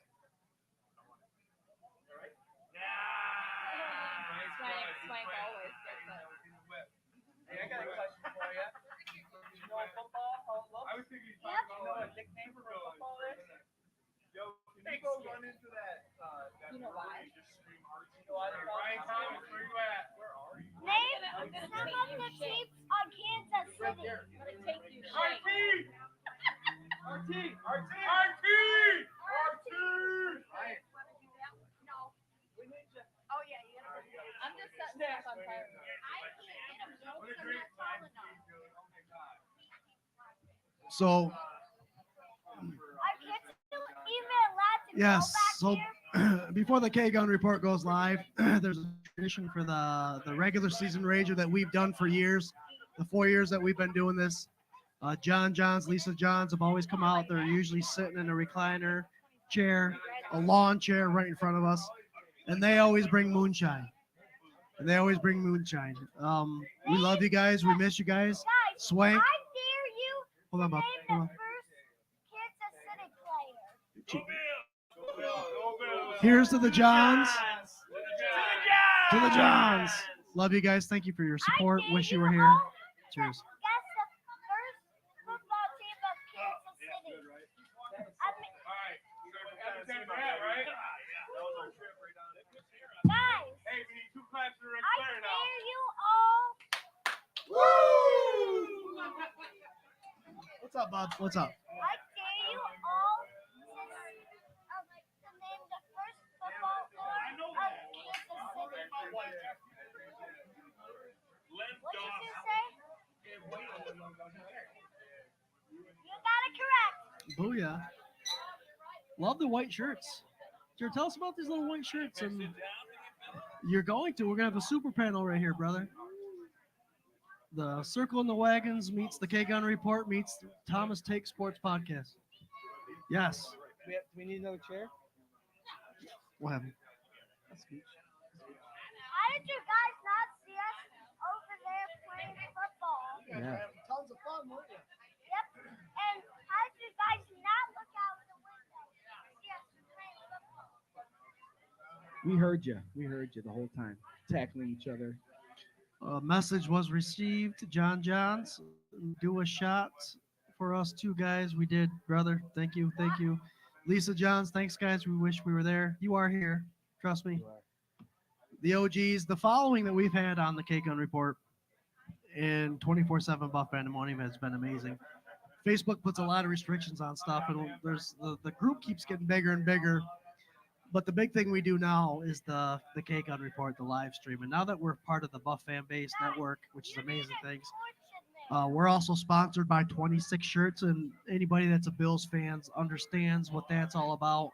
The donations, the raffles, the charity, the hard work they put in to raise money for families in need in Western New York is unmatchable as far as I'm concerned. I think it's fact. To any other organization in the NFL. And they do an amazing job, and we are beyond grateful to be a part of all that, for sure. And the relationship's going to keep growing. Like today, the attendance was amazing today at this Rager, and for real, it was a good time. Jared, you were walking around mingling with everybody. How was that experience? Bills fans are something else, I tell you what. It's like, Just like walking out. oh yeah, but I got what I got. Thanks for the present. No, but everyone's mingling with one another. This is a great opportunity for everyone that's watching the K-Gun Report or Sunday sessions or part of the group to come out and hang out and actually meet face to face with the people they've been chatting with online all this time. So I got to see a couple of those happen. It's pretty cool. Long-time watchers coming up for the first time. That's great. It's fantastic. It's humbling, actually, to see everybody come out and represent the FLX Mafia and the Buffalo Bills. So, Well, that's the big thing, isn't it? Is the representation in this area. That's why we have it at Reinvention Brewing. Not only is it smack dab in the middle of the Finger Lakes area, they have amazing beer. They put on events year round. So they have bands and all that stuff, food trucks all the time. And I love having it here. It's centrally located. Finger Lakes Mafia, Bills fans from all over don't have a long drive to get here. And it's good to have a representation in this Finger Lakes area for the Bills fans, and we are happy to give you guys something to look forward to every year for sure. And if you don't already, we talk live every Tuesday night on the K Gun Report at 8 o'clock. Every Tuesday, 8 o'clock sharp. Facebook, Instagram, sharp. Facebook, Instagram, Twitter, YouTube's. So if you haven't already liked or subscribed, do it up. And go ahead and follow everybody else that's part of our group. We are part of the Buff fan base. They have a lot of shows coming out now that the season is starting off. Guys, we are 8 days away from the Buffalo Bills' first game against the Arizona Cardinals. Exciting. I was going to go to the game with my 7-year-old for his birthday. And he tells me, Dad, I'd rather have a tailgate party at the man cave. There you go. So next week, I'm going to have a fire going, tents up, weasel toss being tossed in the Bills game with the red zone going I think on. you just officially invited everybody here. I didn't give my address. What's up, little man? Come on over here. Oh, little man's coming in. Come on in. Little Bills fan. This guy with this Mark Maddox. Hold on, man. He's got a Mark Maddox. Oh, I'm sorry. No, I'm sorry. Not you, dude. Mark Maddox sign. Fisher hat right here, dude. Don't get it. Can you hear us talking in the helmet? Okay. Yeah. There Tell you what go. you think, kid. You tell him. What's your Straight to name, the first cup. of all? Tell him what it is. Tell him. Tell him what it is. It's a bucket hat. There you go. Like Here, like put it right that there. one Bills coach. I forget his name. Can you say, it's a bucket hat? Duh, it's a bucket hat. There you go. So, So who's what- your favorite player? Do we know this little guy's name yet? James Cook. Oh, James Oh, Cook. there you There you go. go. What's your name? What's your name? Eli. Eli. The next Bills podcaster There you go. coming up here. So Eli is a James Cook fan. Do you have a record? How many games are they winning this year? Do you have that for us? I bet they're gonna destroy the Super Bowl. Oh, There you go. Can't get any better than that. he's a Bills fan. You can tell because he's got him winning the Super Bowl Straight already. to it. My dude, you got 1,700, almost 1,800 right now listening to you, plus the 200 here. Look right over here. Look right in that camera, and you tell them, Go Bills. Bills Mafia, let's get crazy Go this Bills. year. The Bills will destroy every single day. Good job. The confidence. There you go. Look, he's got his Jaws There you go. jersey on here. Hey, That's my boy. That's my locker room. when you kid got right when there. you got a minute, Yo, we'll hey, send you Swank's information. He'll tell you everything you need to know about setting up a podcast. Okay. You're the guy. I look in the locker room. I'm like, hey, dude, get these good boys hyped, dude. And they're like, yeah, let's go behind Eli. Eli, I got a question for you. Do you have a FLX Mafia shirt or a 24/7 Buff Fandemonium shirt? You got one? Okay, you got one already. All right. Yeah, he's like, I've won everything. Okay. He's got everything. Because There he's you like literally the most. Do you want a Swank shirt? We'll give you that. Let's get it. High five there for free. Eli, high five there for free. Anything you want. Guys, lean in here really quick. Good Let's get a job, picture. kid. Smile with Eli. Oh, the Bills Mafia babes. And also, I'm giving a special shout out to the Mafia babes. Yeah! Go Bills Mafia babes. All right, smile it up. That's my girl. Yeah, they're gonna love it. Good job. Good job. Dude! Good job, Eli. Let me take this off. Rosie! You killed it, dude. Nice job, dude. Gotcha. You know what you haven't done yet, though? You haven't. Chugged a beer. He hasn't chugged a beer. All right, everybody, get ready for this. Ready? Hey! Hey! Let's go, Buffalo! Let's go, Buffalo! Yeah! I'm ready to run out in the tunnel here. Oh, nice. That's Eli. RT, was it the start that was giving you a problem, or just the trickle afterwards?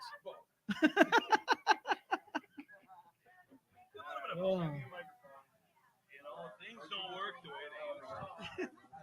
Things don't work the way they used to. Well, you guys do your thing. I remember there was a This day. is not me. I love you. Give me the other one. Here. Hey, Chance. This one. Chance. Yeah. You and me, man. One and two. One and two. What's happening, Bills Mafia? Me Let's and Nate go. have this microphone back here in the backstop. Oh, hey. Hey, Paulette. Oh my God, my boyfriend's podcasting. Oh, that's Wow. His polo and hat match for once. Wow. My wife is picking me up. It's all about Guys. support, you know. Listen, real quick, thank you so much for hanging, being the best ever for 24/7 Buff Fandemonium. Also, we're going to do that door prize draw here after we get done talking a bunch of junk, and it'll be a fun time. Oh, hell yeah. Hell yeah, dude. That'd be awesome. It's been a real privilege to like know you guys, have your support, and do this for all the years that we've been doing it. So thank you Hell so yes. much. And thanks to Reinvention Brewing for letting us host it here. Woohoo! And thanks to Mark for like coming down and Cheers hanging to out that. and I don't know, man. It's you guys are great, man. Oh, Yeah, thank you. shout out Thank you, to Paula. is this thing on? I can't. Yeah, you're It's good. about to be Yeah, on. hey Jerry. Shout out to Hey Tony's Jerry, Popcorn, that's too. on. Tony's Popcorn over there selling their popcorn. It's delicious stuff. If you haven't been there yet, get it quick. I'll tell you It's good what. stuff. Buy popcorn whenever you can, but when you got a little buzz working, you got a couple beers in you, it tastes better. You fire up that It- popcorn it's and you're already ready to good. rock and roll. It tastes better when you're a little buzzy. Yeah. I want to thank Tiffany and David too over around the corner selling their stuff. Talk louder. That's why I'm really What was that stuff Number that we three, had in number the three. in the blue cup there? What was that? That was Why, moonshine. did your lips go numb? No, it was good. I loved it. I remember my It was first great. beer. Did you taste it? One of these. No, No, it it was wasn't a one of shot that those. we just had. Was it a wine slushy? Was it one of these? These guys, I tell you. Got some ASMR going. All right, you have 5 guys here right now for the end of this night, which is 51 minutes from being over. Oh man, Wow. you made me depressed now. Come on, man. I just want to be able to see you. There you are, Nate. There you are, Nate. All right. What time is it, guys? Is it? We got 5 minutes till It's that. 8:10. 8:10. Don't worry about that shit. Listen, if you have any sort of opinion about what the Bills' record's going to be this year, I want you Fire to come away. up to this table and take a microphone and tell us. Number one, oh my God. Here we go. Let it go. Here we go. 12 and 5. Take you out, hold it 12 and 5, she says. 12 and 5. I like no explanation. The walk off. I love it. That's great. Oh, Undefeated and undisputed. The black cloud over Buffalo is gone. the black. The black Cow. cloud over Buffalo Oh, is gone. I thought she said cow. How I know. It's cloud. I got you. I got you. Okay. I thought you said cow. Black cloud. Got it. Cloud's gone. Cloud is gone. Yeah, I'm there. Black house. Dark chocolate milk.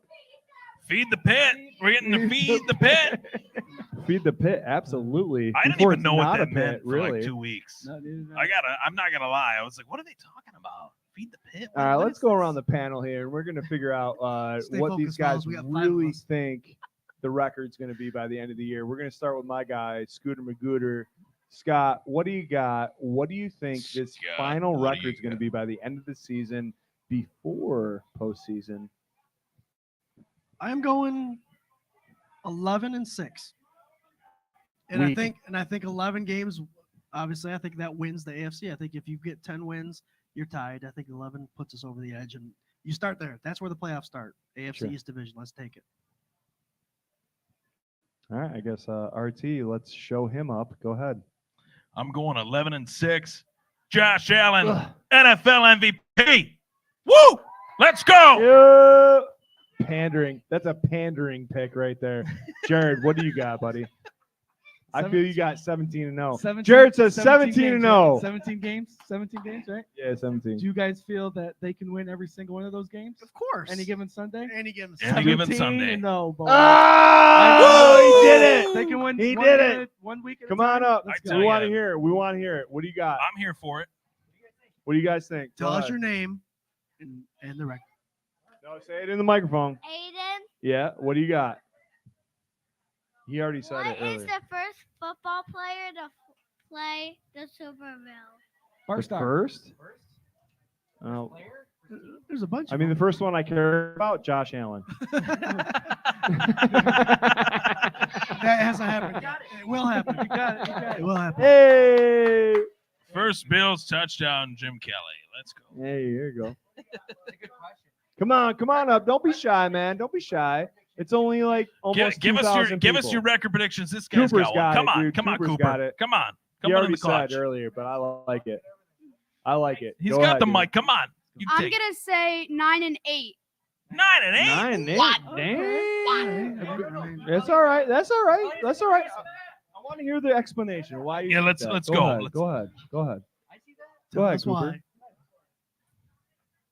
I think they have the weapons, but everyone's kind of like new to Josh, and I just don't really know what's gonna happen.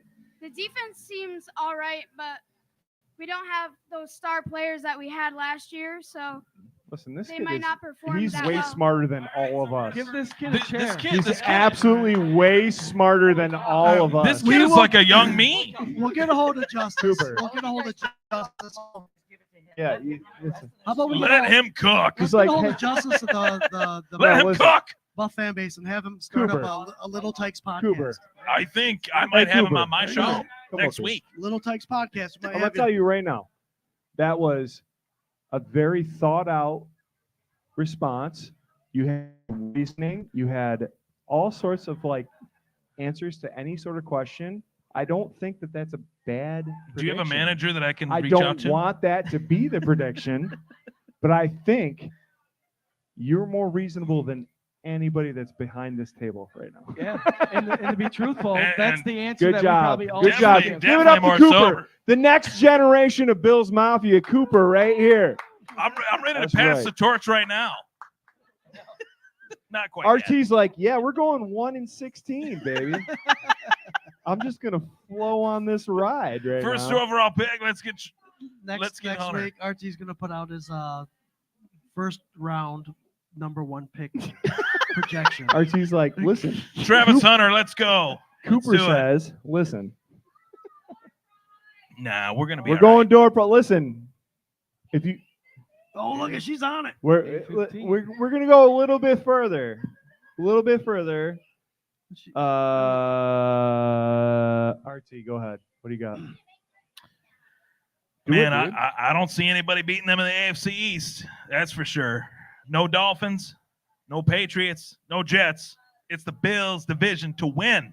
Let's make it happen again. 5 years in a row, right? I like it. Let's Yep. do it. Jerry, you're gonna need a mic for this one. Go ahead. Can you hear me? Yeah, Yeah. we can hear you. We can hear you.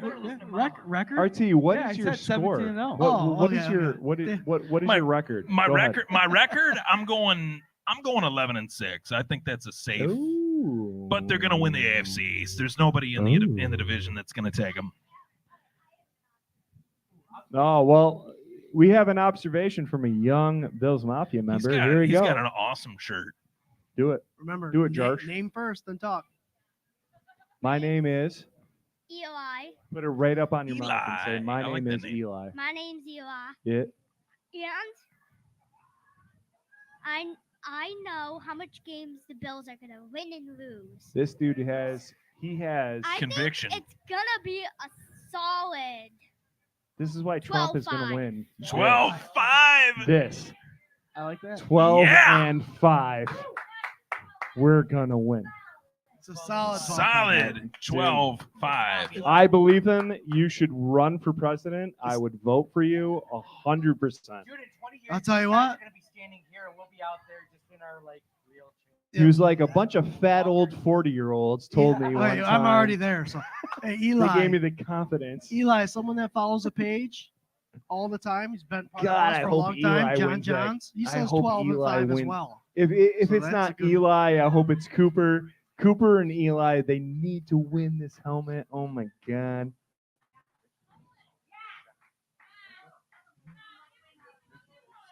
Is that it right there? No. Is that it Oh, right there? You wanna jeez. call it?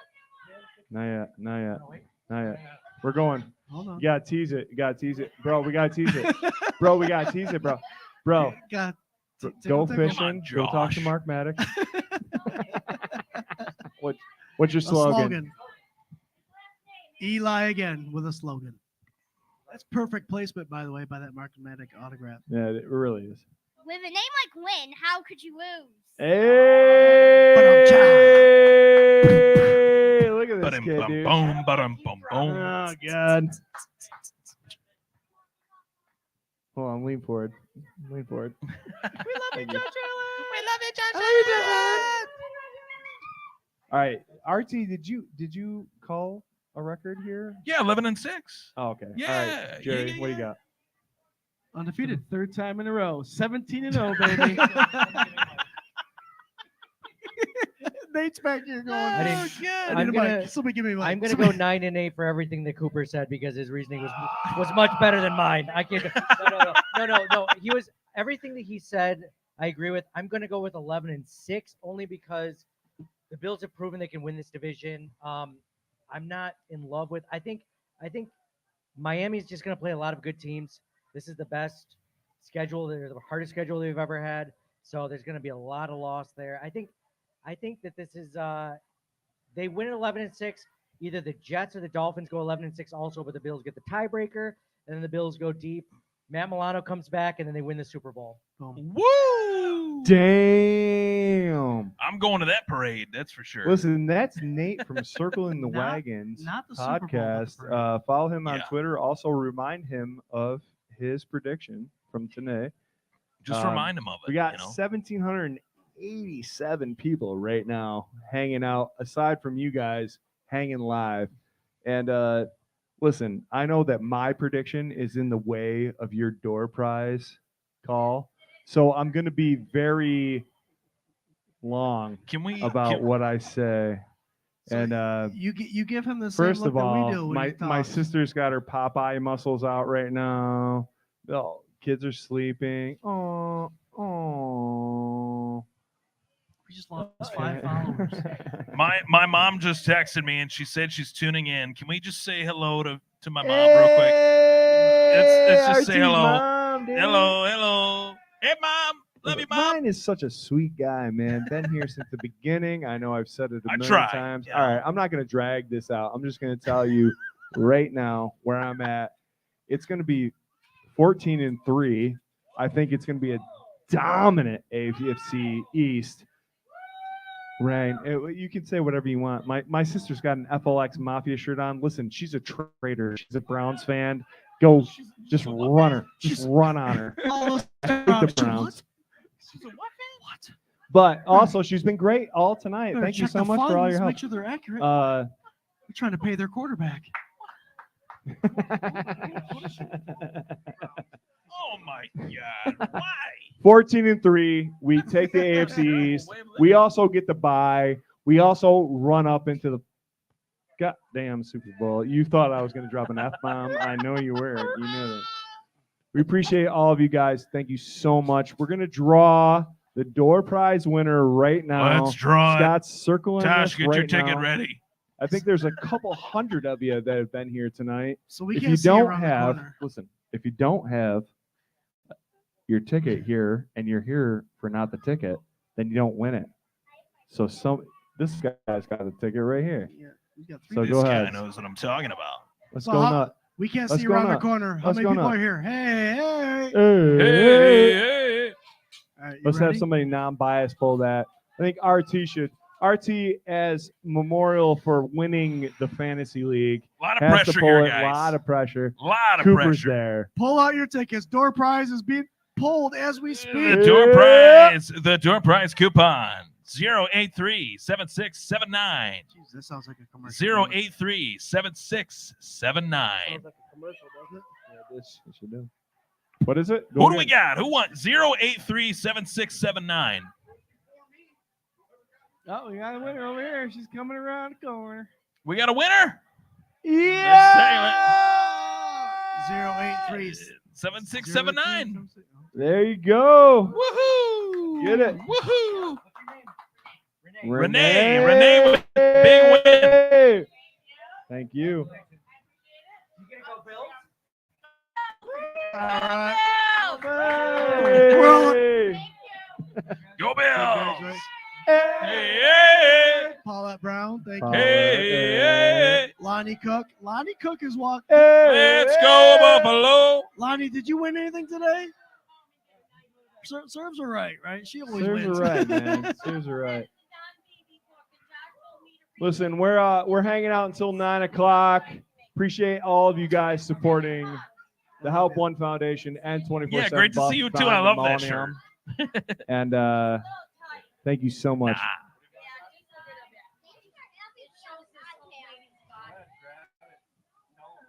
Thanks for having me on the podcast. Oh, you're good. You're good. My foot's good. You're welcome. I took Canopy. Don't forget, you got it every year.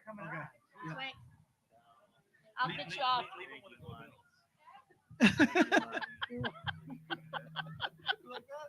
Is it on? It's always on. Go Always Bills! Hey. Hey. I'll get you on then.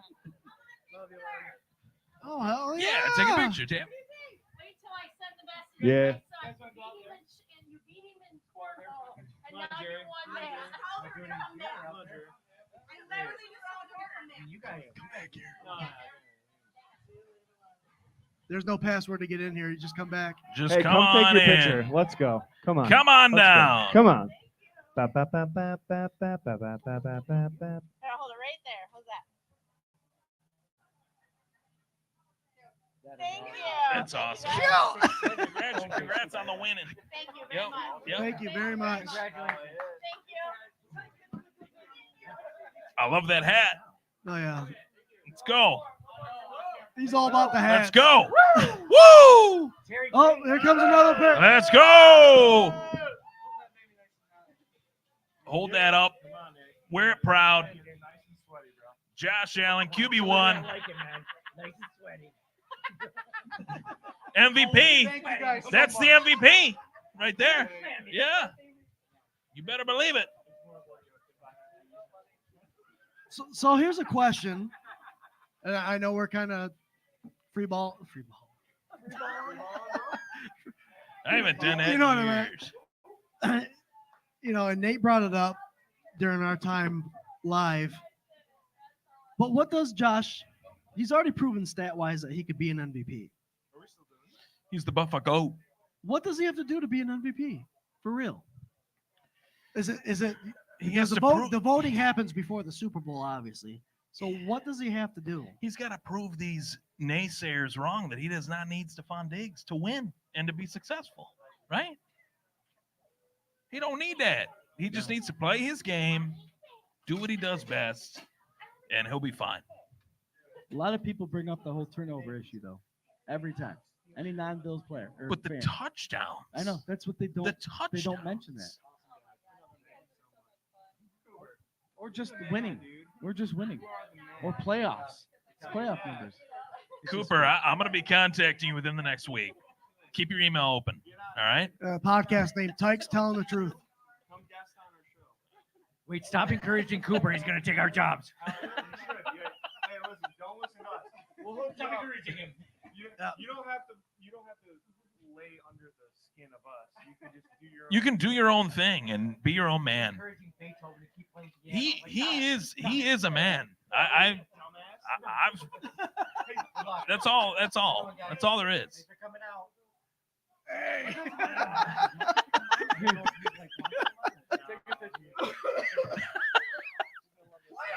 Playoffs?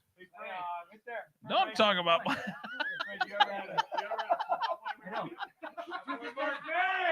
This guy can body slam you by Hey, you looking want at to know you. what, though? Back in the day, I would never shy down from fucking going against Mark. I would have went against him.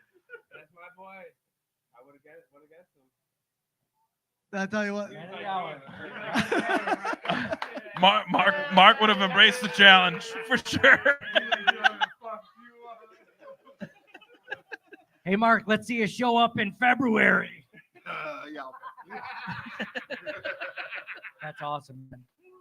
Mark, let's get it. Let's get a record prediction from Mark. Yeah. Why not? Why not? 12 and 5. 12 and 5? All right. 11 and 6. Yep. Yeah, we were. I like Mark's better. Yeah, 12 and 5. They got some tough ones, but they'll pull them out. But 12 and 5 should be good for them this year. I like it. Well, I want your take on Joe, Buffalo Joe. I'd heard him. I don't play around. Oh, God. But the remember old man string. Oh yeah, It's yeah, true. yeah. And you got kids now, so that adds into it. Kids add into the whole. That builds a lot. Thank you. Congrats, buddy. Rookie, undrafted linebacker coming in, trying out, gets a contract. Now he's on the roster. He's playing well. He's doing good. So I just hope it works out for him. And, barring injuries, he stepped up. And I heard you guys talking earlier about, like, letting Hyde go, Hoyer go, and the guys who they let go, 2 years ago, who I was like, horrible. But Tremaine Edmonds. Yeah. I'll just say it. Yeah. But It's a valid opinion. Very valid. The good thing is, I say you got to have faith in your player personnel and Bean and all those guys who are getting these young kids in. And that time frame is usually 2 to 3 years. And after 3 years, you can let that veteran go, and that young player is either going to work out or not work out. But you look at Bernard, and I think he's one of the best backers in the league. Amen to So that. I'll follow up on that, Mark, with someone like the Buffalo Joe. Oh, sorry. With someone like Buffalo Joe, there's a lot to learn, obviously. What advice would you give someone like him? Because obviously he's being coached and all that stuff, and being someone that's all about the fundamentals and having the person to make when you meet a block, have the person so you can extend your hands and make a tackle. From what you've seen from him, what's your biggest critique, and how do you tell? What do you got? Any information? Not even as a critique, but as a younger player, the most important thing is get with a coach, get extra coaching, go over film, make sure that you watch film, review film, and see what you're doing right, see what you're doing wrong, and improve from there. I had Chuck Lester, who would go over everything with me. I would meet him after a game, even when I wasn't playing, starting my second year, when Carlton Bailey was in the meeting, I was in the meeting with Carlton Bailey, going over everything. So that's what got me prepared, is being able to do that, see what's right, see what's wrong. And then when you go over everything in practice, pick the ones and the twos, and when you're in there, you're taking reps. You take those mental reps. You do everything that person's doing. You just make yourself better. You make sure that you do what's right and grade out 75, 80% all the time. And it's those relationships from player to coach that build that trust, right? Build that trust that get you to where you wanted to go and kind of springboard to where you eventually went to. Yeah, right. And listening to your veterans around you. And like I said, when I came in, I had a great group of guys around me who, like I said, Carlton Bailey, I'm taking his job, but Carlton Bailey is helping me take his job. He did not care if I was playing or he was playing. He just cared for the betterment of the team. And so anything that I had to learn, he was there. He was like, this is what we need to do. This is what you have to do. And then he says, come to these meetings with me so we can see Chuck, and you can see exactly what I have to go through and deal with. This is how you make this team. This is what you do. And you just do what you can do. You do your job. So Carlton Bailey was the guy that. Yeah, he was the main guy. Yeah. Took me under his wing, called me Pup. So. Pup. Pup. That's awesome. A little scratch behind the ear. Good job, bud. Good job. So that's what laid the foundation, though. There was a passing of the torch, like respect, to do what was right for the betterment of the team rather than the betterment of their own individual. And that's what made that team so special. Yeah. And I mean, but that was in the whole locker room. Right. Especially, I can only speak from the linebackers, because Hal Gardner, Ray Bentley, Matt Monger were three of the guys, and I think Matt ended up getting cut. But every one of those guys helped me. I think Richard Harvey might have been there at the time. But all the younger guys, they helped. They did not shy away from helping us. They wanted us to be just as successful as they were. If they were there, they were okay. If they weren't, they were okay. But they helped us, and that's what made us so good. Is that I took that with me to Arizona. Help the guy, help. Whoever best suited for the job, that's who's going to be in there. If it's not you, admit it and move on. And the teams that do well and then fall off are the teams that lack that. Right. That's what kept you guys as consistently great as you were.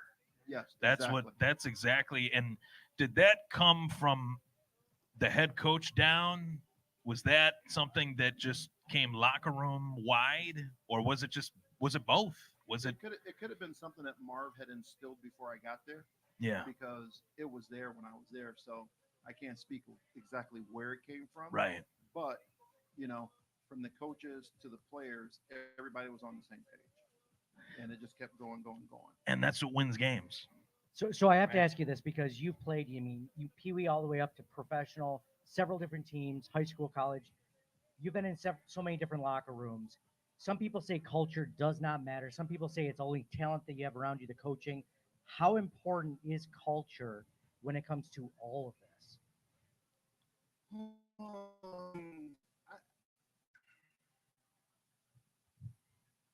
Well, I'm going to say I don't think the culture is always something that's important, but I don't think it's a big percentage of what goes into the games. And the reason I'll say that is because, in Buffalo, when I was in Buffalo, we got a lot of high-powered people.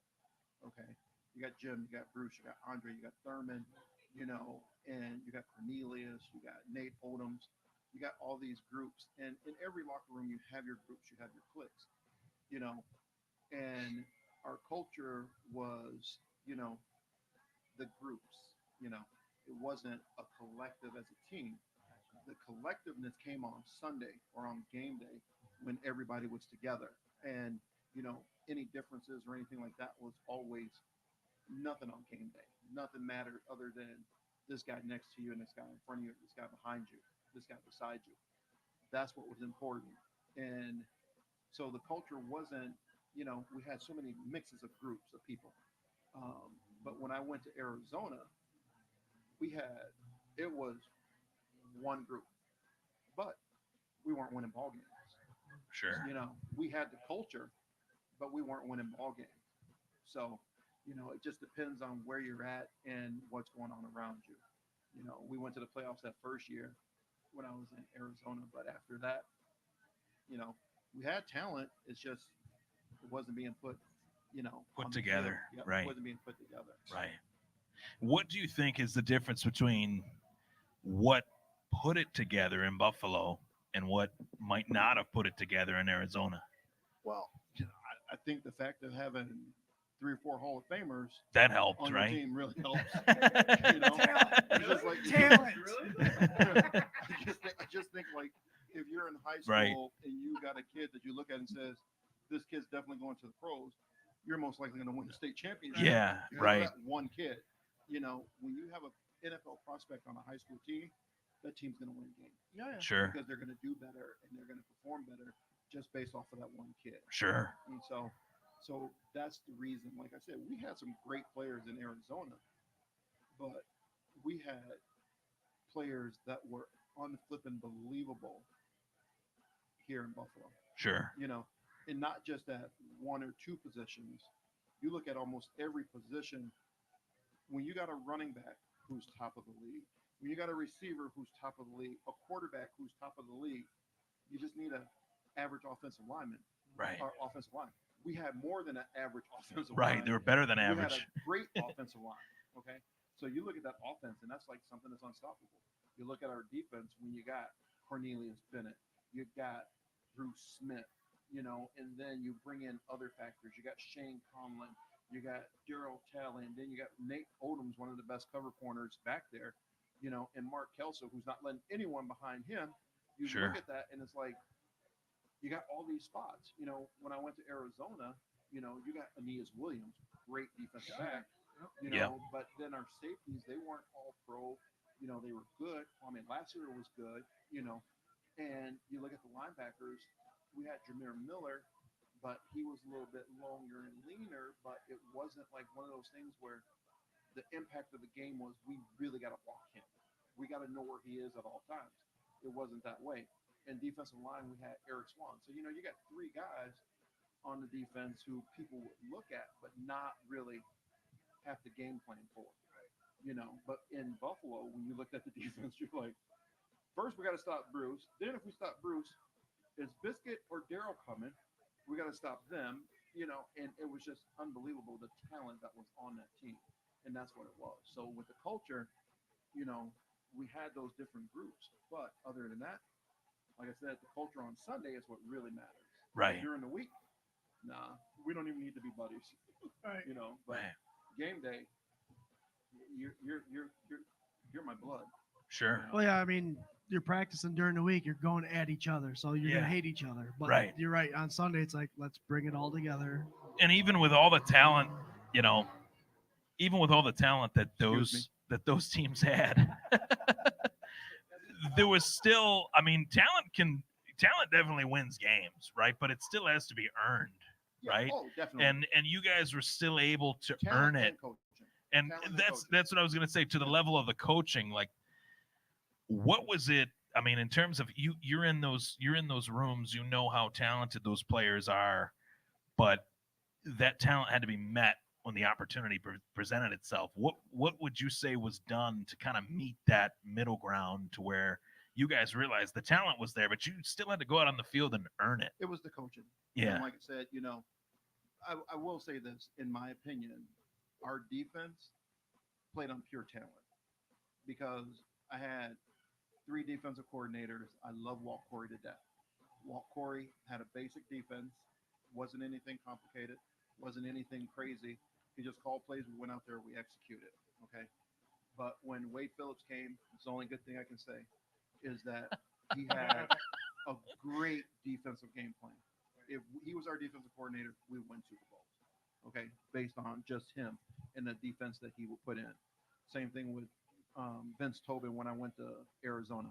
Completely blew my mind with the defense and everything that we did. Combo coverages, this and that. We never had that in Buffalo. It was pure talent on defense, in my opinion. Offense, coach gave, you know, with Jim Kelly and the K-Gun and letting him call the plays, it was execution because of what the defense is going to give you. You need to take advantage of it. And just by them lining up, they knew what they were going to be doing so they could take advantage of it and put the player in the right position or a position to be successful. And if you're going to blitz a linebacker, you're not just blitzing a linebacker for no reason. You're blitzing a linebacker because you know what offense they're going to be in, you know what formation, you know what they're most likely going to do. So you're going to blitz this guy. He should be successful, you know, hopefully 60, 70% of the time. Okay. Or create some type of havoc in the backfield. So when you do this, you do it knowing what you think the outcome is going to be, not you just blitzing a guy to see what's going to happen. Right.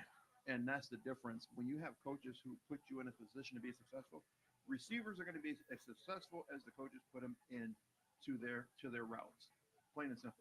If you know they're playing man coverage, yeah, what route are you going to have this guy run in man coverage because you know this is going to be a better route for him against this receiver or against this DB so he can actually get open. You know, and you just pray that the offensive line blocks long enough for the quarterback to throw the ball. But when you call a passing play, you know who you want the ball to go to, and you know what defense you think they're going to be in, and you go from there. So when Josh comes up to the line and they have an offensive pass play call, he knows where he's throwing the ball. He knows where he's supposed to throw the ball. When he looks at the defense, he knows what's supposed to be there for him. But if they do something different, he should have a check down, his secondary receiver, and so forth, and go through his progression. But the coaches put you in that position to be successful. No, nothing else. And if your coaches aren't putting you, no matter how good your offense is, or no matter how many great players you have, if your coach isn't putting you in a position to be successful, it's not going to happen. It's like I watched my high school football team or my college football team this weekend. Oh my God, horrible! And it's like, as I'm watching this, yeah, I mean horrible. As I'm watching this, I'm just like, why are you trying to run the dive option when you can't even get your offensive lineman to move the D line? And every play, I swear it was 3 and out, 3 and out, 3 and out, 3 and out, 3 and out, the whole first half. I don't think they had a first down. And I was just like so disappointed because as a coach, you're running the same play. Do you only have like 4 plays in your playbook? Adjust on the fly, please. And then he comes out in the second half and he goes split backs and gun, but he's still trying to run the same thing. I'm like, do you have Change the look, run the same play. Do you have anything else in the playbook? Coaches will make you successful. Plain and simple. Now, I've asked this. I talked to Glenn Parker, and I asked him, as far as leadership goes, Jim Kelly, Bruce Smith, Thurman Thomas, Andre Reed, 4 Hall of Famers or 3 Hall of Famers, but obviously you're able to say to yourself, those guys were leaders, but they had to be led by somebody, and that guy was Marv Levy. He's the head coach. I asked Glenn, do you think you guys go to 4 straight Super Bowls without Marv Levy? I'll leave that, What did Glenn say? Glenn said no. He said hell no. He said we would not. He said we would not have went to 4 straight Super Bowls without Marv Levy. Just wouldn't have happened. I mean, I don't like psychology. I think plays a role in losing one the way that the first one went, and getting back to even the second one. I don't think there's many coaches out there that could lose a game like that could go back 2, 3, and 4. What do you say to that? I agree with Glenn. Yeah. Without I'm sure you Marv, would, but I wanted your take for sure. But with Marv, it was one of those things where, he put you in the right position. He believed in us, and he believed in his position coaches and his coordinators. And Marv only did special teams. He could care less about offense and defense.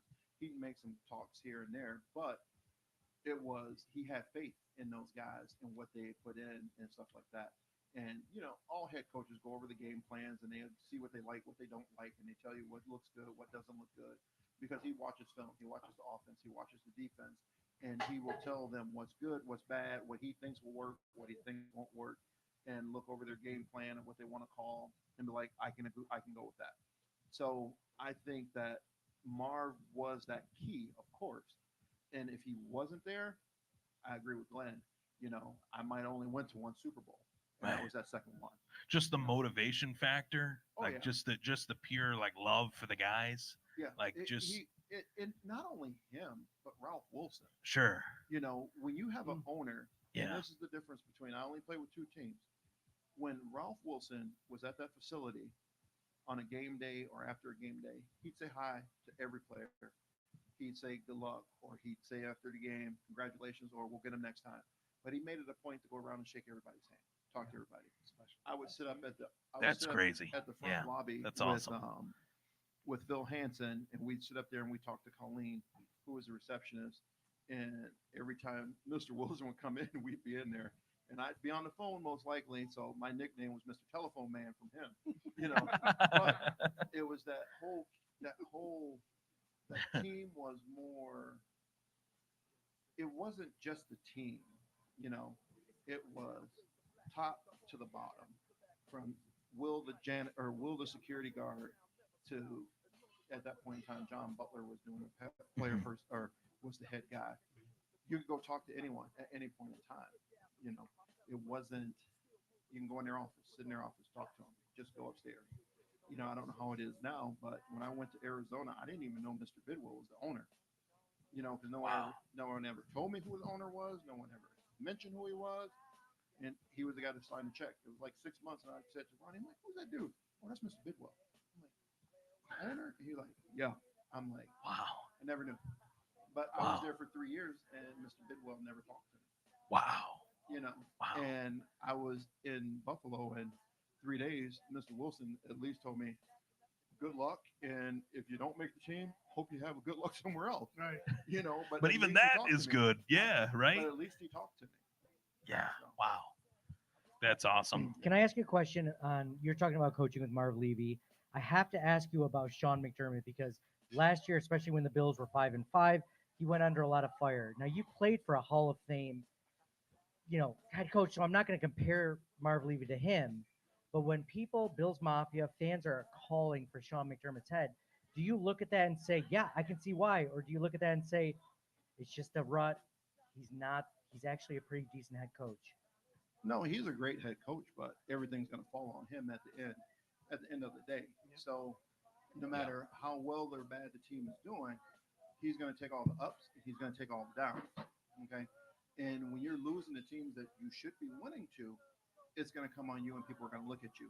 I think that with what happened last year, he just waited too long with the offensive coordinator because I told these guys, and they know it. I'm like, Dorsey was doing some good stuff at first. That's who was there before they let him go, right? He was doing some good stuff at first after Dable left the first year. And then last year, it was like, I don't know who this guy is. What is he doing? He wasn't setting guys up. He wasn't doing anything. I tell these guys all the time, pull a guard, pull a tackle, run the ball. Because these guys have good feet. Plain and simple. Yeah. When you have O-line with good feet, exactly. I watch every time he says. Because that's what scared you as a linebacker, right? Not me. Oh, okay. Some of No, the other linebackers. More inferior linebackers, of course. But when they're out in space, it's so much easier for the running back to find a hole. But when you got 5 guys trying to push 4 big beasts off the line, and they're not getting any separation or anything like that, the running back has nowhere to go. Exactly. The zone stretch, sucks. For an offensive line that doesn't have a beast on there that's driving a guy back 2-3 yards. Yeah. You got to have at least 2 guys driving guys back 2-3 yards so you can see the gaps where the running back. That's why like Denver with Terrell Davis was able to be so successful. Yeah. Because they had guys like Mark Schlereth who could cut to the outside and not the run. biggest guys, but they had not the biggest guys, but they were quick. They don't have you to know, be quick. That right? They don't have to be big. Right. So, but yeah, so it's just one of those things. Man, that was awesome. I try. Yeah, that was great. I'm sure my grandpa's looking down. He's like, "Yep, he's right." Can I ask 2 more questions and then I'll be done? I just want. Hurry up, Tosh just waved at me. Yeah, she did. So, she did. Of the 4 Super Bowls, which one was the toughest one to lose? For me, it would have been the last one because I started in that game, and for us to be up 13-6 at halftime, and then come out after half and have those turnovers, and have the score just go crazy on us. Mm-hmm. That was the hardest one for me. Mm-hmm. And the last thing I want to ask you is about Help One Foundation. Like, how did you start it? Why did you start it? And why do you continue to help kids, across the country, but in Arizona, Buffalo, all around? Like, where did your passion come from? Like, was it from a personal experience, or did you just see a need? He's gonna get me now.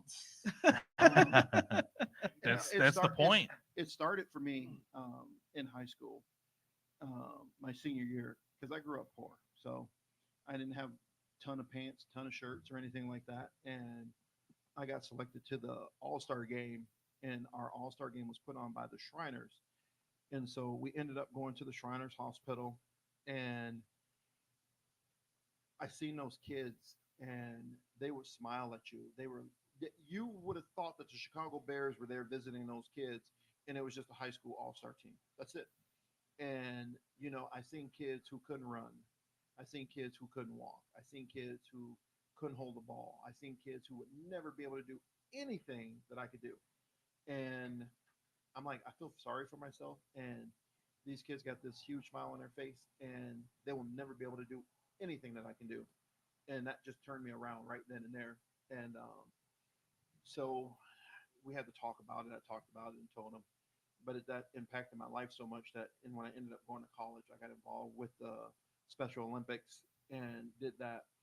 And then when I got a chance and I came to Buffalo and I made the team, I started getting involved in charities because, they didn't care. In Buffalo, they don't care if you're on the practice squad or if you're a starter.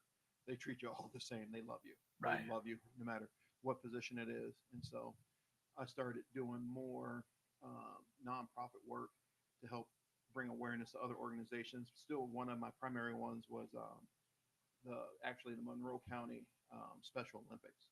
I did a lot of stuff with them. And then I just got into doing more and more and more. And I started my own gifts, milk, and cookies for kids for Christmas. And I did that. And then when I went to Arizona, I kind of slowed down with doing all the stuff that I did because Arizona is 5 million people and I didn't know a ton of people, so I didn't know where to start. But when I retired, I got involved with a nonprofit and doing some stuff with them and doing some other stuff.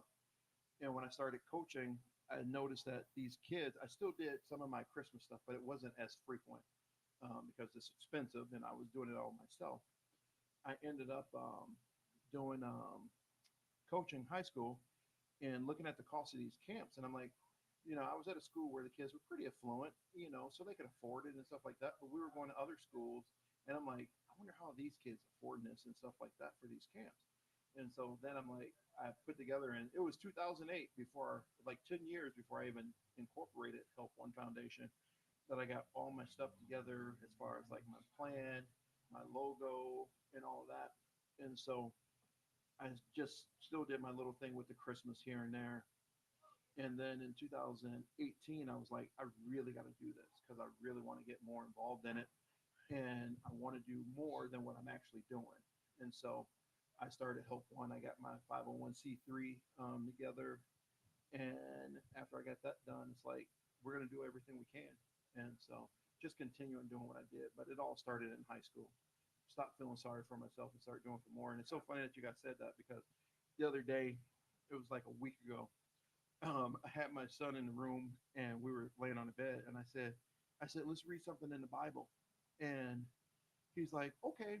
I opened the Bible up, didn't know where I was opening it up to. I think it was Proverbs 13:8 or something like that. But what was the verse about? Giving to others and doing for others. And I was just like, that's it. I'm like, it's one of those things where you're just like, wow, what you're supposed to be doing. Why did I open up to that? And I didn't even look. I'm like, here, we're just going to read right here. And we went here and read it. And we read the whole thing. And he's like, and I'm thinking to myself, that's exactly what we're doing. That's exactly what I'm trying to do. And so just work harder. He'll remember that for the rest of his life. Well, there's signs. Sure. There's signs in the life in your world that tell you that you're on the right path, and it's a little simple stuff like that. You're doing what you got to do. That's awesome. That's beautiful. I'm going home. Gotta shake the hand. Gotta shake the hand. That was awesome. Thank you. We'll come out and get a picture. All right, we'll end.